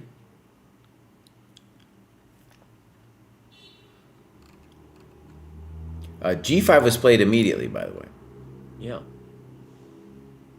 And Arjun takes Just it. takes it. He doesn't care.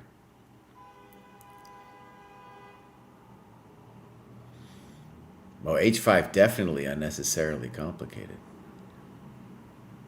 So if Vincent takes twice on d5, he'll play knight c4 and block the file. And in fact, Mr. Proust, a thing about h5, if we're going to say about it, is he could say, you know what, this whole thing with bishop d5 is actually a bluff. Because normally the rook against two knights, we've all seen him do wondrous things. But in this position, once I play knight c4, the argument is I'm just completely solidified. And you're going to, I'll take this coconut someday. Oh, Arjun don't play, dude. H5 is that's a maximalist move from an angry man. Yeah. We got to talk about rook e8, though, don't we? Then, you know what I do? I do the same trick. I just move my knight somewhere. Mm-hmm. Knight d3 now. Probably Knight knight f4. d3 is better, so I get this nice square. Damn. Arjun's so good. Imagine if you looked at the board. Oh, Keimer, buddy, you blew it so hardcore, dude. Yesterday, buddy. That biggest heartbreak since Fabi Nepo for me personally. Fabi Nepo was great, man. Fabi Nepo was such a heartbreak. I'm still upset about it. Okay, we got stuff on the board. Can Fallujah do a little spice? We predicted that. Rook a2, rook fb1 now. And now we're going to get knight e2. Knight takes rook e2. So, There's at least a little bit of spice on the board. Here, rook d7. What does the Tausch machine do? It tausches.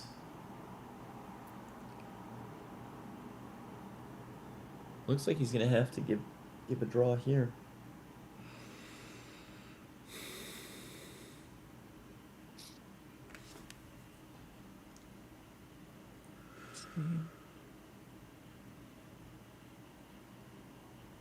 Yeah, Bruce, like, man, I don't have anything. Well, how about this, Mr. Bruce? What if I play d4? Mm-hmm. Let's just say, just for argument's sake, that you take the thing, okay? You don't have to, but just for argument's sake. Sure. Does Black have Black has got a reason to play on in this position?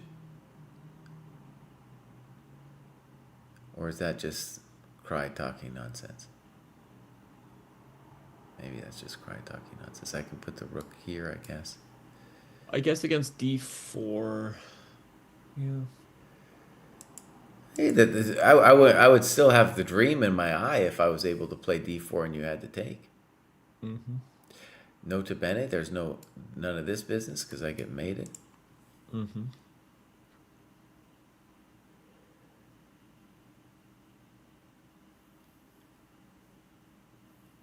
What about king f1 for white, so I could try to get in?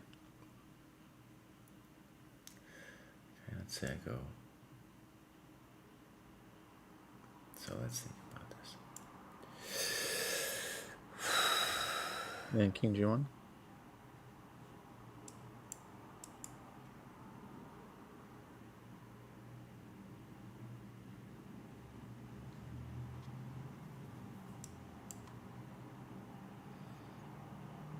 Rook d2 played d2. by Faruja.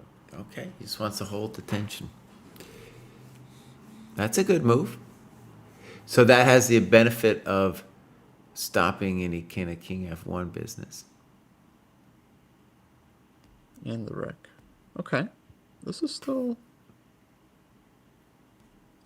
in it. Yeah.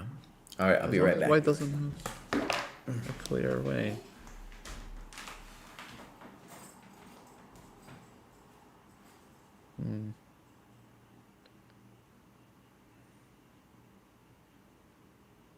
White's a little bit stuck. Oh, Blue, I'm a little frustrated actually on the camera. Because it's like there's no obvious move, right? Like,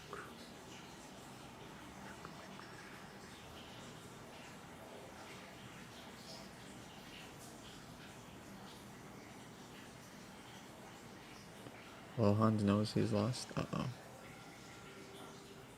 I think many people know that Hans is lost.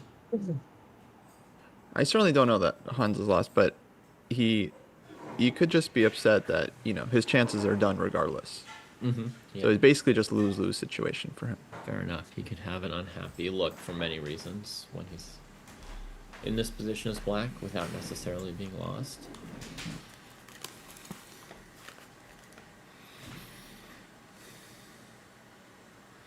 I think David wants nothing more than to see Bluebound blow it. I hadn't thought of it that way. I was mainly thinking about, how interesting Aragaisi versus Vincent was. I guess I would like somebody to win and get into the candidates off of winning a game. This is very unpleasant for White. I'm sure he's holding, It is, but yeah. like I can't do anything. I cannot. Yeah, it's not so easy. I can't do anything. Ruja's still with chances. And I'm definitely not rooting against Blue Bomb. He hasn't done anything wrong. I'm just rooting for Ruja and Arjun and the players that we wanted Everybody. in the candidates. This is unpleasant, dude.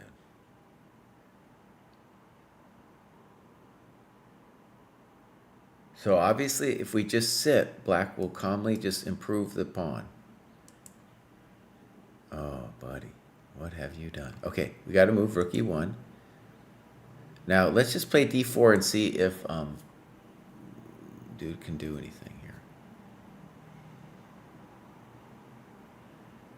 Oh, Renberg says Blue Bomb is main offender in Title Tuesday Rook versus Rook endgames. Okay, then I'm not. I'm definitely rooting against him. If he's one of the Rook versus Rook guys. Maybe he's doing this on purpose, Ghostia. Maybe he wants to become the next bad boy of chess.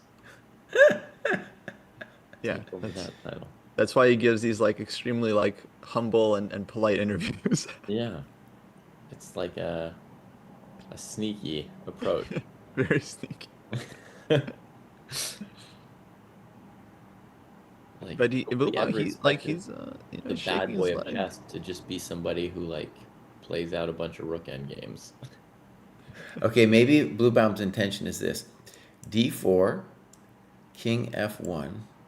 Now, if you play rook f2, I just go and I'm threatening a8. So just for the sake of argument, we're going to play d3, and then I'm going to say checkmate threat.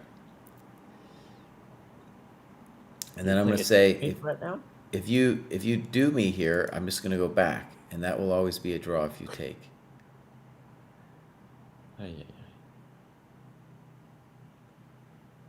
Yeah, I think that's his intention. Rook e1, good move. And I think king f1. I think that's our ploy here. Okay, let me just contemplate this for another moment. D4, king f1. Kosi and Jesse, is today the last day for this Samarkand code? It is, folks. It is, yeah. Use the sauerkraut. Use the summer sauerkraut. Use the code sauerkraut. The crowd are winning. Code sauerkraut, everybody. This h4 move, man. That was some deep sauerkraut chess right there. Yeah. Faruja has 15 seconds on his clock, by the way. Well, he's gonna make it. He's very versed at this kind of thing. And I assume d4 was played, and we're gonna see if I'm a GM today with king f1. I don't see another idea for white, so it's a very comforting long-term Tausch Machina with king f1. Mm-hmm. You know, very comforting. All right, Mr. Proust, try to knock me out after king f1. Wait, what was the idea on Rook h2? Rook King h2, G1 I just go takes king g1. h4? I take on I'm h4? trying to. That's why there's the silence. Okay, taking on h4 is interesting, Kostya, but if I go here, You go rook Rook e7, e7, then king g5. I'll snip. For draw. Yeah. Okay, so here's our current position. The threat. Wait, why do you offer a draw at Kostya? Trade rooks, play king f4? Mm-hmm.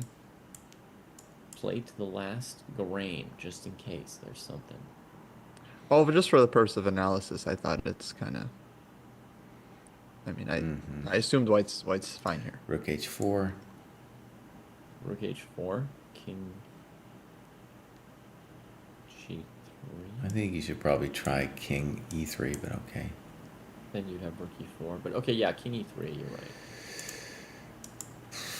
e4, king d3, and my rook is still. I'm still kind of pinned to my back, pinned to my backside, or whatever you want to call it. So now you have to go to e7 or e6 here? Probably e7. Okay, it's still moves to be made. Yeah. Looks pretty. Yeah, I trash to guess me. it's a draw. Okay, Should be. but in any case, I don't see another plan besides king f1 for dude here. Mm-hmm. So, I think. By the way, I think that whole thing with rook takes h4, white probably had something easier too. Blue bound also very like I would play my move, man. I get so nervous when I'm under 2 minutes of just freaking out. These 2 guys minutes aren't left. freaking out. He has to make how many? One more move? Just one more, yeah. By the way, guys, I do think that Arjun did something wrong in the last couple moves of the time scramble. Okay, let's go. Because somehow he allowed rooks to g7 to take the pawn. 20 seconds for Vincent. G4. Oh, Vincent's super unhappy that he has to make a move right now. 10 He's seconds. going for it. Oh, he take, but Big he's move. super unhappy. He just made that like because he was running out of time. He's not happy about it at all. Looks drawish after bishop takes d5. Okay, wait a second. Help me understand this. If Keimer, go back to chess numbers. If Keimer draws, he's got a 12.5% chance. But if Bluebaum draws, we're suspecting. No, because if Giri and Bluebaum win, he's completely toast. Yeah. So I get it. So then we go over here and look at his game. Does he really have 0 chances here? CD5, rook d5. I don't know. It's just he seems very unhappy that he had to play bishop d5. Now they've got another 50 minutes, by the way. But that was his whole idea of playing bishop b7. Come on. I'm just telling the body language, you know? Like he was clearly very upset. Yeah. Actually, I think what I would say, though, is isn't Black the only one playing for something now? Yes. That's why I thought something went wrong for Aragaisi there. Like somehow Black just, went and took the pawn on g5 from him. It looked like he got really just like kicked around by rook e7, rook g7. I think possibly stochastic chess just he would have rather had one more move under his belt and be able to think about bishop takes d5 on move 41. Exactly. I think that's exactly what happened. He's just like, oh, why do I have to do this right now? I have 10 seconds. Just play it. But the position looks pretty pleasant for him. Dude, Keimer might be able. I mean, let's think about this. Let's think about this. What is the realistic chances here for Black to win this bad boy?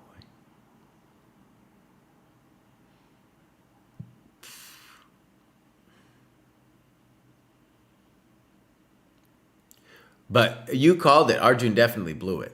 I mean, he had a very nice position. Let's just go look briefly how he blew it, because this was fine, I felt. Rook c7 doesn't seem to do too much. And then, dude, Arjun went completely nuts. He went completely nuts here with g4. What are you doing, buddy? Yeah. There's so But many it good was moves already here. kind of going nuts with h5. Even if h5 was maybe a good move, it was like, Yeah. what's he doing? Like doing weird maximalist stuff on the king side, trying to break open the position instead of putting a pawn on g3 to cement all the dark squares, right? And then bring the king to d4, like you said.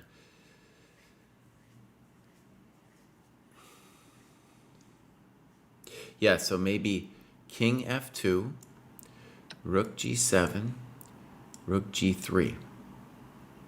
And we're saying, yeah, you can push, but your coconuts are all going to fall. Well, he might still throw in that rook e7 move, though, Jesse, right? So that so the knight's hanging when he goes to g7, just like he did in the game. But rook e7 here, then I go here. Where is here? Knight d3. Okay, then rook g7.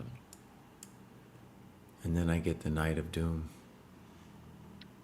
You've got a lot of good squares. Which one did you pick? Knight f4, I guess. That's the boomer GM move. Okay, and then rook g5. I mean, then we're going to contemplate c5. I mean, maybe you'll play rook takes d5 when I do that, but... Oh, yeah, I'm fine if I play rook d5.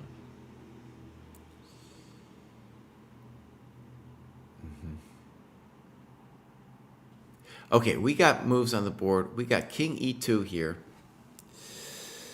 Does Black have zhuzh?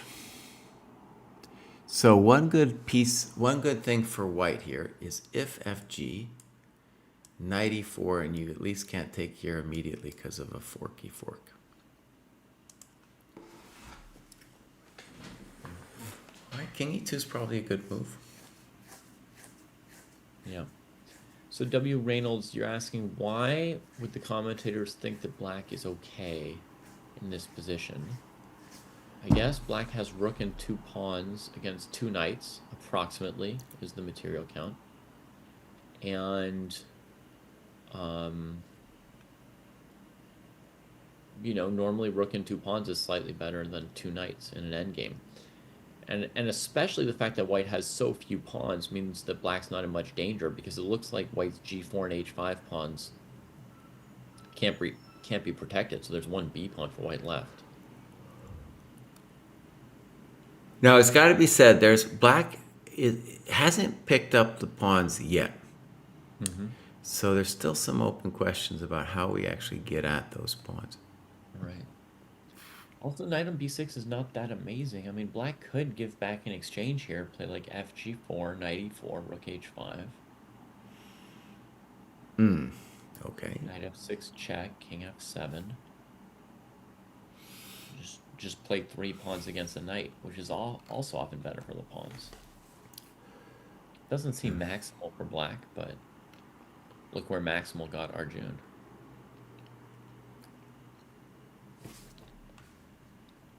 I also calculated fg knight e4 g3, as is my want, and there for white, I thought white could take on g5 and play king f1 and king g1 and block the pawn.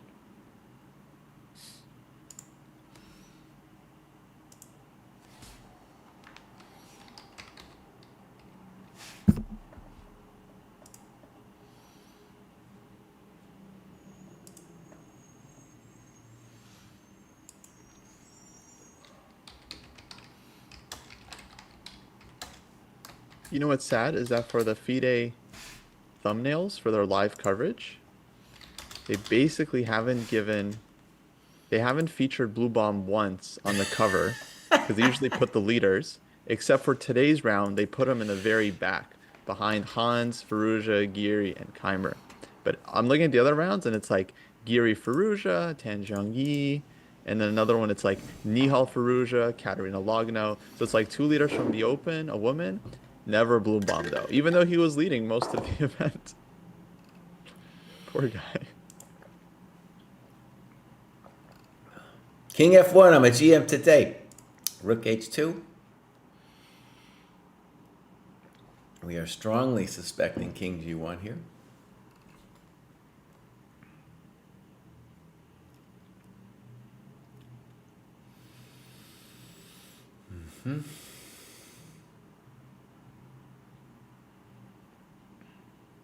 Blue Bomb's at the board, but he hasn't played king g1.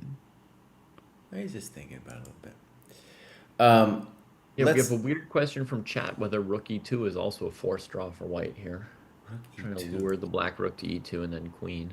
Oh, that's what he's thinking about. Holy macholis, rook e2. Now that was a real Tausch Machina.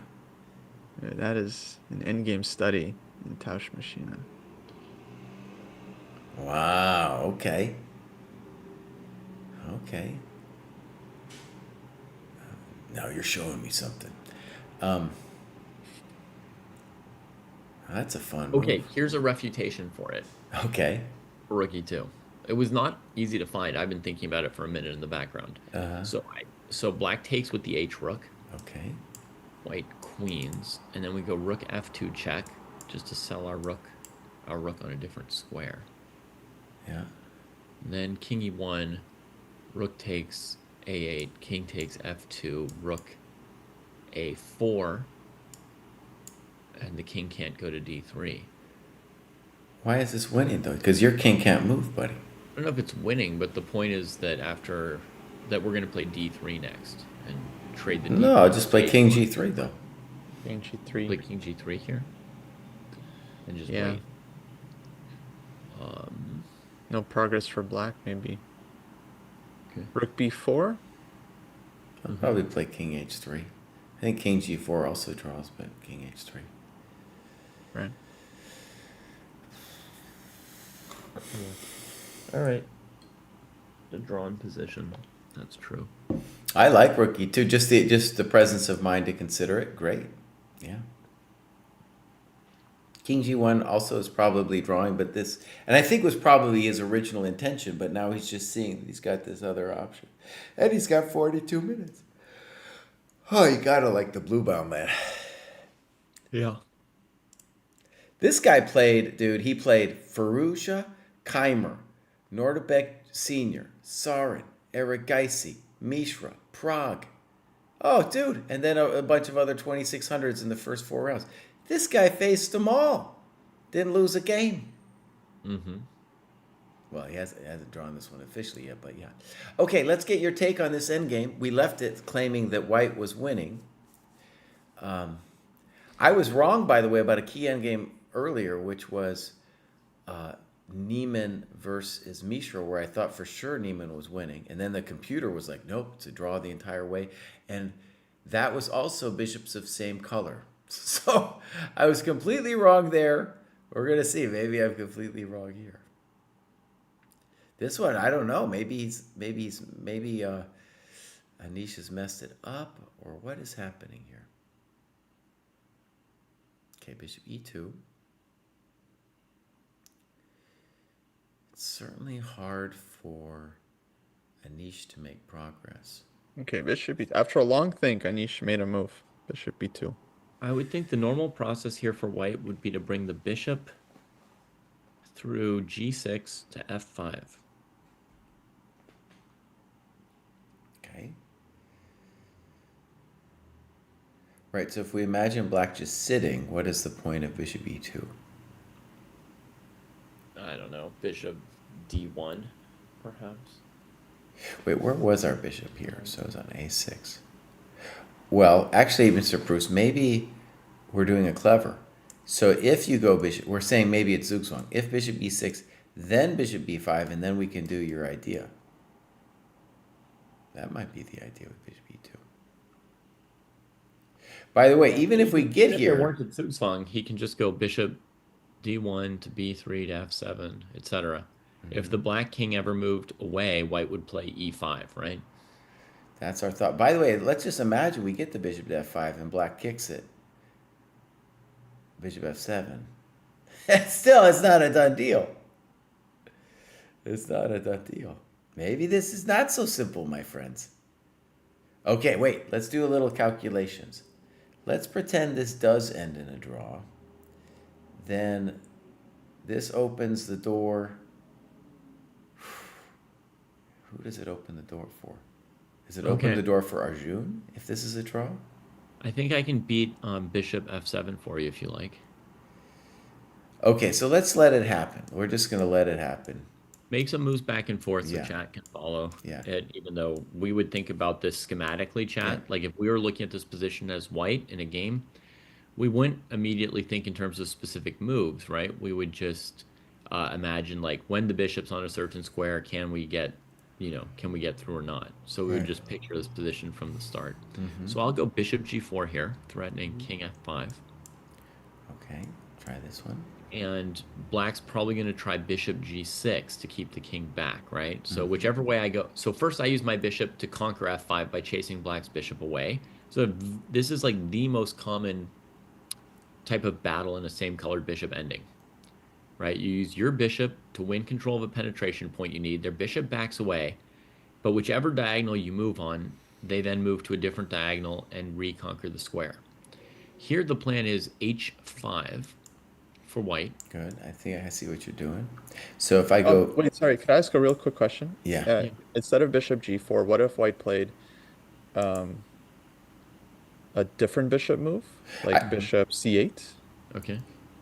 Bishop G. Trust Mr. Proust, though. He's got an idea here, Ghost, to check it out. But I want to get... I'm just wondering what's black's move if white puts the bishop on g4 after bishop g6. Because isn't that kind of a Zugzwang? Bishop h7, and then you want to play h5 then, right? Or bishop h5. I want to keep the pawn on h4, ideally, right? I see what you're saying. Okay. Maybe. With the pawn on h5, we win by trapping black's bishop here. So let's just show Bruce's variation. He wants to go here and here. Maybe both good, yeah. And then he's saying your king needs to move, and then we're going to play e5. Now, it's still pretty hectic. So imagine here. Let's put it on e5 for a second. The pawn is going to go. Yeah. I mean, there's Now, also bishop f7, bishop g6 there to try to win. Well, notice too. I mean, we might just...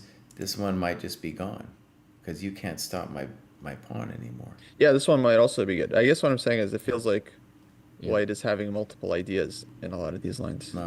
And Hans has moved his king away at the very beginning of all this. Right. He didn't even want to mess with it. Okay. So our first candidate move for white is clearly e5. We could maybe play something else, but e5 is our first thought. Oh, you know who I'm seeing? Gukesh. Gukesh is there. He's Poor watching dude, the man. Giri game. Oh, I wonder how he's doing. That's a name you haven't heard in a little while. He's not doing well, boss. He's not doing well. He won yesterday. He won yesterday.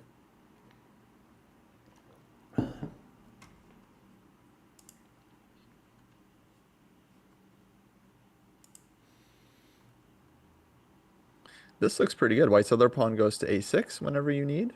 Mm-hmm. And then you're just always faster with the f pawn.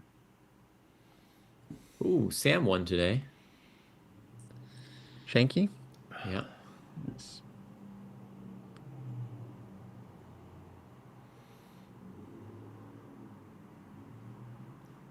And Zemlyansky. Oh, he beat Ivan. Yeah. It's your boy.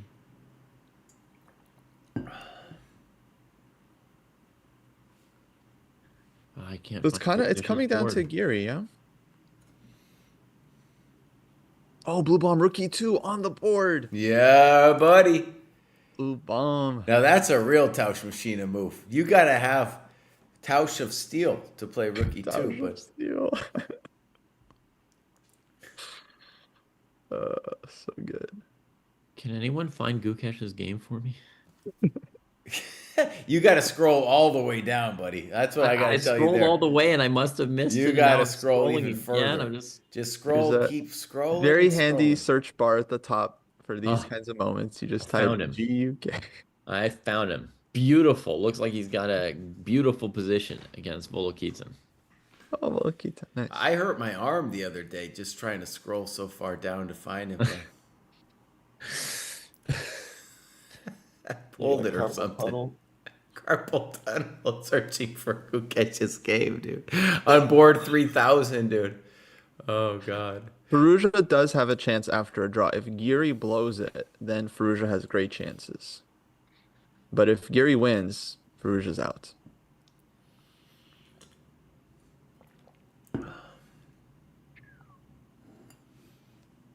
Dang, Blue Bomb just saw everything.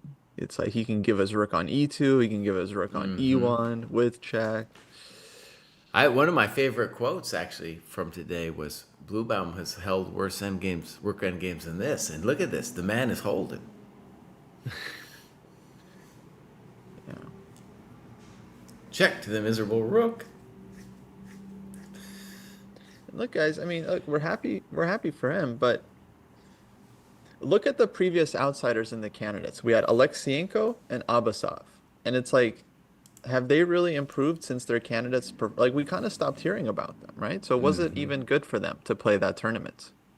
Yeah. Was it even good for them? I'm just concerned for his well-being. Okay, the argument though for Bluebaum playing well is, I think, in contrast to Abasov, Bluebaum's strengths are defense and opening prep. So he's not going to win the tournament or anything, but he's going to be a tough nut to crack. Abasov rolled over in a bunch of games, and that was kind of a bummer for the tournament, right? When you have somebody. It's over. It's over. Giri won. Yep. Yeah, GG. buddy. Anish into the candidates. Anish Giri, let's go. Dang. He was one of Kostya's picks. He was one of Kostya's picks when we asked who would you want in. Let's do it. Giri. One time. I kind of think too when Hans went into that thing saying, you know what? I remember I was traumatized by Mishra holding a bishops of same color position. Cry said I was winning. Kostya said I was winning. I wasn't. Maybe Giri isn't winning in this one. Mm-hmm. That's what he was saying. Okay, classic. Okay, so Baboom. Oh, I didn't want that Baboom. All right, so let's figure this out. If Giri wins, he is 98% in. Now, is there any chance now that he's like that 2%? was what was the 2% where he wasn't winning? I think he's in now. Who, Giri? Yeah. Maybe like Firouzja Keimer winning would take him out. Maybe. That would depend on the second tiebreak there. Yeah. We talked a lot about Hans's bad second tiebreak, but we didn't know about that. Good. So technically Giri isn't absolutely in yet. Not until the 100%. Blue-Bound Firouzja game is a draw. I mean, clock is still ticking, so Firouzja's still playing, but that's looking like a draw. Yeah, most okay. likely.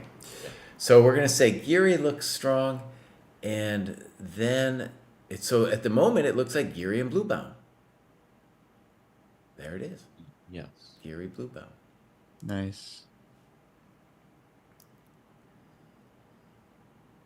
Or Giri Keimer, right? Or Giri Keimer. What's Keimer's chances? Oh, wait a second. Like on the board? On the board, I would say decent. Beyond me to be confident about it. King F8 was played, by the way. I should have mentioned that. It was played a while back. So he's getting out of all these knight e4 checks.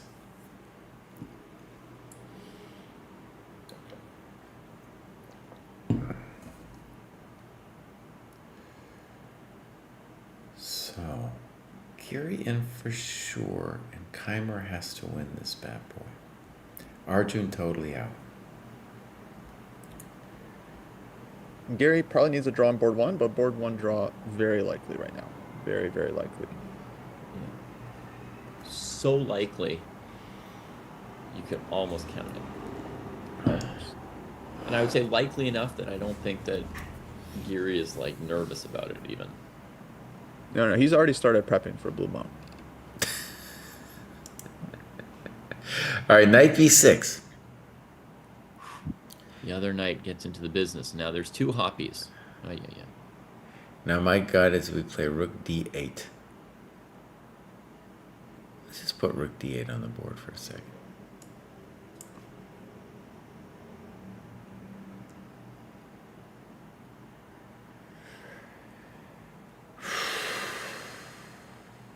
There's a lot of trickery that can still happen here. Okay, I got just a fundamental thing to say. Black is super interested in trading off a rook. Mm-hmm. Even if you sacrificed a pawn or something, it'd be worth it to trade off white's rook. As long as that rook is on the board, our own rooks kind of like, stumble over each other a little bit. And white's rook has chances of messing with us.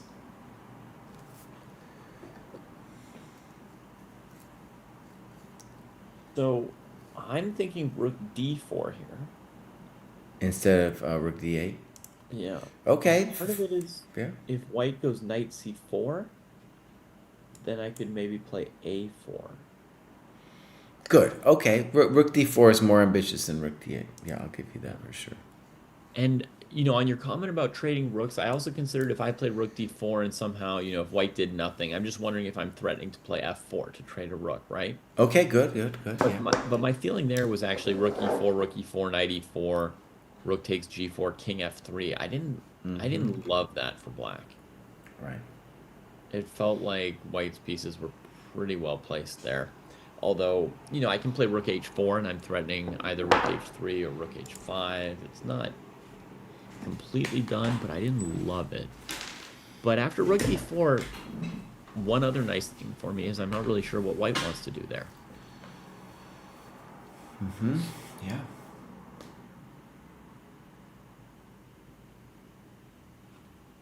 Get a knight to e6 would be amazing. But knight h3, rook g4 cuts that knight off. Maybe gf5 if there's nothing else to do.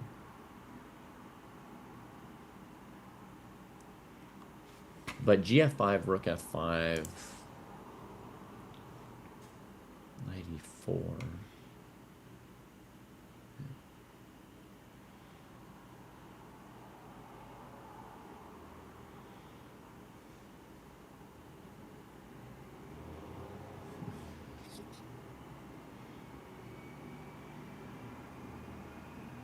Yeah, I think the basic point we're going to see is white will lose both pawns, g4 and h5.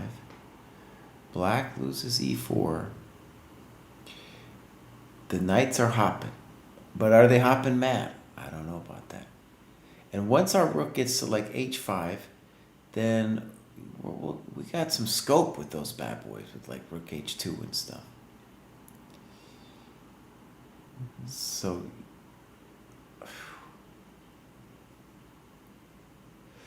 and despite the fact that Keimer blew it yesterday, I mean, that was just a tactical miss. He's been very good at these technical endgames, where, you know, especially tricky endgames. Actually, I'll call them tricky endgames.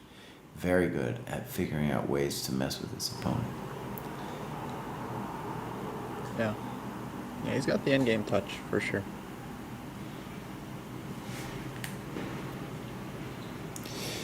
Okay, I'm just gonna go back and make sure we got a full. Somebody's saying I shouldn't be laughing yet, shouldn't be celebrating for the blue-bound victory. We still got some stuff happening. Laughing over Blue Bomb. I don't think anyone is laughing. Well, someone said in chat, they were like, "You're laughing too early," and they said Black was a pawn up, but now he's not a pawn up. Yeah. But Fallujah will carry on. He'll play rook h2, king h5, that kind of thing.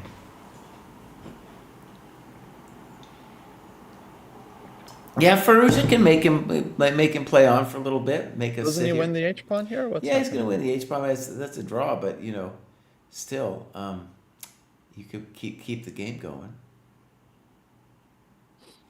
Rook h2 played. I'm sure he has a clean way not to allow G and H against F. I don't see it.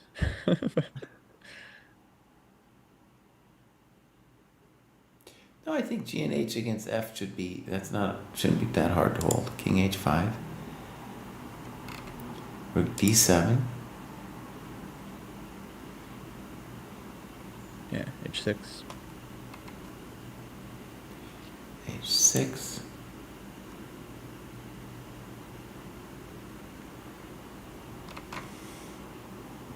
Anish was undefeated.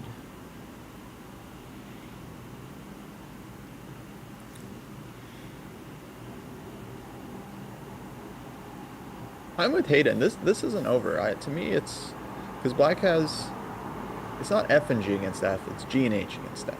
Mm-hmm. I think is of course more complicated, and you got the pressure last round.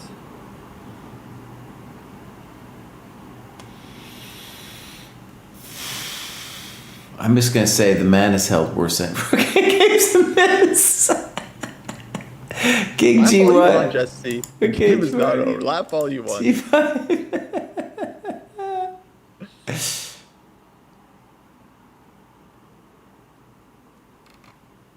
D6, simple chess, yeah. No, this is a draw. It's good technique right there, Rook D6. Very nice technique. This, my friends, is a draw. No puedo mover el kingo. What if I bring my rook to h8? I'll just put my king on g3 and relax a little bit. You'll do what? I'll put my king on g3 and relax a little bit. On g3? Then I still can't move. You can bring the rook to G6 for Black, Mm-hmm. and then White will have to give the 6 rank, and then you go rook F6, king G6. Nice. Then we move our. Yeah, this game's gonna continue. No, buddy, I could take on g6 and play f4, draw on king and pawn in game.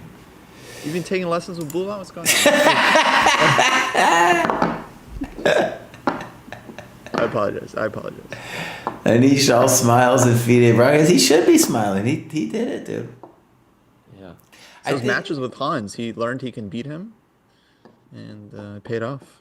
But he lost the match to Hans, right? No, he won one of those. G2, rook f8.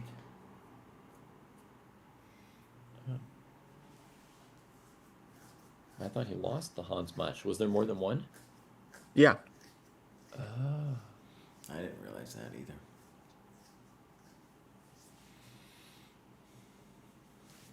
He lost the OTB match, right? Then he won the online match. Exactly right.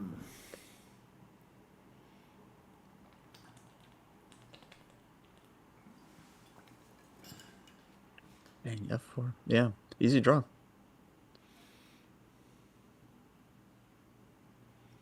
Now people doubt the blue bound, buddy.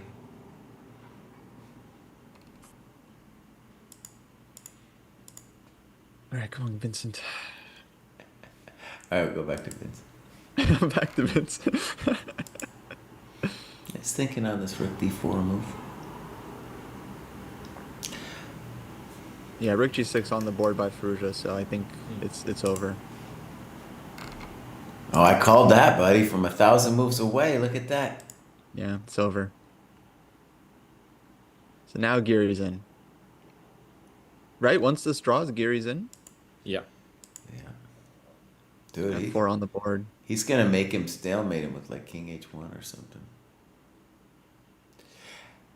Yeah. Actually, dude, so I had a game against Sarwan, U.S. Championship.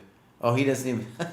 I had a game against Sarwan, U.S. Championship, and we had a position like this, and I had the temerity to offer a draw. No, dude, he played on, and he stalemated me. That was like he was very intent on like... It was like a statement stalemate, you know. For the fans.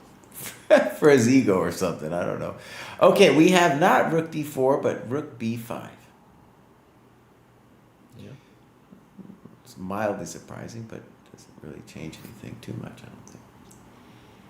Well, what's his intention after knight c4? Let's figure it out. I guess FG.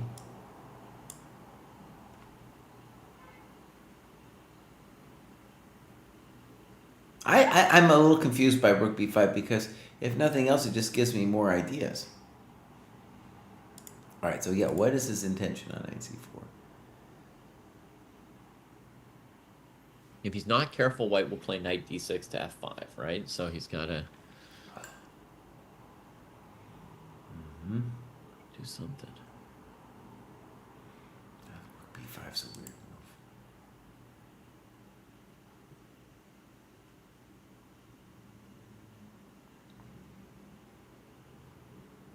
I don't see another move besides knight c4.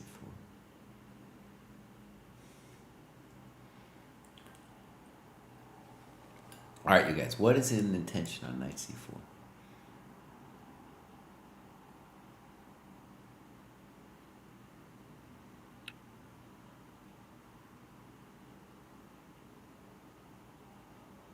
I guess it has to be to trade on g4, maybe?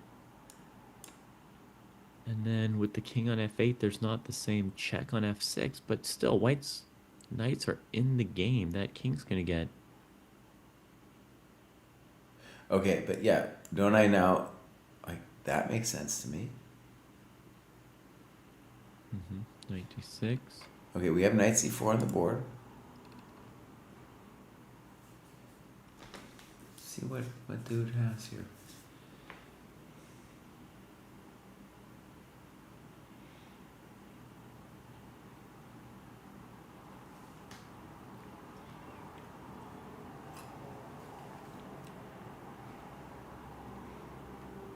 Oh, David, you read Danny's new book this weekend? Yeah. What do you think, bro? Do you want to come on camera for a second?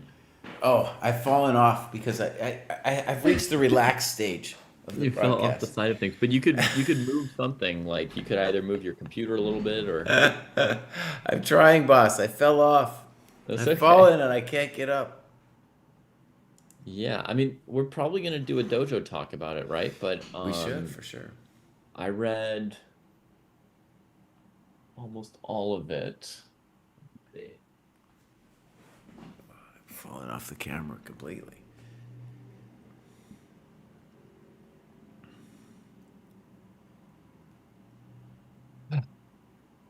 Okay, Rachel is asking question for Anish about qualifying to the candidates. Yeah. That's a My good one. question was going to be, what will he try to do differently this time? Okay. I've got about one chapter left, Jesse. Okay, yeah. And can you contact Dude to give us some advance copies too? Because I think otherwise we got to wait a while. The book comes out tomorrow, Okay.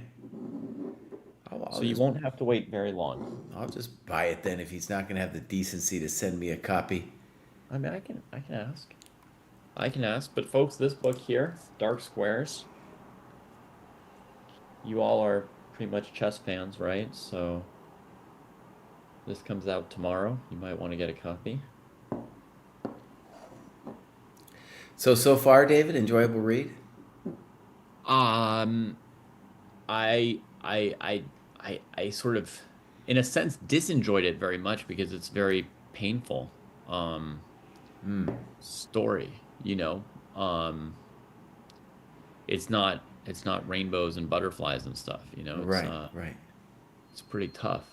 Um, I know, you know, much of his adult life, but I didn't know his childhood because I was a couple years older than him, and we didn't talk about it. And his childhood was very, very tough. So, yeah. Well, I mean, I think it's super well written. I think it's super well written. But I couldn't say. Yeah, I think enjoying would be the wrong word for something like that, right? It would be like if you read a book about a war and then someone asked you if you enjoyed it. oh, there's great books about war. I mean, Okay. you know. Yeah, I didn't say it wasn't a great book. I don't know. I wasn't sure if enjoying is the right word. Okay, fair enough. I cried my way through the book very slowly. Wow, dude. Okay. It's tense. So again, me and Bruce did not understand why we're letting this knight come hopping on our faces here. Yeah. We didn't understand that. And there it is. I was thinking maybe you can play G3 in this position. Mm-hmm. Really, boss? Knight takes b5? Yeah, I guess not. Sorry. G2, knight h3. Somehow I thought if I took on F2, you'd recapture. But no.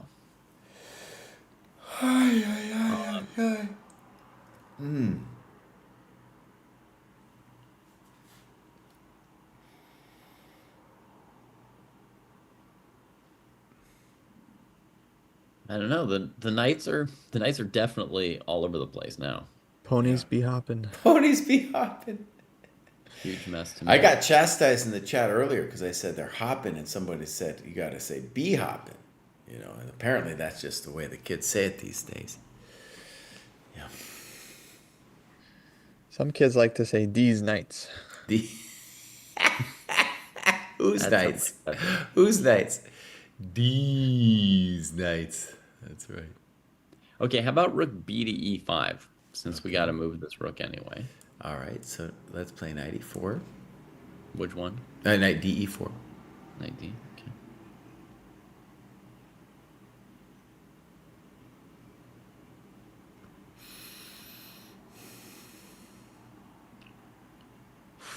Okay.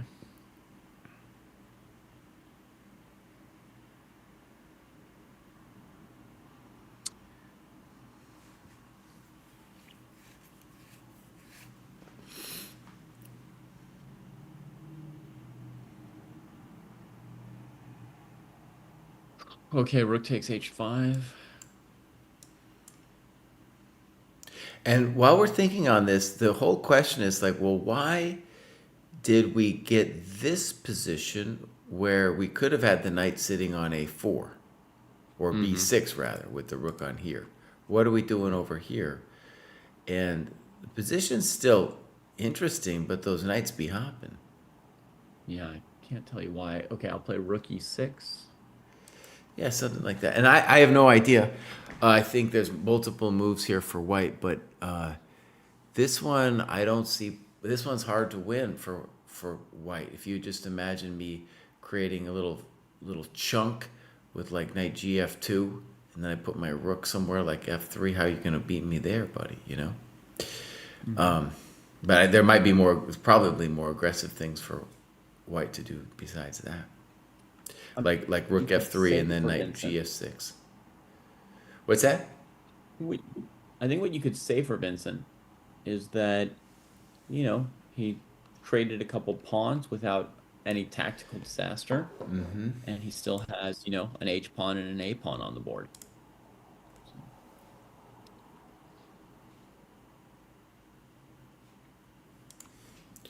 Yeah. You're thinking about going for rook f3 here? I mean, there's just multiple moves. It just doesn't seem like white has too much of a concern here. Right. Like, just as an example, you could play a kind of a chunky way there, or you could play rook f3 and get a little frisky with knight f6. Either way, the knights, when they're together like that, they're really hard to deal with. And if you don't trade my rook, which I don't see, if you trade my rook, then we're talking a different kind of game. But once you don't trade my rook, I don't know. Maybe and white always has chances to create some drama of his own once my rook is on the board. Is it possible Vincent will lose today due to knight g3 again? Maybe. We had a terribly mean comment earlier where it would be like, repeat it then. the problem with Bluebaum qualifying is we missed the chance to have a candidates tournament where everyone is higher rated than the world champion. Oh man, that's Laugh cold. all you want. That's Lukash is cold, gonna come buddy. back. That's cold. Jesus. I guess Abbasov was the saving grace for Ding last time around, huh? Exactly.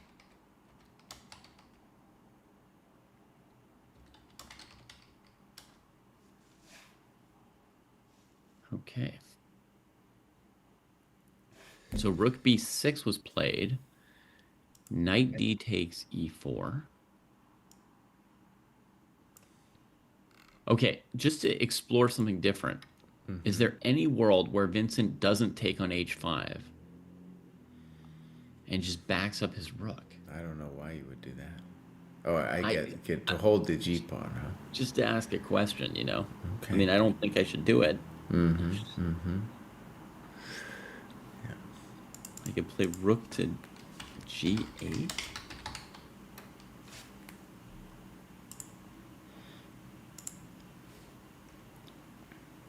Somebody's already updated the wiki page for the candidates and has put Giri in there.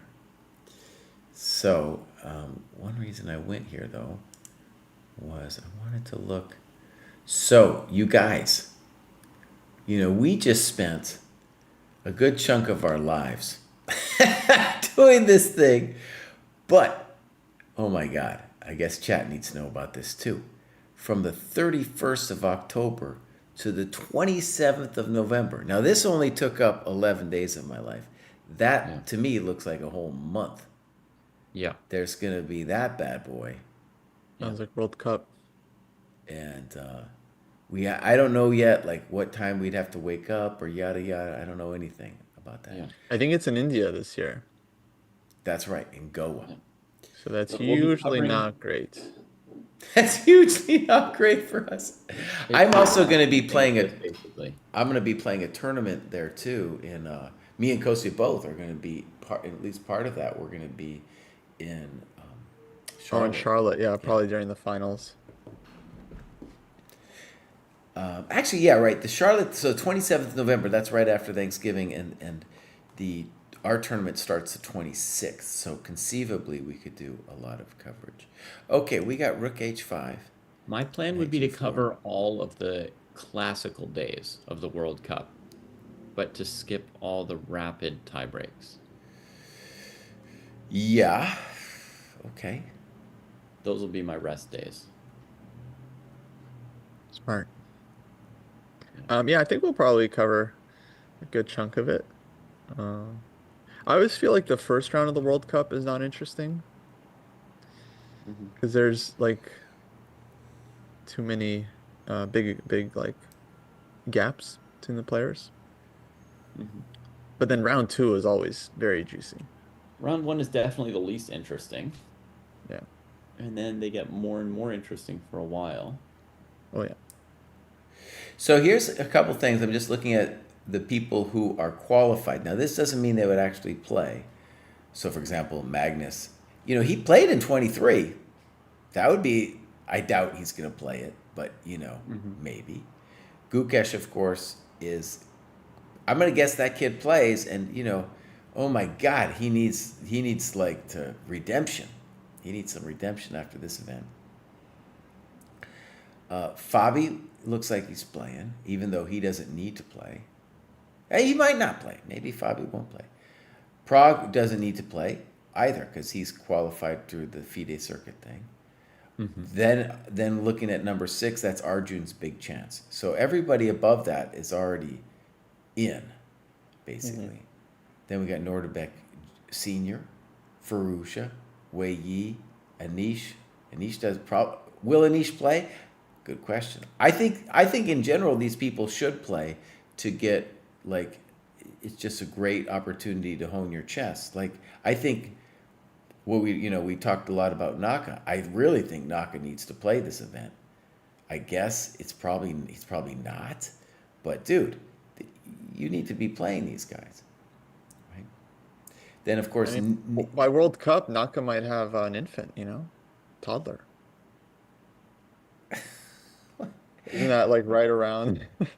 Did you say a toddler? I, Yeah.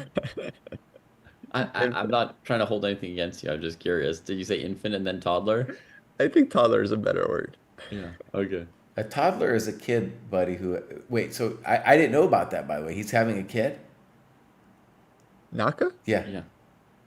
Yeah, he announced same time as Magnus did, basically. Oh, okay.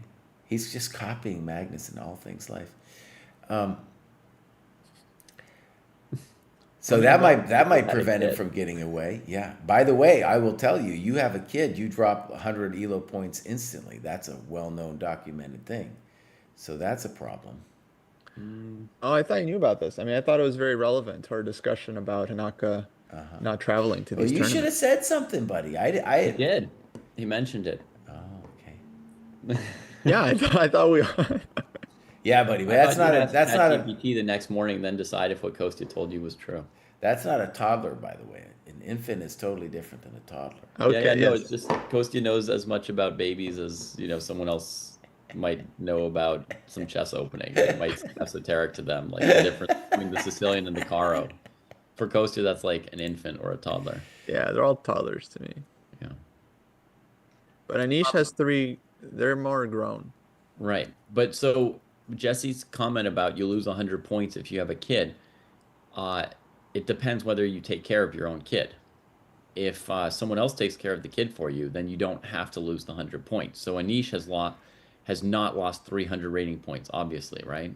He would be, I would say he would have been 3,000 When did otherwise. he have his kids, though? He had his first kid a while. Like his first Yeah. kid is like 10 years old or something. Yeah, he started young, dude. That kid started young. Hmm. Yeah.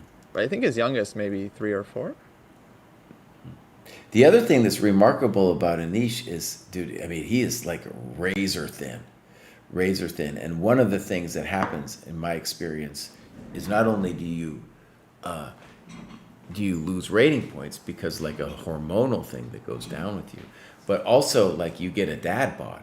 It's like that's a meme in society, the dad bod, but it's a real thing. And so the fitness becomes like just weird things start happening to you with hormonally when you have that kid, dude. So I don't think Hikaru's good. Even if you're not the primary caretaker, I understand what David's saying. You're still going to be hormonally changed by the event. But not 100 rating points worth. That's got to be an exaggeration. They're like players over 2,700 who have kids. Yeah, but they took a hit, dude. They took a hit. But I mean, 100 points. I'm saying that has to be an exaggeration, right? I don't think so. Look I at don't the think data. so. My friend who actually, my first time I heard this was back in the 90s, and he contended it was 200. And I think it'll be different for different people. Okay. But yeah, But it's on average, 100. that would be my guess. Yeah, about 100. That's already more plausible than saying it has to be 100 period, because I mean, look, I've got 3 kids and I'm still 2300. I was never 2600, never 2500. Oh, David, your kids took a huge bite out of your chest, buddy. You've been Yeah, but playing much very. less than 100 per kid. I didn't say per kid. I said once you have the kid, and it's Oh, especially period it's is especially the experience of that first kid, yeah. So because it's like 33 points per kid if you have 3. no. It's 100 points for that first kid, and you can get it back. You can get it back, but you will go through a period where you get great chances for a dad bod and great chances to just lose your chest strength. I do believe I'm certain it's different for different people because it's a weird hormonal thing, but it will affect him.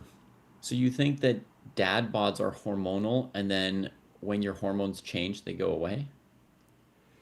Well, some guys never lose their dad bods. That's one of the things you got to say about the dad bod. But it's definitely a hormonal thing. Yeah, and you just see it. Like so many guys I know. I think this was true for me too. It's like some weird stuff happens to your body, and the body's obvious that you just see it, right? With your mind, of course, it's not like something you empirically see, but you can measure it just with a variety of players, chess players you've known who've had kids. Not so easy. In addition to the fact that you don't play as much.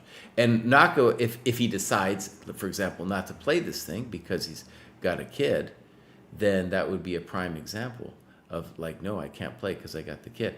And honestly, socially, whenever you leave your young bride who's having a kid and you go away for a long time, that's frowned upon socially in just about every circumstance. So this one, he would be leaving for more than a month with travel time.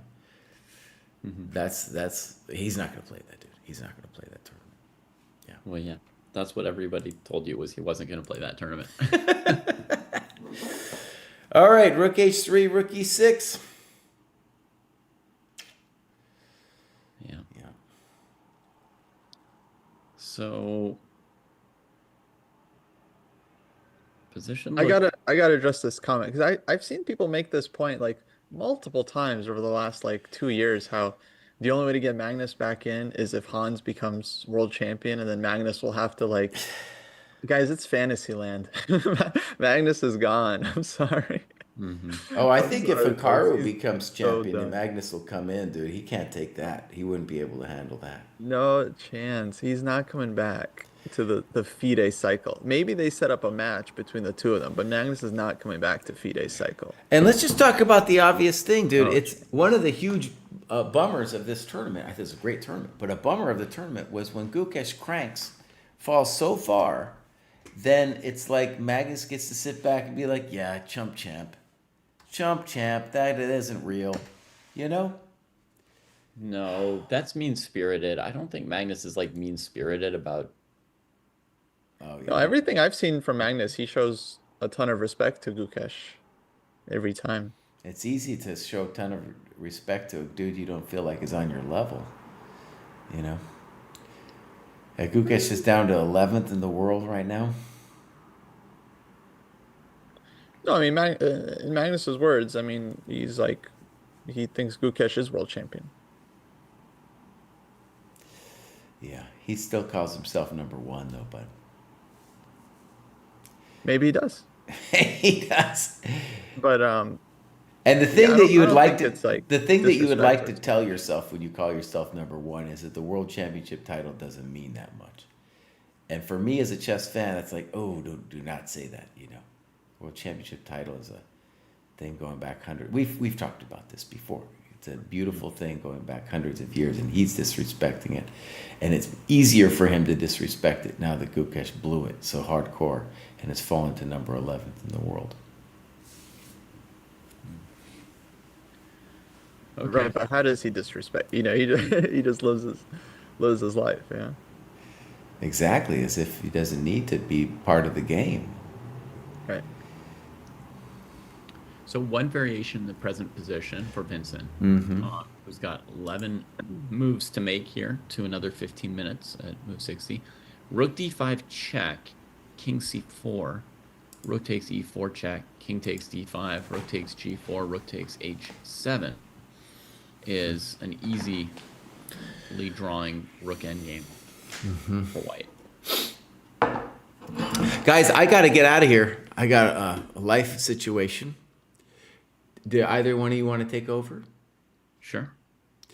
And as I'm leaving, I will say I'm calling this a draw. So I was wrong before about calling Keimer's game yesterday. Me and Kostya called that and left, and then he blew it. But I'm going to call this a draw. So in my world, Bluebaum and We had the correct eval, I'm sure. correct email. But anyways, Bluebaum and Giri are advancing in this thing. All right, David, tell me when you're ready, and I'm gonna hit the stop Yeah. streaming button. I'll let you know. I clicked on OBS and it doesn't seem to be launching for a bit here. Okay, okay. Yeah, I that's could also take there. over in case it's tricky for you, David. It looks like I got it. Cool. And yeah, do I need to reset the title in my stream maybe real quick just to make sure I don't copy over an old title? No, it'll be the same title. It'll be the same title? Yeah. I think if you go live, yeah, it just stays. Okay. All right, I'll try that then. All right, bye everyone. It was a very enjoyable tournament to watch, much better than I had hoped for. All right, bye everybody. Okay. See if we're back.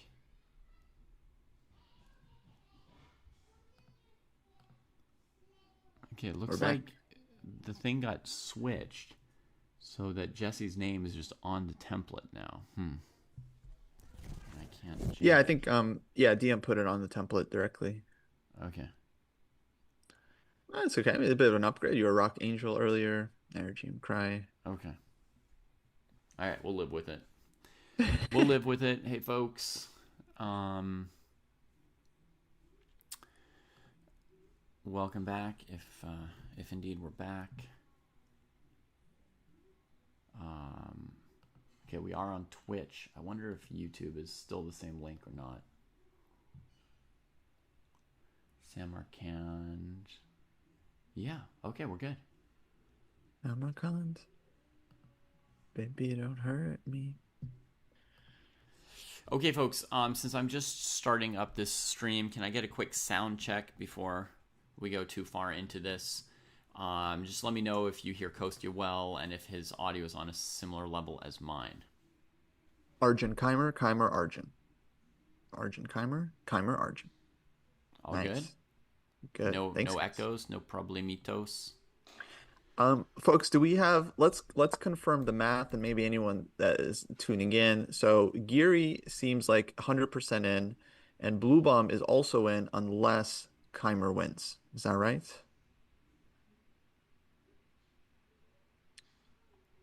Yes, that's correct. That is the situation as we carry on here. There's a bunch of other games going on, probably. Gukesh, however, has finished with a win. Yes! Yay! Ooh, nice win. Yeah, F3. beautiful. I think With, the idea is to sack the queen, Kostya? Yeah, intended queen sack, exactly. Here, and I mean, I think the breakthrough is just like that. Wow. Simple. That's why they call the passed pawn a criminal who must be kept under lock and key. Right. Yeah. Beautiful. So there's probably a lot of other games going, but our attention is pretty much fixated on Arjun versus Vincent for now, since Vincent is in a must-win situation for a spot in the candidates. Well, we're going to have to look at other games, Kostya. Draw agreed. Oh, no. They drew. He offered a draw? Is it Apparently. was it kind of liquidating on the board? I have no idea. I'm gonna watch the camera. So he made the move. Arjun not at the board when he made it. Arjun comes back. He offers the draw as Arjun sits down. And Arjun basically accepts immediately. Okay, I'll tell you what I was thinking in this position that might explain it, okay? Normally, I would play one more move at least, maybe, but I know everyone's going to be confused. Like, play it out. What are you doing? You know, all you need to do is win. I think the move that Vincent is expecting is knight gf6, at which point the h pawn is doomed. Right. And So you can without take the twice on H- f6, but then that's easy draw for white. Without the h pawn, there's no nothing to do, I think. Mm-hmm.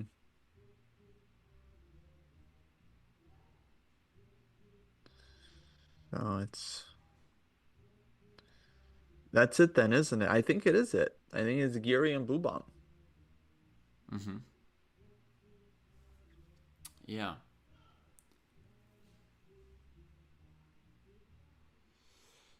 He would definitely keep going. What should he continue playing after knight gf6? I mean, I agree normally I would make my opponent play one more move, but let's say he didn't offer a draw and instead Arjun played knight gf6 and then Arjun offered a draw. Like what are you going to do in this position? Mm-hmm. I don't see it.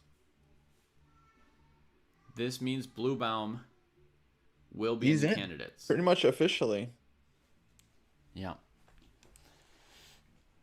That's Wow. what it means. An incredible spate of draws in the last few rounds in this tournament on the top boards. You know, the final scores here, Kostya, are lower than we expected pre-tournament. We've got one player with 8 points, right? And then a bunch of players on 7.5. That's a very low score. Yeah. So that means Giri has just won the tournament clear. Yeah. So congrats to him. 8 points. Anish Giri silencing all the haters once and for all. Love it. Yeah. So I see that people had things to say about how Kamer should have kept playing, and not a single move has been suggested for how he should have kept playing. So we might just say it was a draw and go on to some other games. Yeah, unfortunately, no chances I can see here for Vincent. And no, as people said, he's a big fighter. So if there was chances, I think he would continue for sure. Yeah, I mean, Vincent's logged a lot of moves, you know, hundreds of moves at this tournament.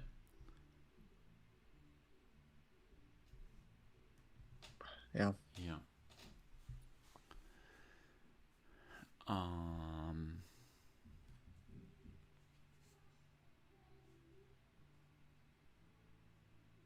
Sorry, I have to deal with one thing.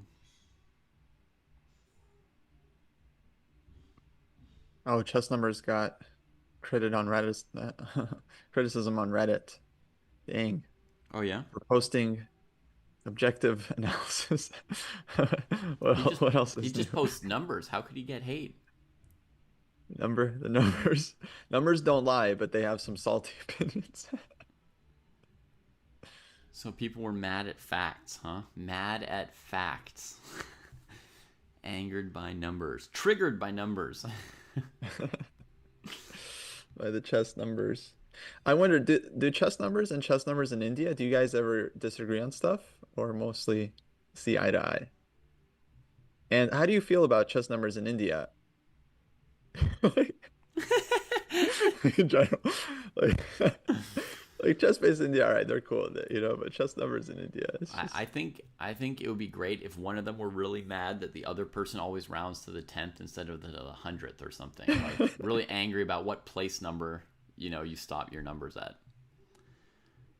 they used to share the account, but then they had creative differences, so chess numbers in India went off. When are we getting chess dojo in India? I guess we got some. That's on you and me, Coast. Yeah. I guess we got some there.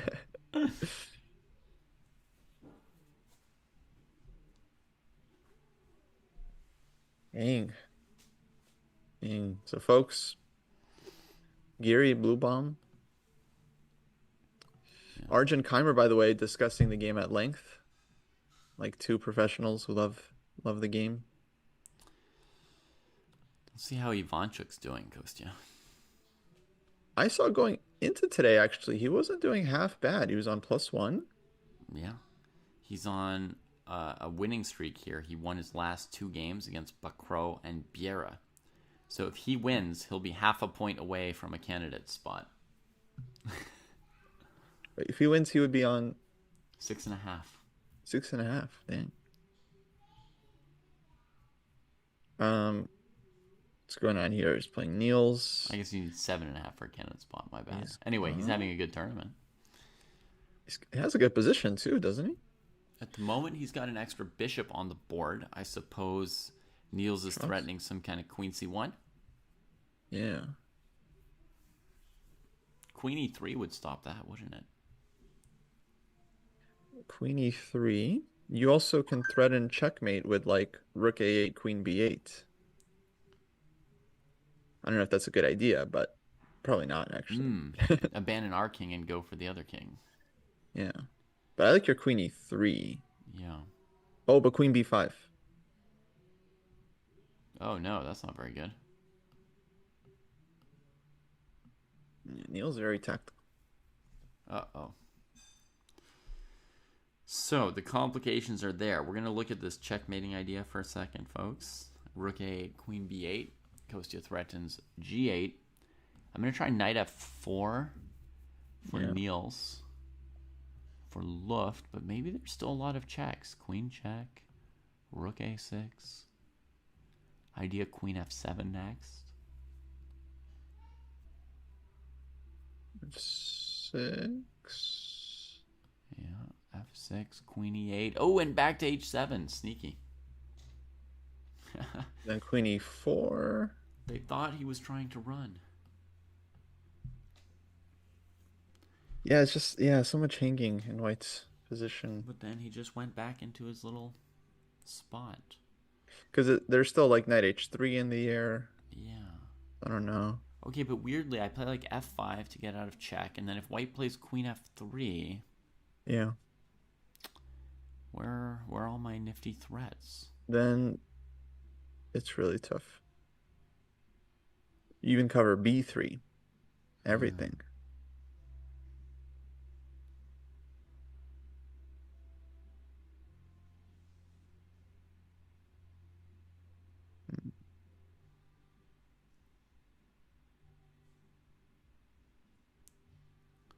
So I tried to calculate a ridiculous perpetual with knight h3, rook f1.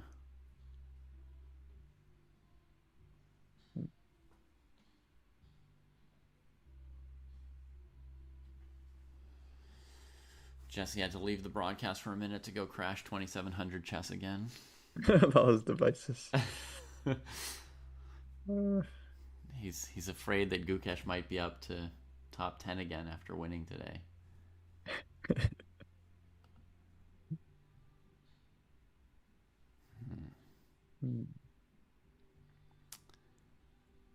Okay, I'm very much just confused by this position, actually, Ghost.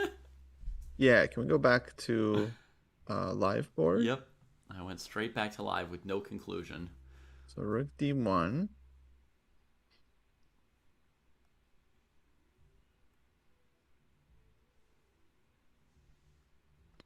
Yeah, it needs to consolidate somehow. If he moved the knights somewhere, then would queen a6 or b5 become a...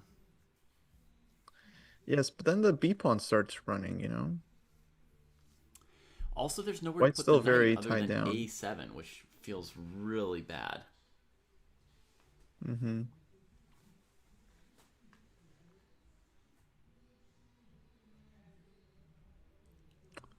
Yeah, I don't see a technical way here.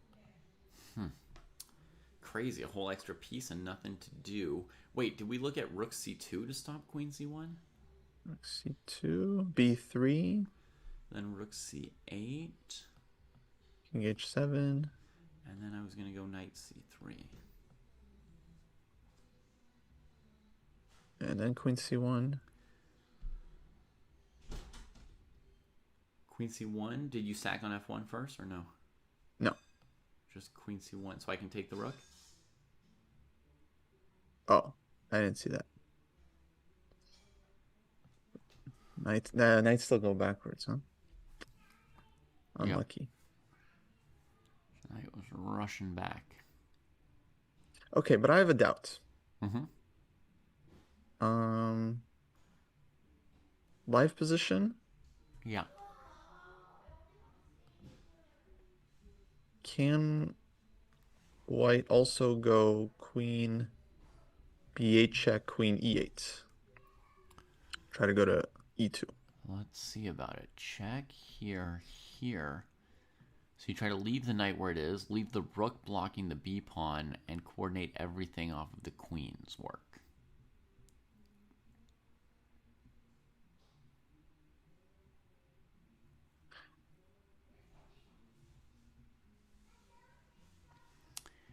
But black has rook f1, king f1, queen c1 check, and then queen c4. Oh no, queen e1, queen c4, rook e2. Yeah. White holds on. Yeah, I mean, maybe after queen b5, black's not too bad. But it is bad, right? You go king g1 and then rook should be good. Yeah, rook should be good, I guess. Okay, okay. Favorite games from the tournament? Maybe Aditya Mittal against Erdomas is one of them.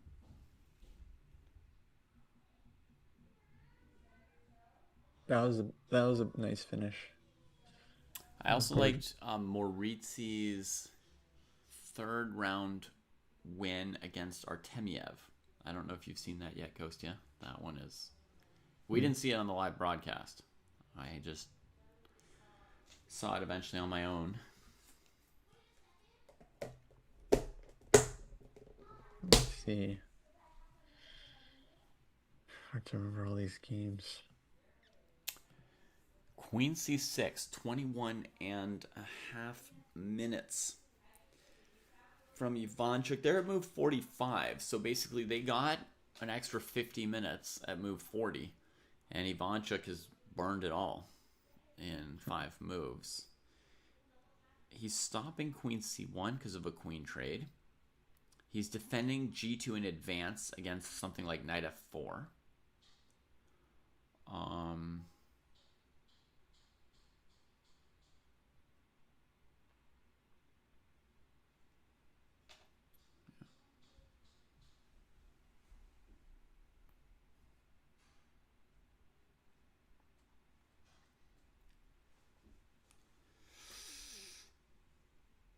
Agalo, Eduardo, go for it. Chess Dojo Mexico, go for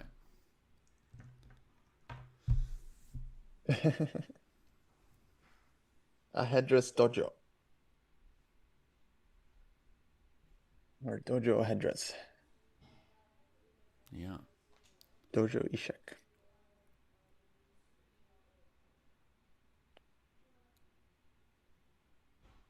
B3.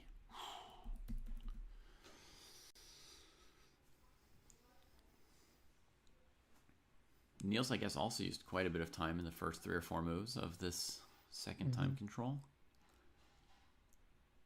B3. So now the basic move is rook b2. Yeah.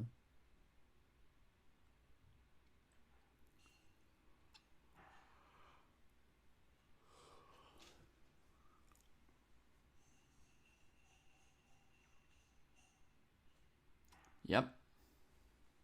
Bring the kiddo to school. See ya. And thanks for the numbers.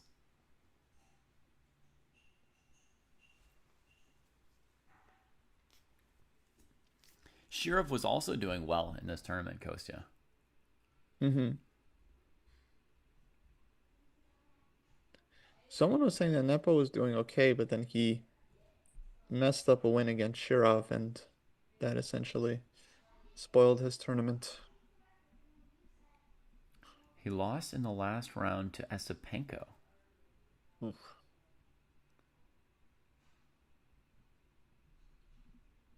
That'll do it.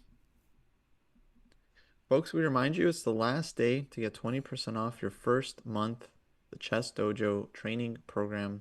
Use code Samarkand at checkout to get your discount. You can also get a discount for the whole year if you sign up for the year in advance. It's about $10 a month to join the dojo training program. So Shirov, fire on board. He's also matured as an older player. 9 draws, 2 wins, undefeated. Nice. Maybe a little less fire, but still a 2750 performance rating. Pretty good. Still got it. Jordan van Forest, 2700 performance rating. He's right around 2700 right now in the ratings as well. Let's see if we can calculate this endgame real quick between Yakubayev and Fedoseev. It should be doable.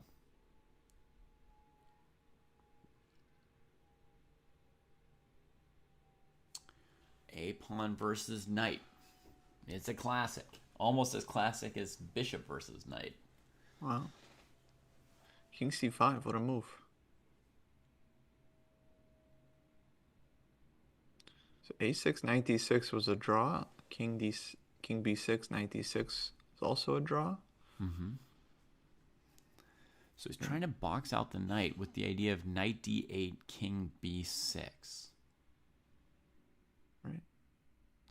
But if black plays knight f7, they still can't lose, I don't think. King c7 then, chasing. Yeah. Knight e5, a6. Oh man, king c7, huh? Nice little two-step. Oh la la. King c5, knight d8, king b, knight d8, king c7. The knight can't get around him here. Okay, so king c5 is the live position.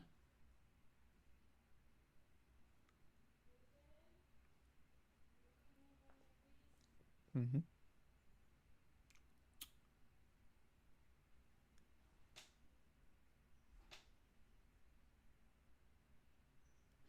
Looks like GG's. Like white just won, huh? What about knight e5 here? Okay, good question. I imagine a6. Then Knight d7. Knight d7, right? King b5. King b5.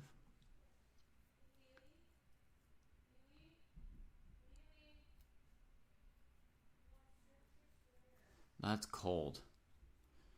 Knight That's f6. cold. a7, 98, a8 equals queen. Yeah. Yeah. And of course, there's other ways to do it at this point. You know, you could play a move like king c6. That would be the typical move. We just continue to Yeah. box that knight in with our king. But yeah, we can also take advantage of tactics. Tacticos. So, wow. That's a big win.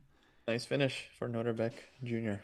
So, Noterbeck Jr., he lost that one game to Firouzja, and then he won back 1 point against Demchenko since then.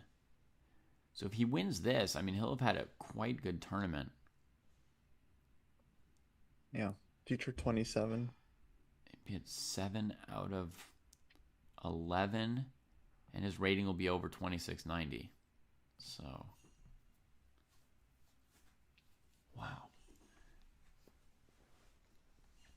Pretty cool how the king dances around the knight there. Yeah. Just kind of restraining it at every turn.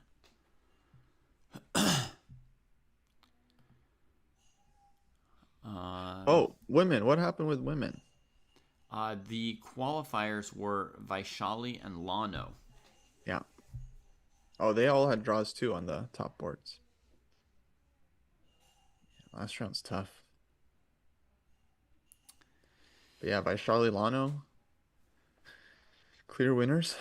Lano, 4 kids, by the way. Oh yeah, how many 100 points does she lose for that? She's must be very strong. That must be very strong. Did she really have 4 kids, Gosia? That seems like a lot. That's a I believe so. Yes, if Chad is to be trusted. okay. That's not necessarily the case. Will Blue Bomb get the Abasov treatment? I mean, he already has, and yes, he will. He already has, basically. Yeah, I mean, does the Abasov treatment mean like how people talk about him, or how he does in the candidates tournament? Yeah, maybe both. Maybe both. I mean, people will target him, Yeah. and fans will talk about him. You know who else got the Abasov treatment was Kirill Alexenko, and he was 27-30 going into the candidates. Uh-huh. But even he got, treated like hogwash. Yeah. Yeah. It does seem that Blue Bomb is calculating at quite a high level here, playing quite well. And this tournament is less random than the World Cup, so I would say that he has earned his spot even more than a 4th-place finish at the World Cup. A 2nd-place finish at the Grand Swiss seems even tougher.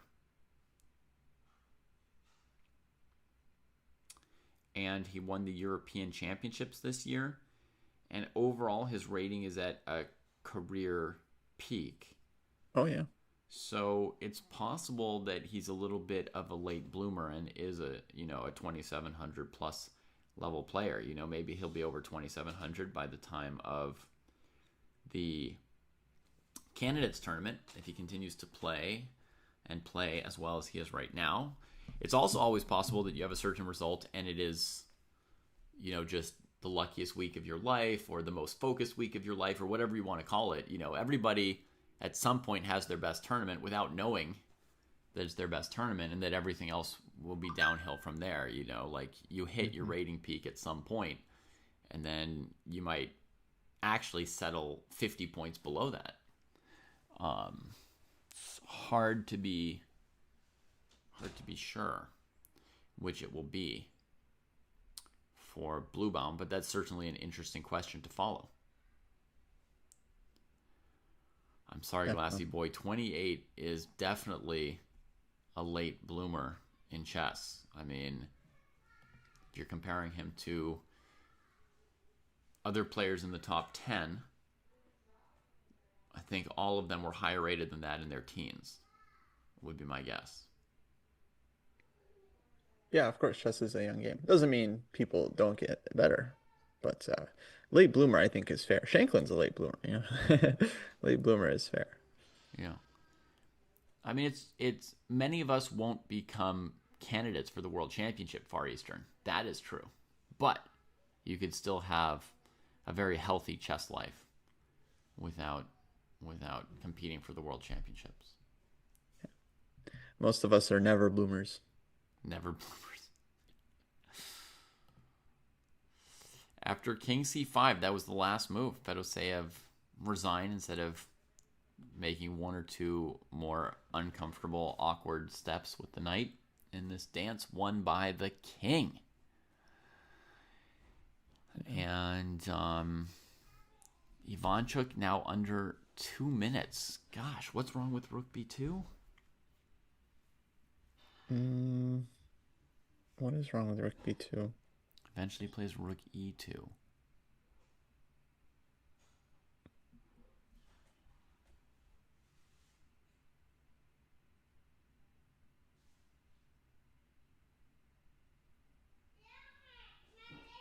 Yeah, we were talking about Blue Bomb possibly getting in via the circuit if Prague was gonna win this tournament. Yeah.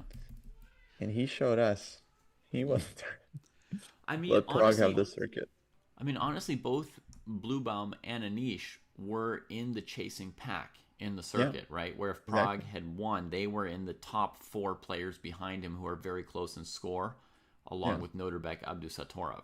So it's actually, that's interesting, right? That it's, in a sense, they shouldn't be considered outliers to come out of the Grand Swiss, because if you just had standings for 2025, I imagine they're both having very good years. Yeah, it goes back to Jakob Ager's thing about using the rating system to judge more recent results rather than past results. Yeah, maybe if we just had like a rating list we were looking at for 2025, ignoring all previous years, maybe they would have been in the top 4 or 5 players at the start of the tournament, and everyone would say, "Oh, the favorites just cruised." Exactly. And yeah, Prague, huge letdown. Yeah, Prague should be over 20, number one seed by far. yeah. Definitely, by any measure, it was a slightly disappointing tournament for Prague, but I'm sure that Gukesh will remind him it could have been worse. Yeah. Yeah. So, World Cup is now the best friend of Abdu, Faruja, Hans, Nepo, Arjun. Arjun. It's gonna be The bloody. guy we really need is Arjun. Out of anybody out there, Arjun should be in the candidates coast somehow. Yeah. Arjun, Noterbeck, those two for sure. And all he has is the World Cup. That's the only chance. That's it for everyone. Oh my god. Naka, Fabi, Prague essentially. Okay, Fabi's in. Naka and Prague are essentially a lock. Yeah. And Giri, Bluebomb are in. That's it. 3 spots left. 3 spots left. And for me personally, I need to see Arjun get one of those 3 spots. Clutch says there's no Indian or American qualified. Wait, no, Fabi. From the tournament. Yeah. Oh, from this tournament. Okay, sorry. It's like Fabi, Naka. From this tournament, is it surprising that no American qualified? No, there's a huge competition for just 2 spots. Now the top players, it wasn't many Americans there. Just Mishra was doing really well, so he Mm-hmm. had a chance. Yeah. And what American belongs in the candidates other than Fabi and Naka? If you were to have said before the tournament started, right? Because I would say Mishra's performance surprised, Andy Woodward's performance surprised, right? But like, let's say, and a Wonder had a good tournament too, right? Without ever really being in the mix for a spot. But you can see in the graphic he was sort of just out on tie breaks, but doing fine point wise. Before the tournament, was there any American that you would have said, oh, they should definitely be a contender for the candidates? Only Levon because It he's would have had kind of a comeback. it would have basically just been Levon, right? Because he'd been Yeah. in decent form, but I guess he ran out of energy because he'd been playing quite a bit, and he's a little bit older, maybe. Yeah. Because we saw him make Rachel some quick mentioned in the draws. chat Oh, he sorry, what's was. that? So Rachel mentioned in the chat. She interviewed him. He said he wasn't. He's underestimating a lot of his opponents, according to him. Yeah. He made a couple short draws early in the tournament, Kostya, where I wondered what he was doing, you know? Like, did he not feel like he needed to get +4, +5, right? He wasn't, like, racing for it, but maybe he was already feeling, like, some energy sagging early on. Yeah. And so he already felt and knew he needed to conserve and Not his tournament. try to pick his spots or something. Hans could have been a contender as well. I agree. Yes. He was looking great yesterday when Yeah. he won, and Vincent did not. Yeah. But he got a difficult pairing today, of course. Getting Yeah. black in the final round, having to win, always tough. Yeah. So I guess Levon and Hans would have been the players that one might have seen as potential favorites pre-tournament or, contenders. Yeah. but I wouldn't have been surprised if one of them made it. I'm also not surprised that neither of them did, right? There were enough good players that it was anything from a lock for anybody. Oh, Glassy Boy with the save for Arjun.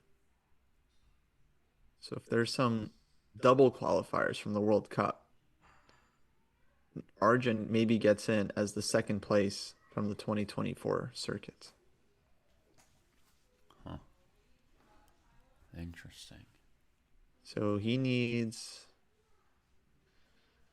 but Fabi Naka probably not playing World Cup. Maybe Fabi. He needs someone already qualified to win World Cup. So like basically Bubam, Giri, that's it. Because like if Prague wins World Cup, he qualifies from World Cup. So he won't, 2025 circuit will go to someone else. So maybe Arjun can still win 2025 circuit if Prague gets in via World Cup. Yeah. I've got a thought about this rookie 2 move from Ivanchuk. I'm thinking maybe the move he was worried about was knight e5 for Niels. So here's the idea. It would be like rook b2, knight e5. E5, where do you go? Hitting the queen. Maybe Queen queen. C3? Queen where? c3? E3 maybe? Okay. Is Okay. Queen E4, there's Rook F1, Queen C1 check. Yeah. So then we go knight d3, attacking the rook. Scary. Rook B3? Mm-hmm. And then... Oh, shoot. How can I make it happen?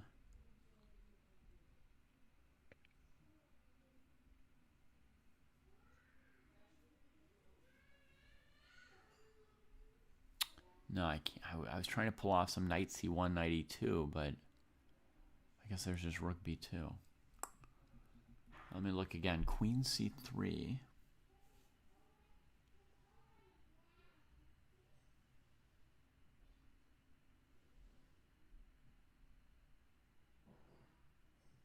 Okay, let me try something else. After queen c3, knight f3 check. Queen f3. Rook f1. King f1. Queen c1. I think king e2. Queen b2. And then my plan is to give a queen check and play b2.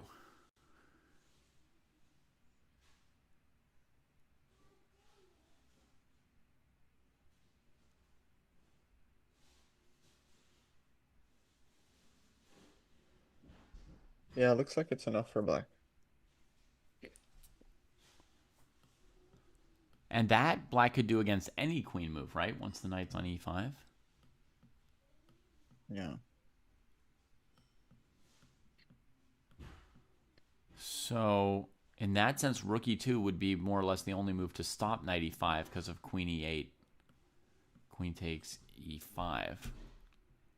King h7, maybe still preparing knight e5. Now queen c3 and queen e4 definitely come up as ideas. Wait, the knight still hangs. It still hangs. Oh man. I gotta stand up for a sec. I'll be back. Yeah, yeah.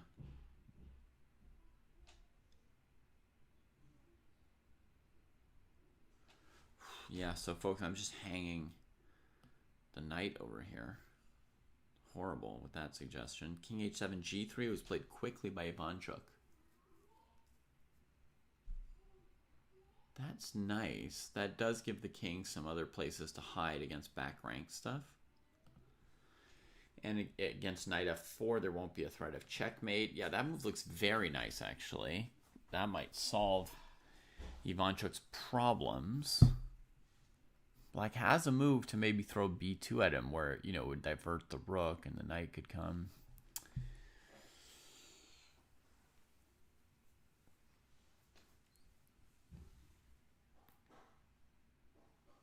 I guess black's not really threatening knight e5 too much here because there's queen e4.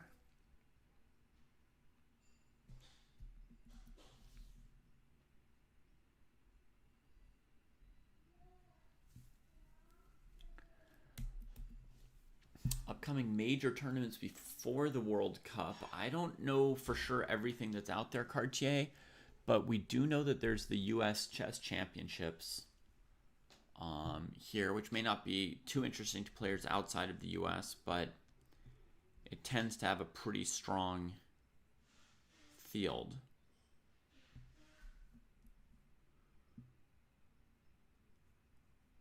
There's a GCT finals in Brazil at some point, right?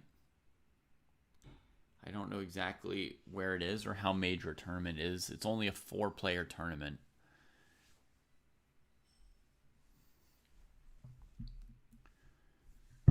Seconds left for Ivanchuk as he throws in a complicated move, h4.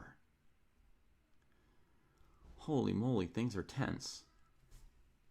I think his queen is trying to keep the knight defended here after rook c1. That's kind of the idea of rook c1, is you move your queen off somewhere and the knight drops.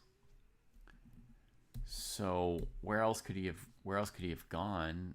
Maybe something like queen here.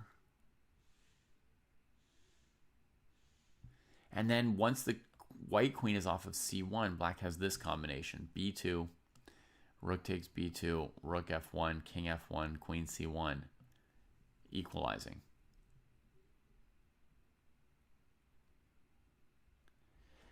I think we might cover the U.S. Championships, but we haven't decided for sure if we will or not on the dojo.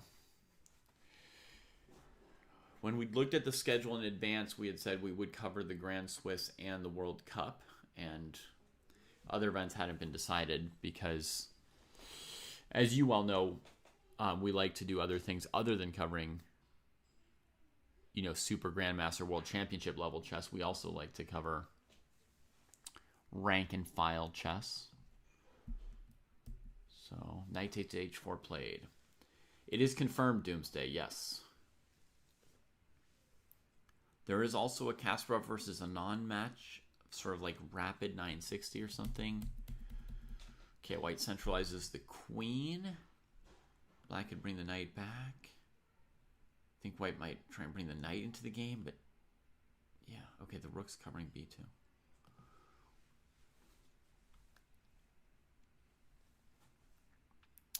Now black's got 2 pawns against the piece. It's not nothing to sack that h-pawn. It's not nothing.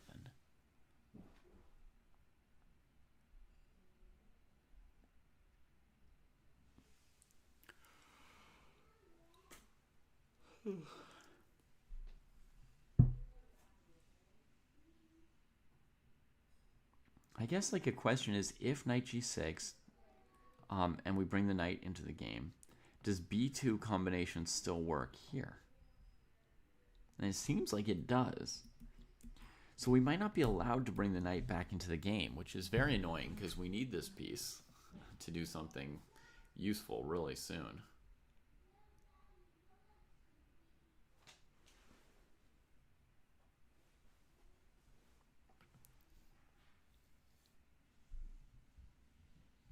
Why is black trying to equalize? Yeah. Black's throwing a bunch of tactical juice at white because ultimately white's got this extra piece. But it's very, very tense. Hard to say if white will be able to consolidate or not. And a tactic from black could be an equalizing tactic or it could be a knockout tactic. Yeah, you definitely don't feel white's extra piece yet.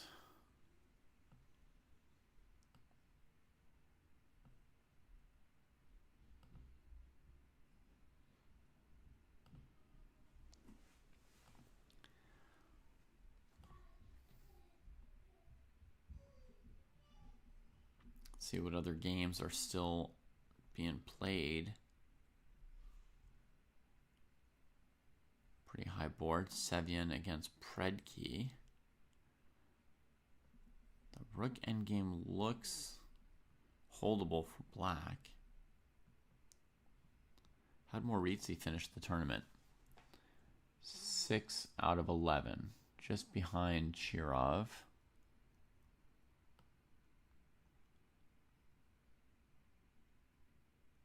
Couple draws at the end. 2,700 performance for Mark Andrea. Pretty solid.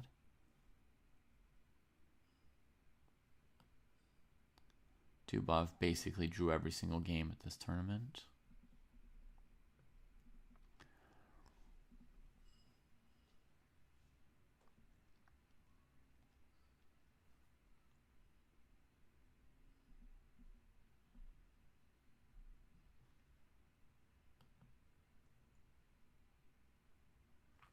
Big tournament for the Ukrainian prodigy Ihor Samunenkov. Scoring 6 out of 11 and a 2650 performance.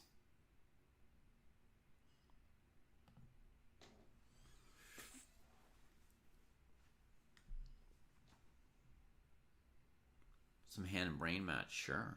Yeah, let's do some different stuff. Let's spice it up. Okay. We got this and this.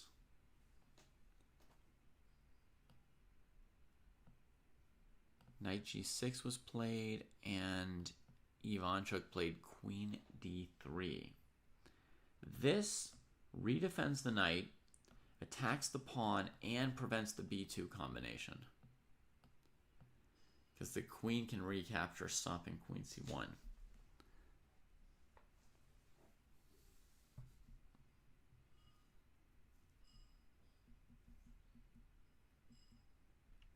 So this is the live position. Ivanchuk had 12 seconds left when he played this queen d3 move, so I'm sure he's feeling somewhat nervous here.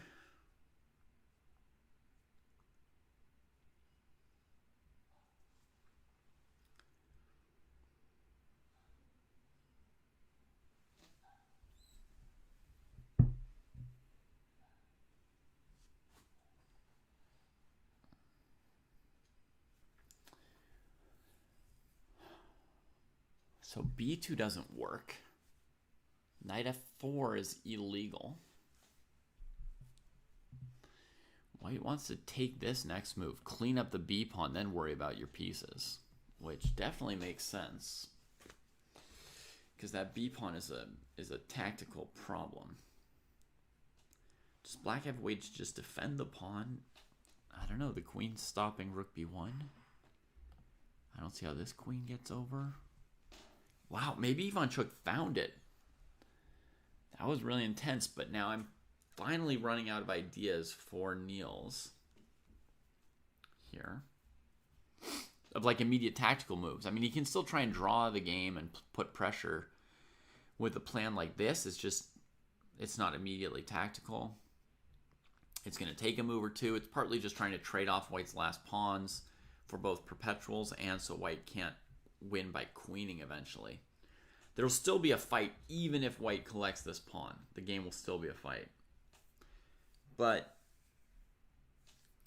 tactically, Ivanchuk will be able to breathe easier for a couple moves.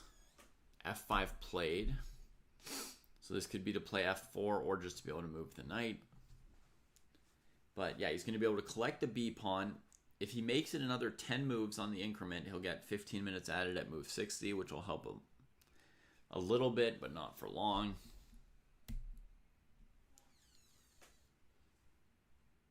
Wow, queen d2, not queen takes b3. So he thinks he's got that b pawn all wrapped up and tries to take advantage of this rook to get a queen trade.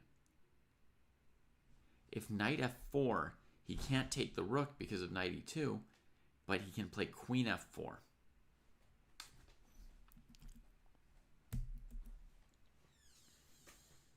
And this other game that interests me, Dmitry played rook b5 against Ponomaryov.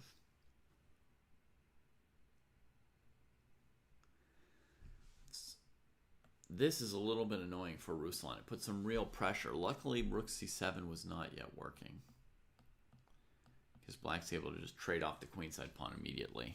And by trade off, yeah, maybe just win is correct.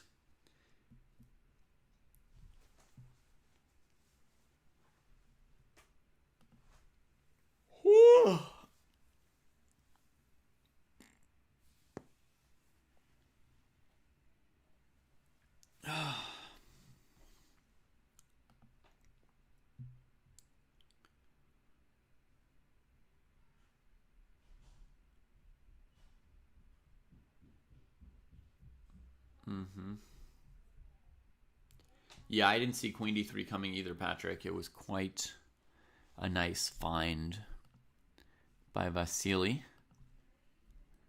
whose time is ticking again here. b2 was played. So Neil says, yeah, take the pawn, but no queen trade. So now he's thinking, can he go here and then take it? And the answer is, I think, no, because of rook f1, right? Queen g5, rook f1, king f1, b1. Yeah. Wins a queen. So he's got to play queen b2. He plays it. Knight f4 comes in. Again, no queen c1, knight e2.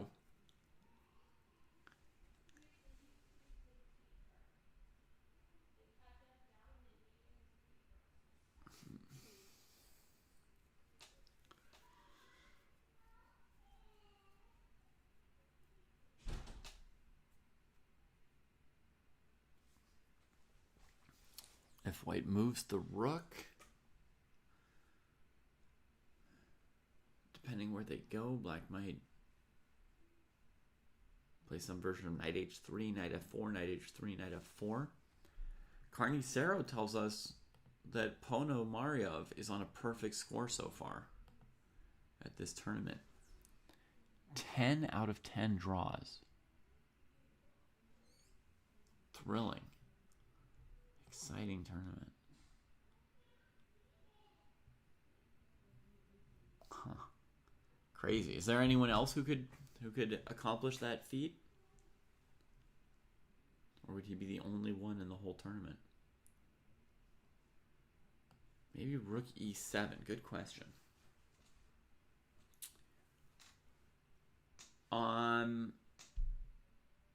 Okay, so potential issue with rook e7, Patrick, would be knight h3 check, king g2, knight f4 check, and just keep going knight f4, knight h3. Kind of ignore the rook issue, right? Because that's kind of the main idea for black in the current position, I think. No, Ivanchuk seems to have so far gotten all his moves off with a few seconds left, Mateology. Blue Bomb Fallujah did end in a draw, Jackson, yes. Thus qualifying Blue Bomb on tiebreak over Fallujah.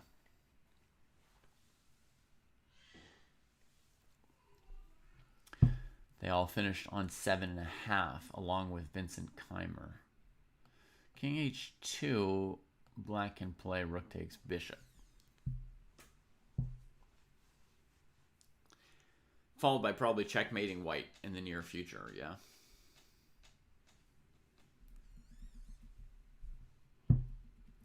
So that's the issue for Ivanchuk. In the game, he played queen d2 here with seconds left, so that means that Niels can collect the exchange here.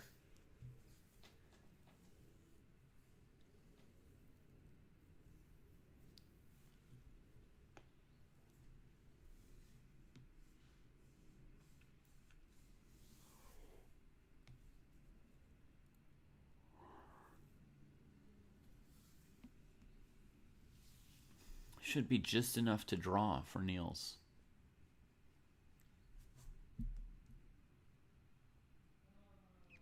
Oh my god, instead he plays rook f1 to play queen h5 next move. Ivanchuk has seconds to find his way through this mess. Oh god. Oh god, that's intense. That was creative. Did not see that coming with the knight still sitting on f4. Finally, this rook f1 theme. There's no queen d5. The queen's got no way to cover the h1 square. King g1 gives up the rook on e2 with an extra pawn for black, not white. Oh no, this could be heartbreaking. He plays king g1. The other candidate move that I was considering was like f3 for a moment, and I was looking at queen h1, queen h2 and stuff. But then I noticed there's queen here. If you block with the rook, that's mate. again. And, yeah. Oof. Wait, King E1? King E1 here. Oh, just knight E2. Easy. Mm-hmm. Taking the third pawn, huh? No. Or even queen G3 first. And then if rook F2, knight D3. That's brutal. No. Oh, man. Niels found a shot, Kostya. He found a shot. Show me. I'll show you. I don't want to see. No, show me. Okay. I'll give you a moment to decide what you really want. No, you show me. Show me. All right, so in this position, Niels gave up the B pawn to avoid the queen trade, and then he plays knight F4. And the issue is that if Ivanchuk moves the rook somewhere on the E file, Black's going to play knight H3, knight F4 check, perpetual with a draw, because the king has to cover the bishop. It's not so bad. Draw is a normal result. Oh, yeah, but I mean, Ivanchuk wants to win. He's up a piece at the moment. So he plays queen D2, preventing the perpetual and saying, you know, if you go knight E2, queen E2, I can still torture you. Although Black has probably just enough to draw, but they'll be put to the test. And Niels finds rook F1 there. Piece together. Dang. Rook Oof. F1. And the white queen and rook are just trapping the king, Sneaky. unfortunately, right Sneaky. here. So king G1, now the idea is going to be on knight E2, you play king F1 and sort of hope the knight is still trapped.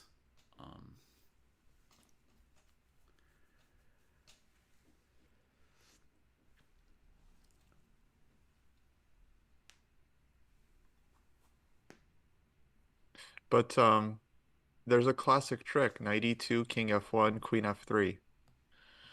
Oh my god, which he'll definitely see after the previous theme. Yeah. That's evil. I was still calculating that I could get rid of the last pawns with knight G3, FG3, queen H1. But queen F3, just trying to checkmate me, is awful. Dang. What an unpleasant feeling. It's bad, right? Knight E1 or King E1, Knight G1. I mean, white's down a pawn with some weird threats being made to the king, and white has seconds on the clock. So it's a very unpleasant situation, many ways to end up losing. Yeah.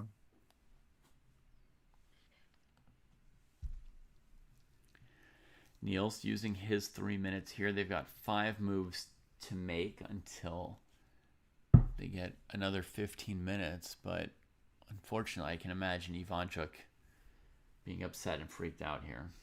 Yeah, Neil's probably gonna take it.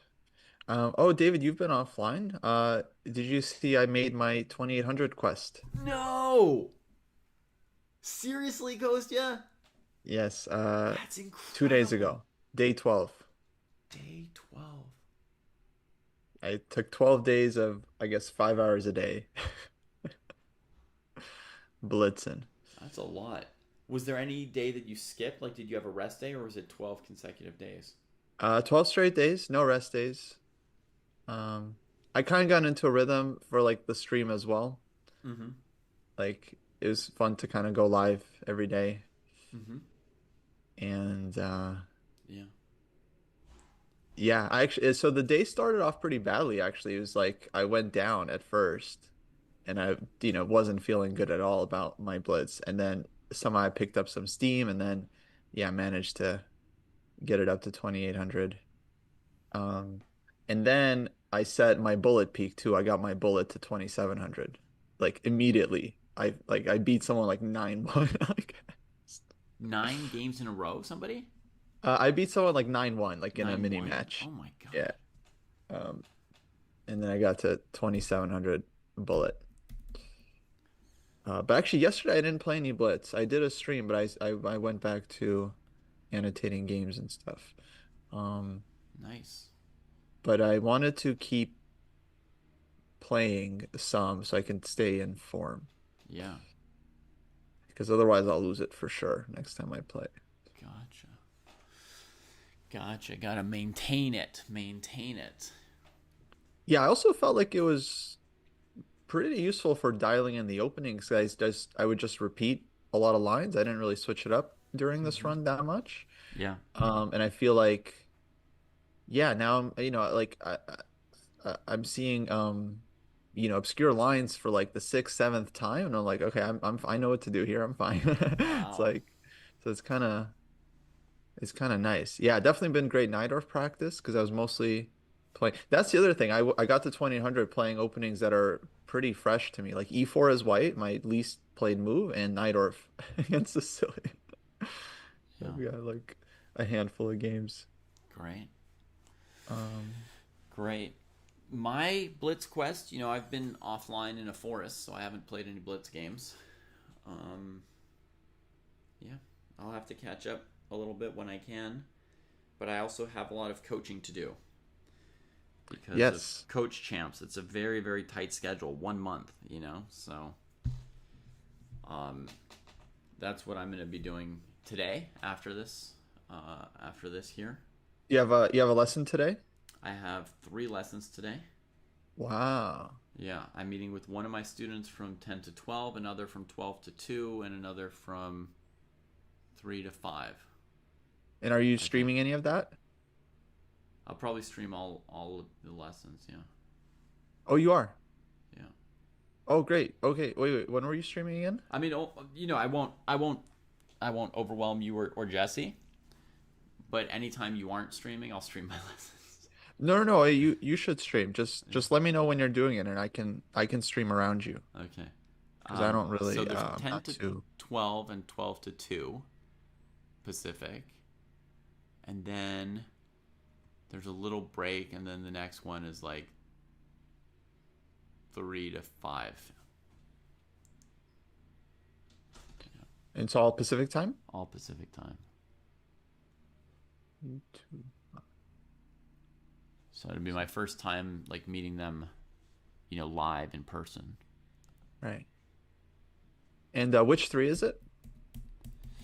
Um, it is my 800 to 1200, 1200 to 1600, and 1600 to 2000 students. My under 800 student didn't answer any of my messages yet. Classic. We'll see how that goes. Class. No, that's great. That's great. You set it up already. Nice. Yeah, it's such a short run. Cool. That's exciting. Yeah. Good luck with that. Are you allowed to get help or you have to do it on your own? Can I just have you and Jesse coach them too? Yeah, like I'm totally serious. Like, is that is that a thing? That's a crazy question. Like It feels like it would be kind of unfair. I was gonna maybe have them spar, and it had never occurred to me that sparring would be unfair to have them spar against some other dojoers, right?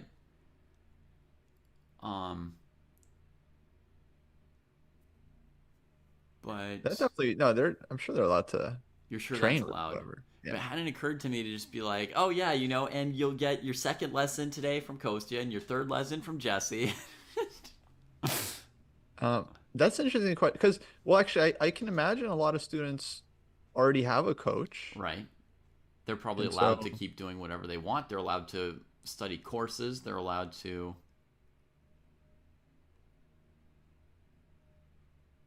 um, for instance, like Emily plays chess. She's in an interesting spot. She got drafted by Ben Feingold. Yeah. She's of course Dina's student, Yeah. so I wonder what's happening there. But yeah, I'd feel better if you asked. But if you ask them and they're cool with it, I'd be totally down to do some calculation. Whatever you want. I'd be happy. Okay, Coast. Yeah. Okay. Yeah. No, I mean, this you're representing the dojo, of course. We'd love to help. What a clever thought. I will definitely ask before we do it because it could be a bit much. Yeah. But Personally, I think it is unfair. Personally, from my, but if they're cool with I mean, it definitely seems unfair, but like there's nothing keeping them from reading like a book by Dvoretsky or whatever, or studying anything else, right? And if they already had coaches, or if they already have this or that, I don't remember any language about they have to stop all other training and only do my training. Oh, by the way, Chucky managed to get into a queen endgame. Yeah, Wow. don't know exactly how this happened, but it Yeah, how looks did that happen? like Because progress. that's great now for his chances to Yeah. hold. And they just made move 60. Yeah. Nice. So go Chucky, finish. A nice draw. Yeah. We've got Far Eastern here who volunteered to do some sparring with my 800 to 1200 student.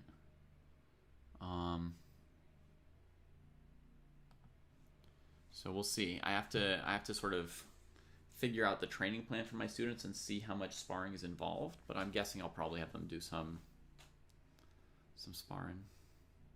Yeah, I think you got to take advantage of the dojo. I'm sure Dina is using the Russian chess school. Levy's probably, hooking them up on Chessly. I think everyone's just using what they got. Yeah. Yeah. Well, I actually, I wasn't necessarily thinking of making them do dojo training, because dojo training is really about like long-term improvement of your game. And we've got like 3.5 weeks maybe, or 3 weeks or something. So I was kind of just going to get them ready for the tournament. I was going to offer them that if they win the tournament, then I'll give them actual coaching next month about how to actually get better. That's a great idea. But that for now, we would just be like, here's how you get ready for one tournament. Yeah. It's like, all right, guys, let's just play the game. Yeah. Yeah, actually, it's a great idea from Cross. Maybe afterwards you hook them up with dojo accounts, and Yeah. I'm Yeah, happy to hook them up with dojo accounts, of course, but that'd be sick. you know, What like is the tournament format? Is it round robin or knockout? it's a round robin in one day, 10+2 time control, right? So they're gonna play 7 10+2 games in one day. So I think like the idea of having them play a classical game and then annotate it and post it and like discuss it with other dojos, I just don't think that's like the recipe for this competition, you know? I would. Can you hear me? Yeah. Wait, can you still hear me? Yeah. Okay, I would have them play like seven, like have them. You probably already know this, but I would just have them play like 7 games in a row and see how they do. Yeah. Definitely. Yeah. Yeah. It's important. That's a lot of games. Yeah. Yeah, before I headed off to the forest, I gave them like 1 or 2 small pieces of advice right off the bat, Kostya. And Nice. it was like, all right, I'll be back in a few days and we'll like really figure out some details, but start playing 10+2 because that's the time control of your tournament. So you can do whatever else you enjoy. If you enjoy classical chess or bullet chess, like keep doing whatever you like, but make sure you're playing a couple 10+2 games. Yeah. And we'll definitely get them up to playing sets of 7 10+2 games at a time as if it were the tournament before we get to the tournament. We'll definitely take a day off the day before the tournament, maybe 2 to 3 days before the tournament. We'll taper. So I'd have them play some 3+2 as well.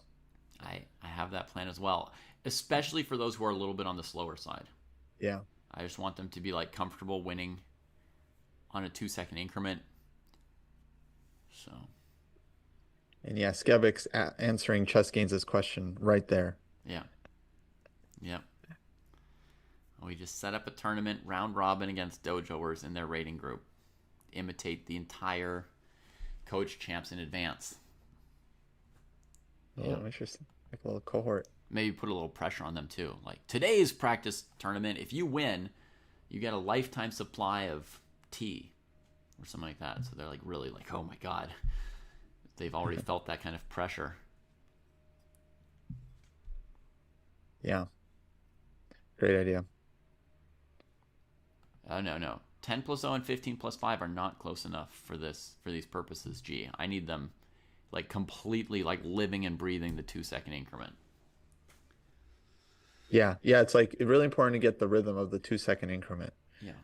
Now, for some players, 2 seconds is just not enough time, so it's like you can't really rely on it. But for the more experienced players, then yeah, they can maybe learn to get used to it.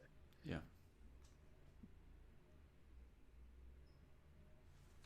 Yeah. No, we'll find games, G. That's we've got the dojo. So we'll find games. We'll be streaming live, so we'll just ask people in chat to play them. We'll be set. Nice. And is there prizes? It's like a prize fund? There is a prize fund and whatever, but I didn't really look at it. To me, the prize in chess is winning and having fun along the way. Yeah, So, of course. as long as we win the event and have fun, I'm not worried exactly what the prize fund is.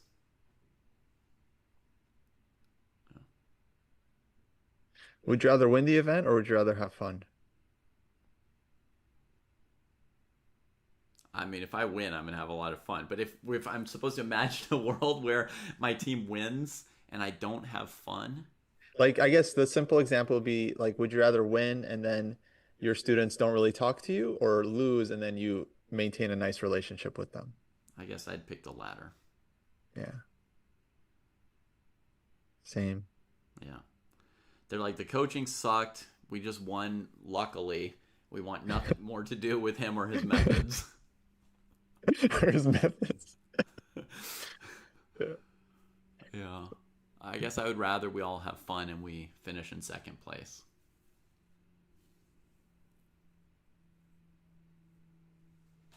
What if either you win or you finish last out of eight, but the students are like, We can't they assume had a that we great finish in time. second, Kostya. Yeah, of course you would take second. Second's great. No, Second's it's great. not. Winning is the only thing that's really great. Ugh, eighth place, Kostya? No, but why is first place here so valuable? Like second's good. It's not Because even in you're not even playing. Like, it's not even in your control. because that's the point of everything is winning, you know? Second's nice. I'd be proud of second. Ultimate Sensei was out of four people. That one's like, okay, you got to win. But out of eight, second's good. That's called podium, guys. Podium medaling. Uh, maybe it's okay. I don't know. Not, I'm not interested, but maybe I'm wrong. Maybe it's okay. Um, eighth place and good relationships and happy relationships, not just among the people, but to good relationships to chess. Or we win the event and it's toxic. Yeah. I mean, the thing is, that would be so weird, right? It'd be so weird. Imagine if in the same competition you've got one team where it's like all toxic and they win, and one team where they like get along great and they study and they're having fun and they finish last. It'd be very weird. It would basically say that toxic is better for chess performance. I mean, I could see Dina, breaking out the ruler for her students. Mm-hmm. You know. Yeah. A lot, like we were talking the other day, a lot of the Soviet chess players used to dominate the European circuit, right? But how much fun were they having, like with the KGB looking over their backs? Like, Yeah, not too much fun. I'm aware, Jackson. I guess. Oh, God. Now I've got just two unpalatable options. Eighth place is unpalatable. dang, really? I think I'd still take eighth and keep my friends versus Yeah, first, and people hate me. sure. But if it's that bad, I almost would rather just not even participate. Like I don't want to lose, and I don't want to not get along with my students. Dang. But you could always win like later. Like imagine you get eighth, but then 2 years later, you're still working with the same students and they're still making huge progress, right? Then Right. people would be like, oh, well, that's what it was really all about, wasn't Yeah, it? I would take that. I would take that.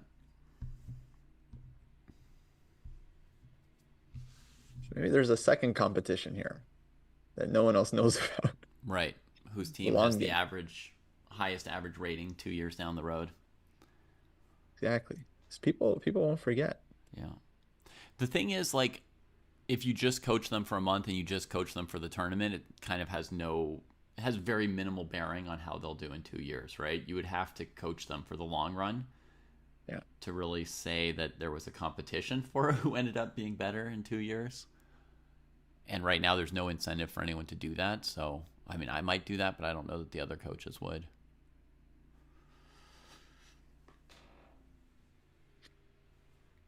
Yeah. Ultimate Sensei, I think we had an 8-week schedule, and we had some intermediate competitions for fun along the way. Like, a tactics day, an end game day, that kind of thing.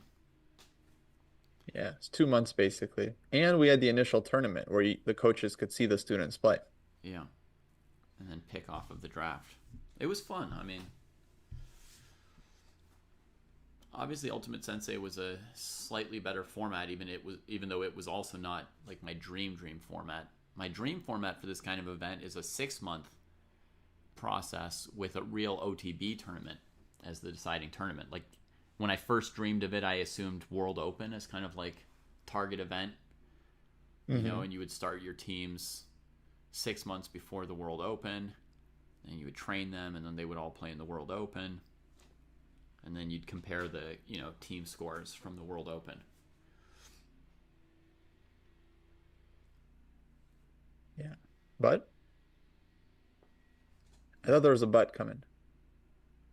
Oh, but that would be costly and expensive, right? You'd need real life videographers and follow people around and so forth, right? So Ultimate Sensei was still very, very fun, and this will still be very fun, right? Even if they're kind of like blitz compared to classical, right? Still good. Maybe the 6 month thing could be somehow connected with our idea for the Dojo International, Yeah, because that could be an OTB event right. that we just run. And we could do the show around that. Yeah. And Yeah. yeah, the streamers are basically their own videographers, so that would take care of that. Yeah, that's true. So that could be interesting. There were 2 seasons of Ultimate Sensei. Yeah. Who were coaches? We had some of the same coaches. Right. We had Naixons. We had Andros was Andros. one. So we had 2 of the same coaches participated at some point. Yeah. And then others were there was Eugene Perlstein. We had Eugene Perelstein, And then Astana. Alex Astana, I forgot his name. But yeah, that was the first season. Yeah. And then we had Matt Kolosowski, Mm-hmm. Polish guy, and then this Russian girl, Alexandra Oblantseva, Yeah. Exactly. who kind of disappeared. Actually, haven't seen her in a while. After that, yeah. Okay, so Andras is funny, yes. Is he effective for this kind of format? Probably.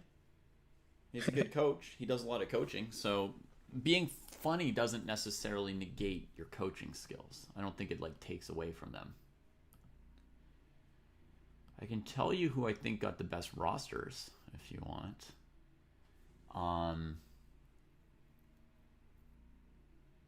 Okay. Our tours got a very good roster. Yeah. Naixons did. And Levy got a good roster.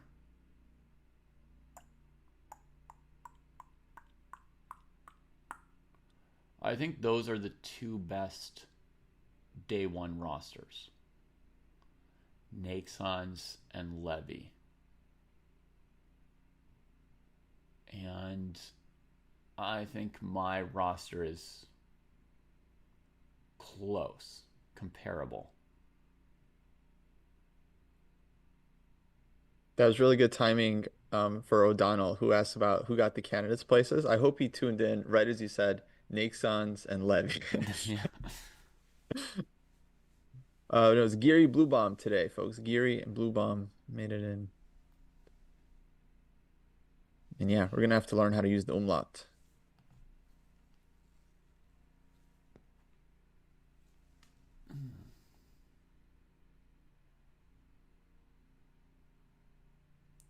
Oh, Eduardo, I would have said the exact same thing that Ben said, actually, about the bullet chess. Like word for word, Ben's answer pretty much, right? Where he said, playing chess, it's supposed to be fun. If it's not fun, why are you doing it? If a student of mine wants to play bullet, like, let them play bullet, you know? If I have a student who doesn't play bullet, I would rarely force them to play bullet as like a way to get better. But if it's something they like, you know, let them do it.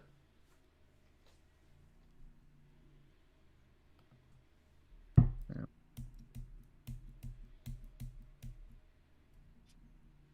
All to you. So Ivanchuk game.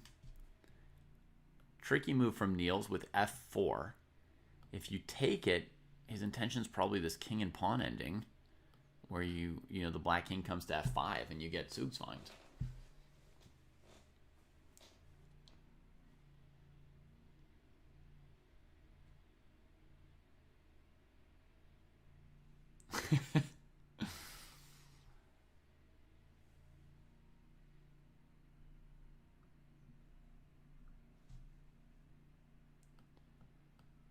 And yeah, there are definitely question marks over a lot of the people we were drafting, right? Like we don't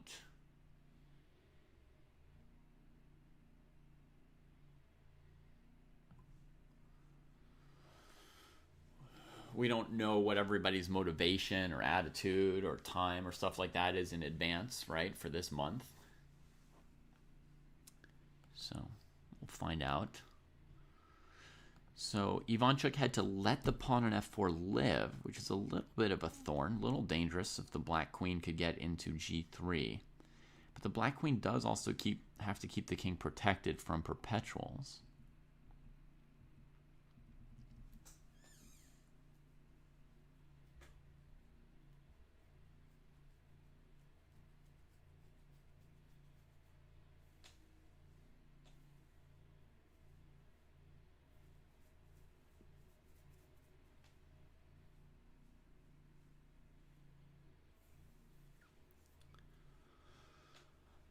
I'm busy on the weekends, Cartier, because unfortunately they don't have school on the weekends. No, fortunately, it's great the kids have time off.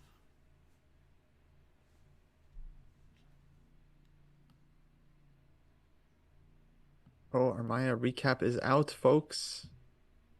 Dang, our biggest podcast ever. 5 people, 2 hours.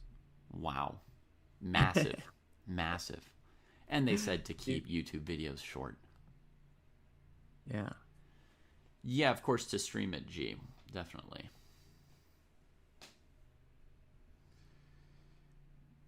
Yeah, there can also be language barriers. We don't know for sure if our students speak English, I think. So that's a question as well for the coach champs.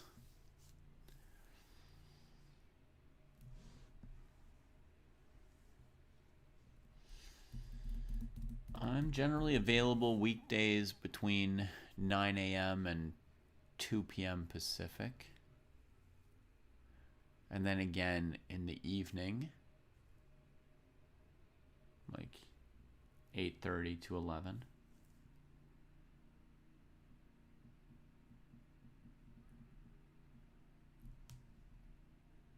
Kostya, would you like to play a hand and brain match sometime? Yeah, maybe.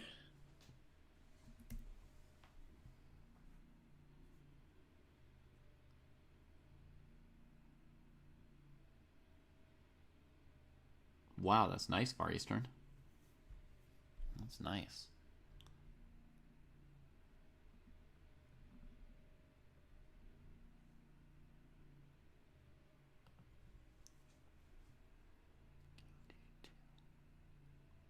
I don't see a way for this queen to get into g3 at the moment.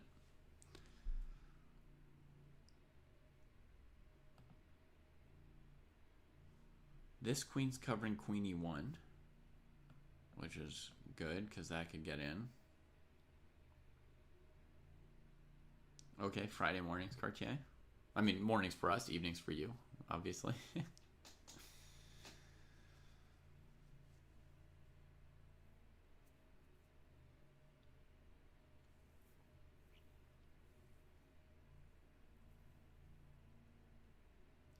The top boards have finished. Socratic. One win today for Anish Giri over Hans Niemann, and then draws. And then draws all around with Blue Bomb getting the second spot on tiebreaks. He was up on the top boards for a long time. And yeah, Giri got sole first place in the tournament, in a tournament where people made too many draws, arguably. Anish Giri made the least of them. Yeah, Giri came through. I'm very happy for him. Very excited for Giri.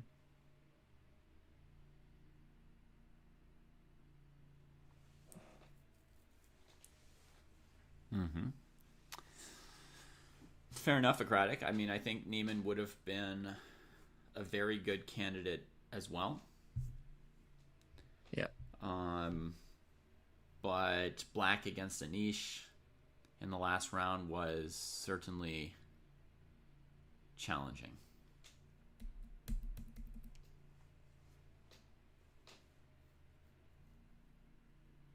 All right, David, I think I'm going to run here. Sure.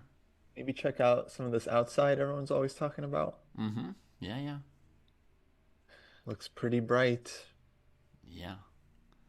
Sounds good. I'll What's take the a break pretty temperature soon. there for you? What's that? What's the temperature?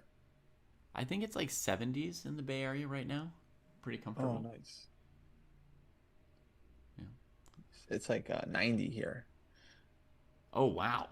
But still, yeah, it's still hot. Oh, wow. Well, then you want to like get outside in the mornings, I think, right? And as Yeah, opposed to at midday. mornings and yeah, late afternoons. Yeah, it's lovely when the heat breaks in the early evening or whatever. Oh, the best. And yeah, here in St. Louis, the heat really, well, the sun leaves, but the heat kind of stays, so it's all nice and cozy when you go outside in the evening. Mm-hmm. Yeah, but you don't get burned. It's good. Yeah, it's lovely. Perfect. Okay, well, enjoy. Yeah. By the way, wait, when you joined us, still was that still Sunday night for you, or was that Monday morning? For me, like this round of the tournament, Yeah. it was Monday morning. Like, Okay. yeah, That's good. So you got a bit of sleep yeah. Sunday night. I slept a few hours. Awesome. Awesome. That's good. Oh, see you, Cartier. Alrighty, I'm gonna bounce. Dave, I guess you're staying on for a bit, and then you're doing a bunch of coaching soon. Yeah, I'm gonna take a break for breakfast pretty soon, folks. But then after breakfast, it'll be coaching day. So, be a lot of lessons. If you or Jesse need me to get off at some point for something, just ping me on Discord or whatever, and I will see it. Okay, cool. Yeah. Sure, it'll be fine. Okay, folks, last chance. Code Samarkand. Get 20% off dojo training program. Lots of new stuff coming. Our checkmate trainer is on the way. Jack just demoed it. It looks amazing.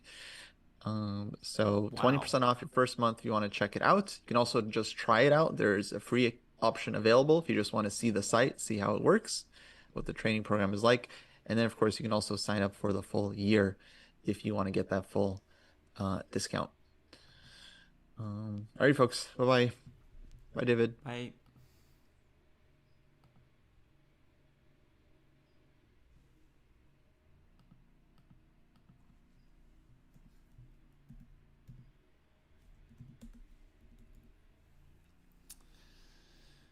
Alrighty. Hey Scott, how's it going? So Matthew says no trade. So that would have been here. Could white go queen e4? And the general thought would be that probably the protected passed pawn would win the king and pawn ending for black. Plus black's already up a pawn. Now, how to execute that for sure, I'm not sure. Let me think. The king goes to e5, white king has to go to f3, then the king goes to d4. Yeah, that's pretty easy, right?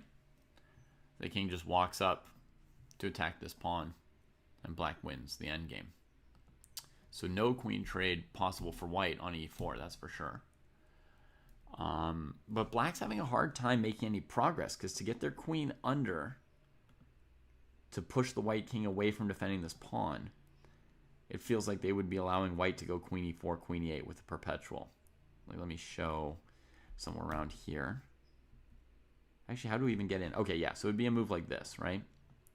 If we do something like this for black, we can keep the king away from this pawn. We can attack it from g3 and chase the king out with queen g2, etc. But this is just a perpetual anytime the black queen really commits. So right now, I don't actually see any winning idea for Niels in the current position. Nice. You've had some time to study for yourself and you've enjoyed it. That is very nice. That is very nice.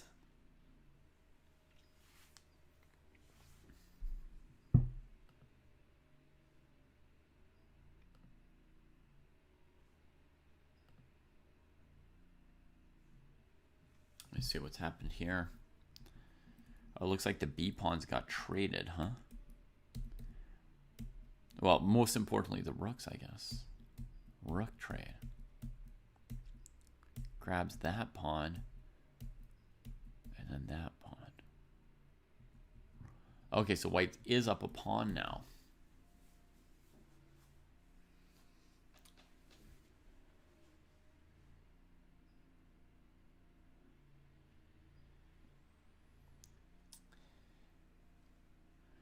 I guess there's some element of torture to this position for black in that white can threaten checkmates, but there's no real pawn breaks.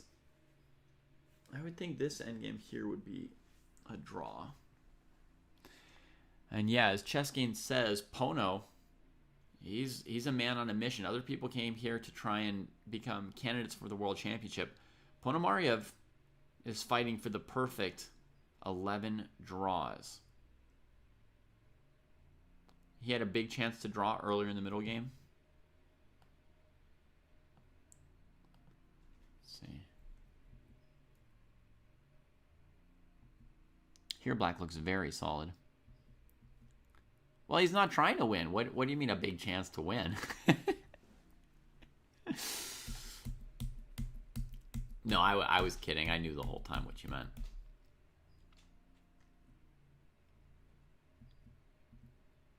Big chance to win for black. Okay, normally this is a pretty solid position. Here already it looks pretty solid. Was it earlier than this? Maybe somewhere around here where black's got pieces. But white's got the bishop on e1 stopping the main sacrifices.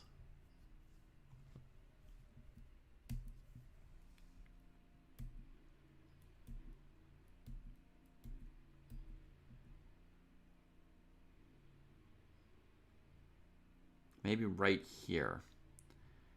My instinct is saying maybe something here.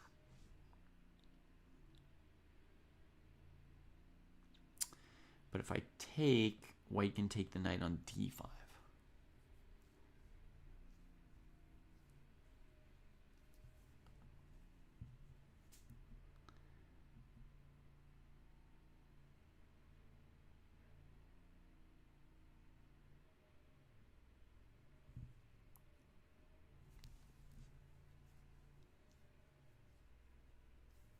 Oh, can he play f4 with the queen here?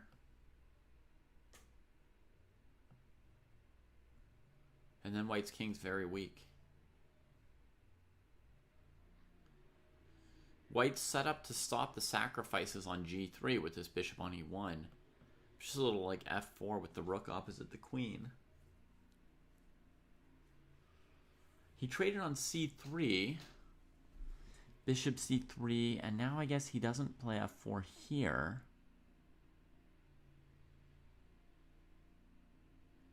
But here he could also play f4. I'm going to stream, I think, 3 of them today, Blib Up.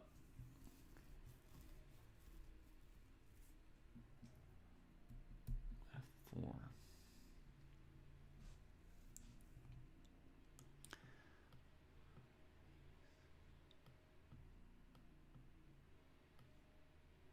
If queen h4, f3...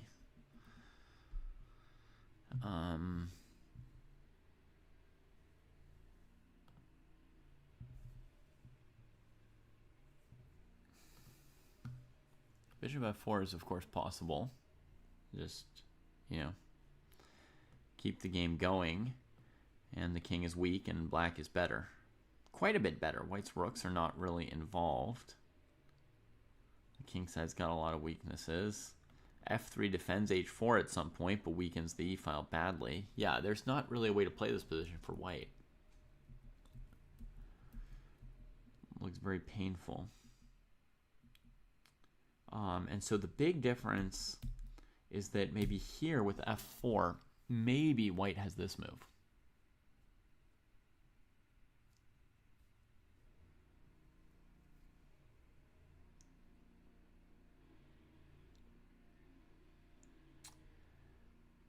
With a sharp game that way.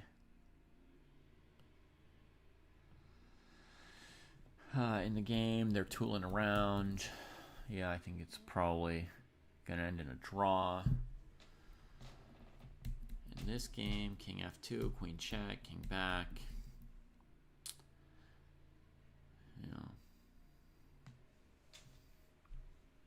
Okay. I think I might take my breakfast break, folks.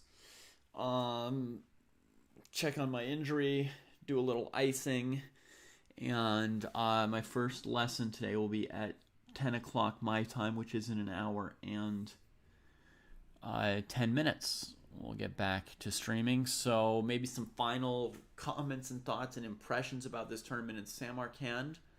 We'll probably do a dojo talk to get deeper into some of the topics that it brings up.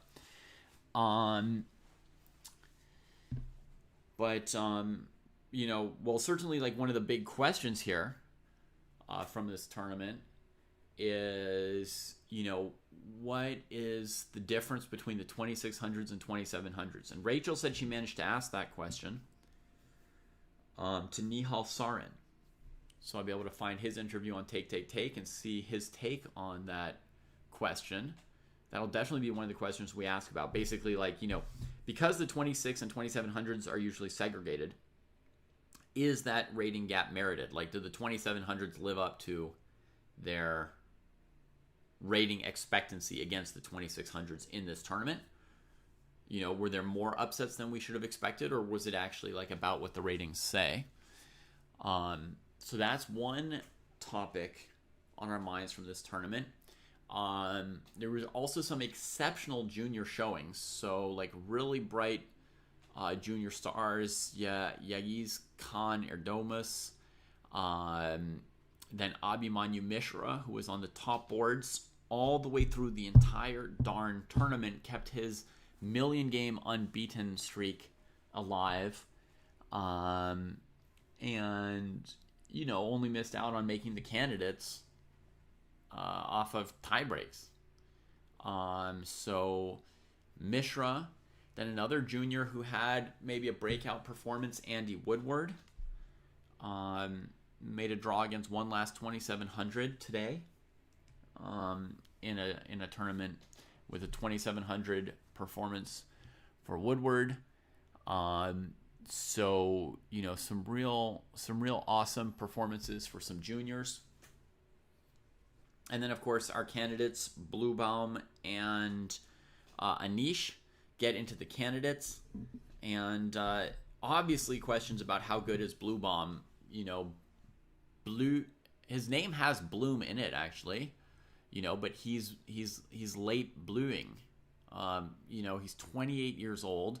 Apparently, he just finished. If I can trust chat on this, it was a relatively reliable member of chat. He apparently finished his school studies only a year ago,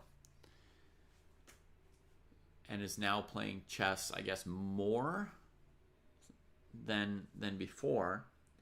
But he won the European Championship this year. He's one of the top 5 in the Grand Prix, or the FIDE circuit, whatever it's called. The tallying all year of how you're doing for the candidate spot. And now, he sits on top board this whole tournament and is just unshakable, unbeatable, and gets a candidate spot. So how good is he? And it's cool to have a different kind of trajectory and a different kind of player. So I think we're going to get to learn and know more about Matthias Blühbaum in the near future. So that's another interesting thing here. And also super cool, Max telling us that not a single junior underperformed. Well, the 3 old guys did pretty well in this tournament too, I think. They didn't underperform. Ivanchuk here with 6 out of 11, a 2,700 performance. Alexei Shirov, 6.5 out of 11, 2,750 performance.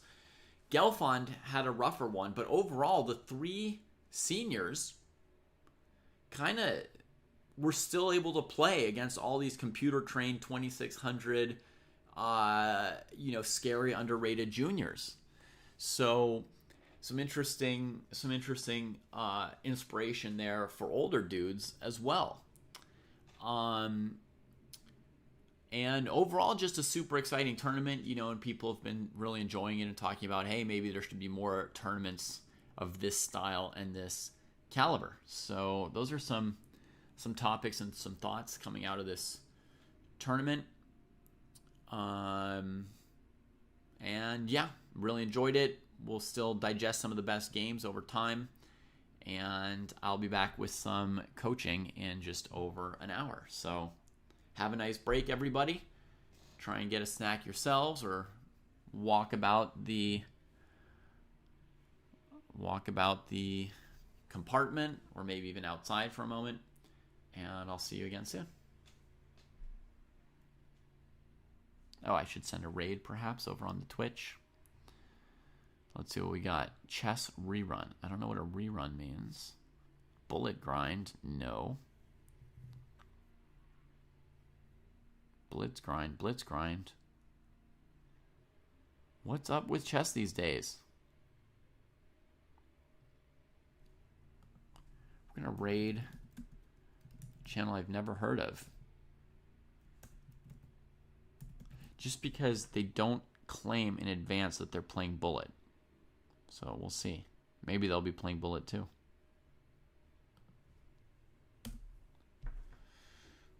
All right. Cheers, everybody. See you again soon.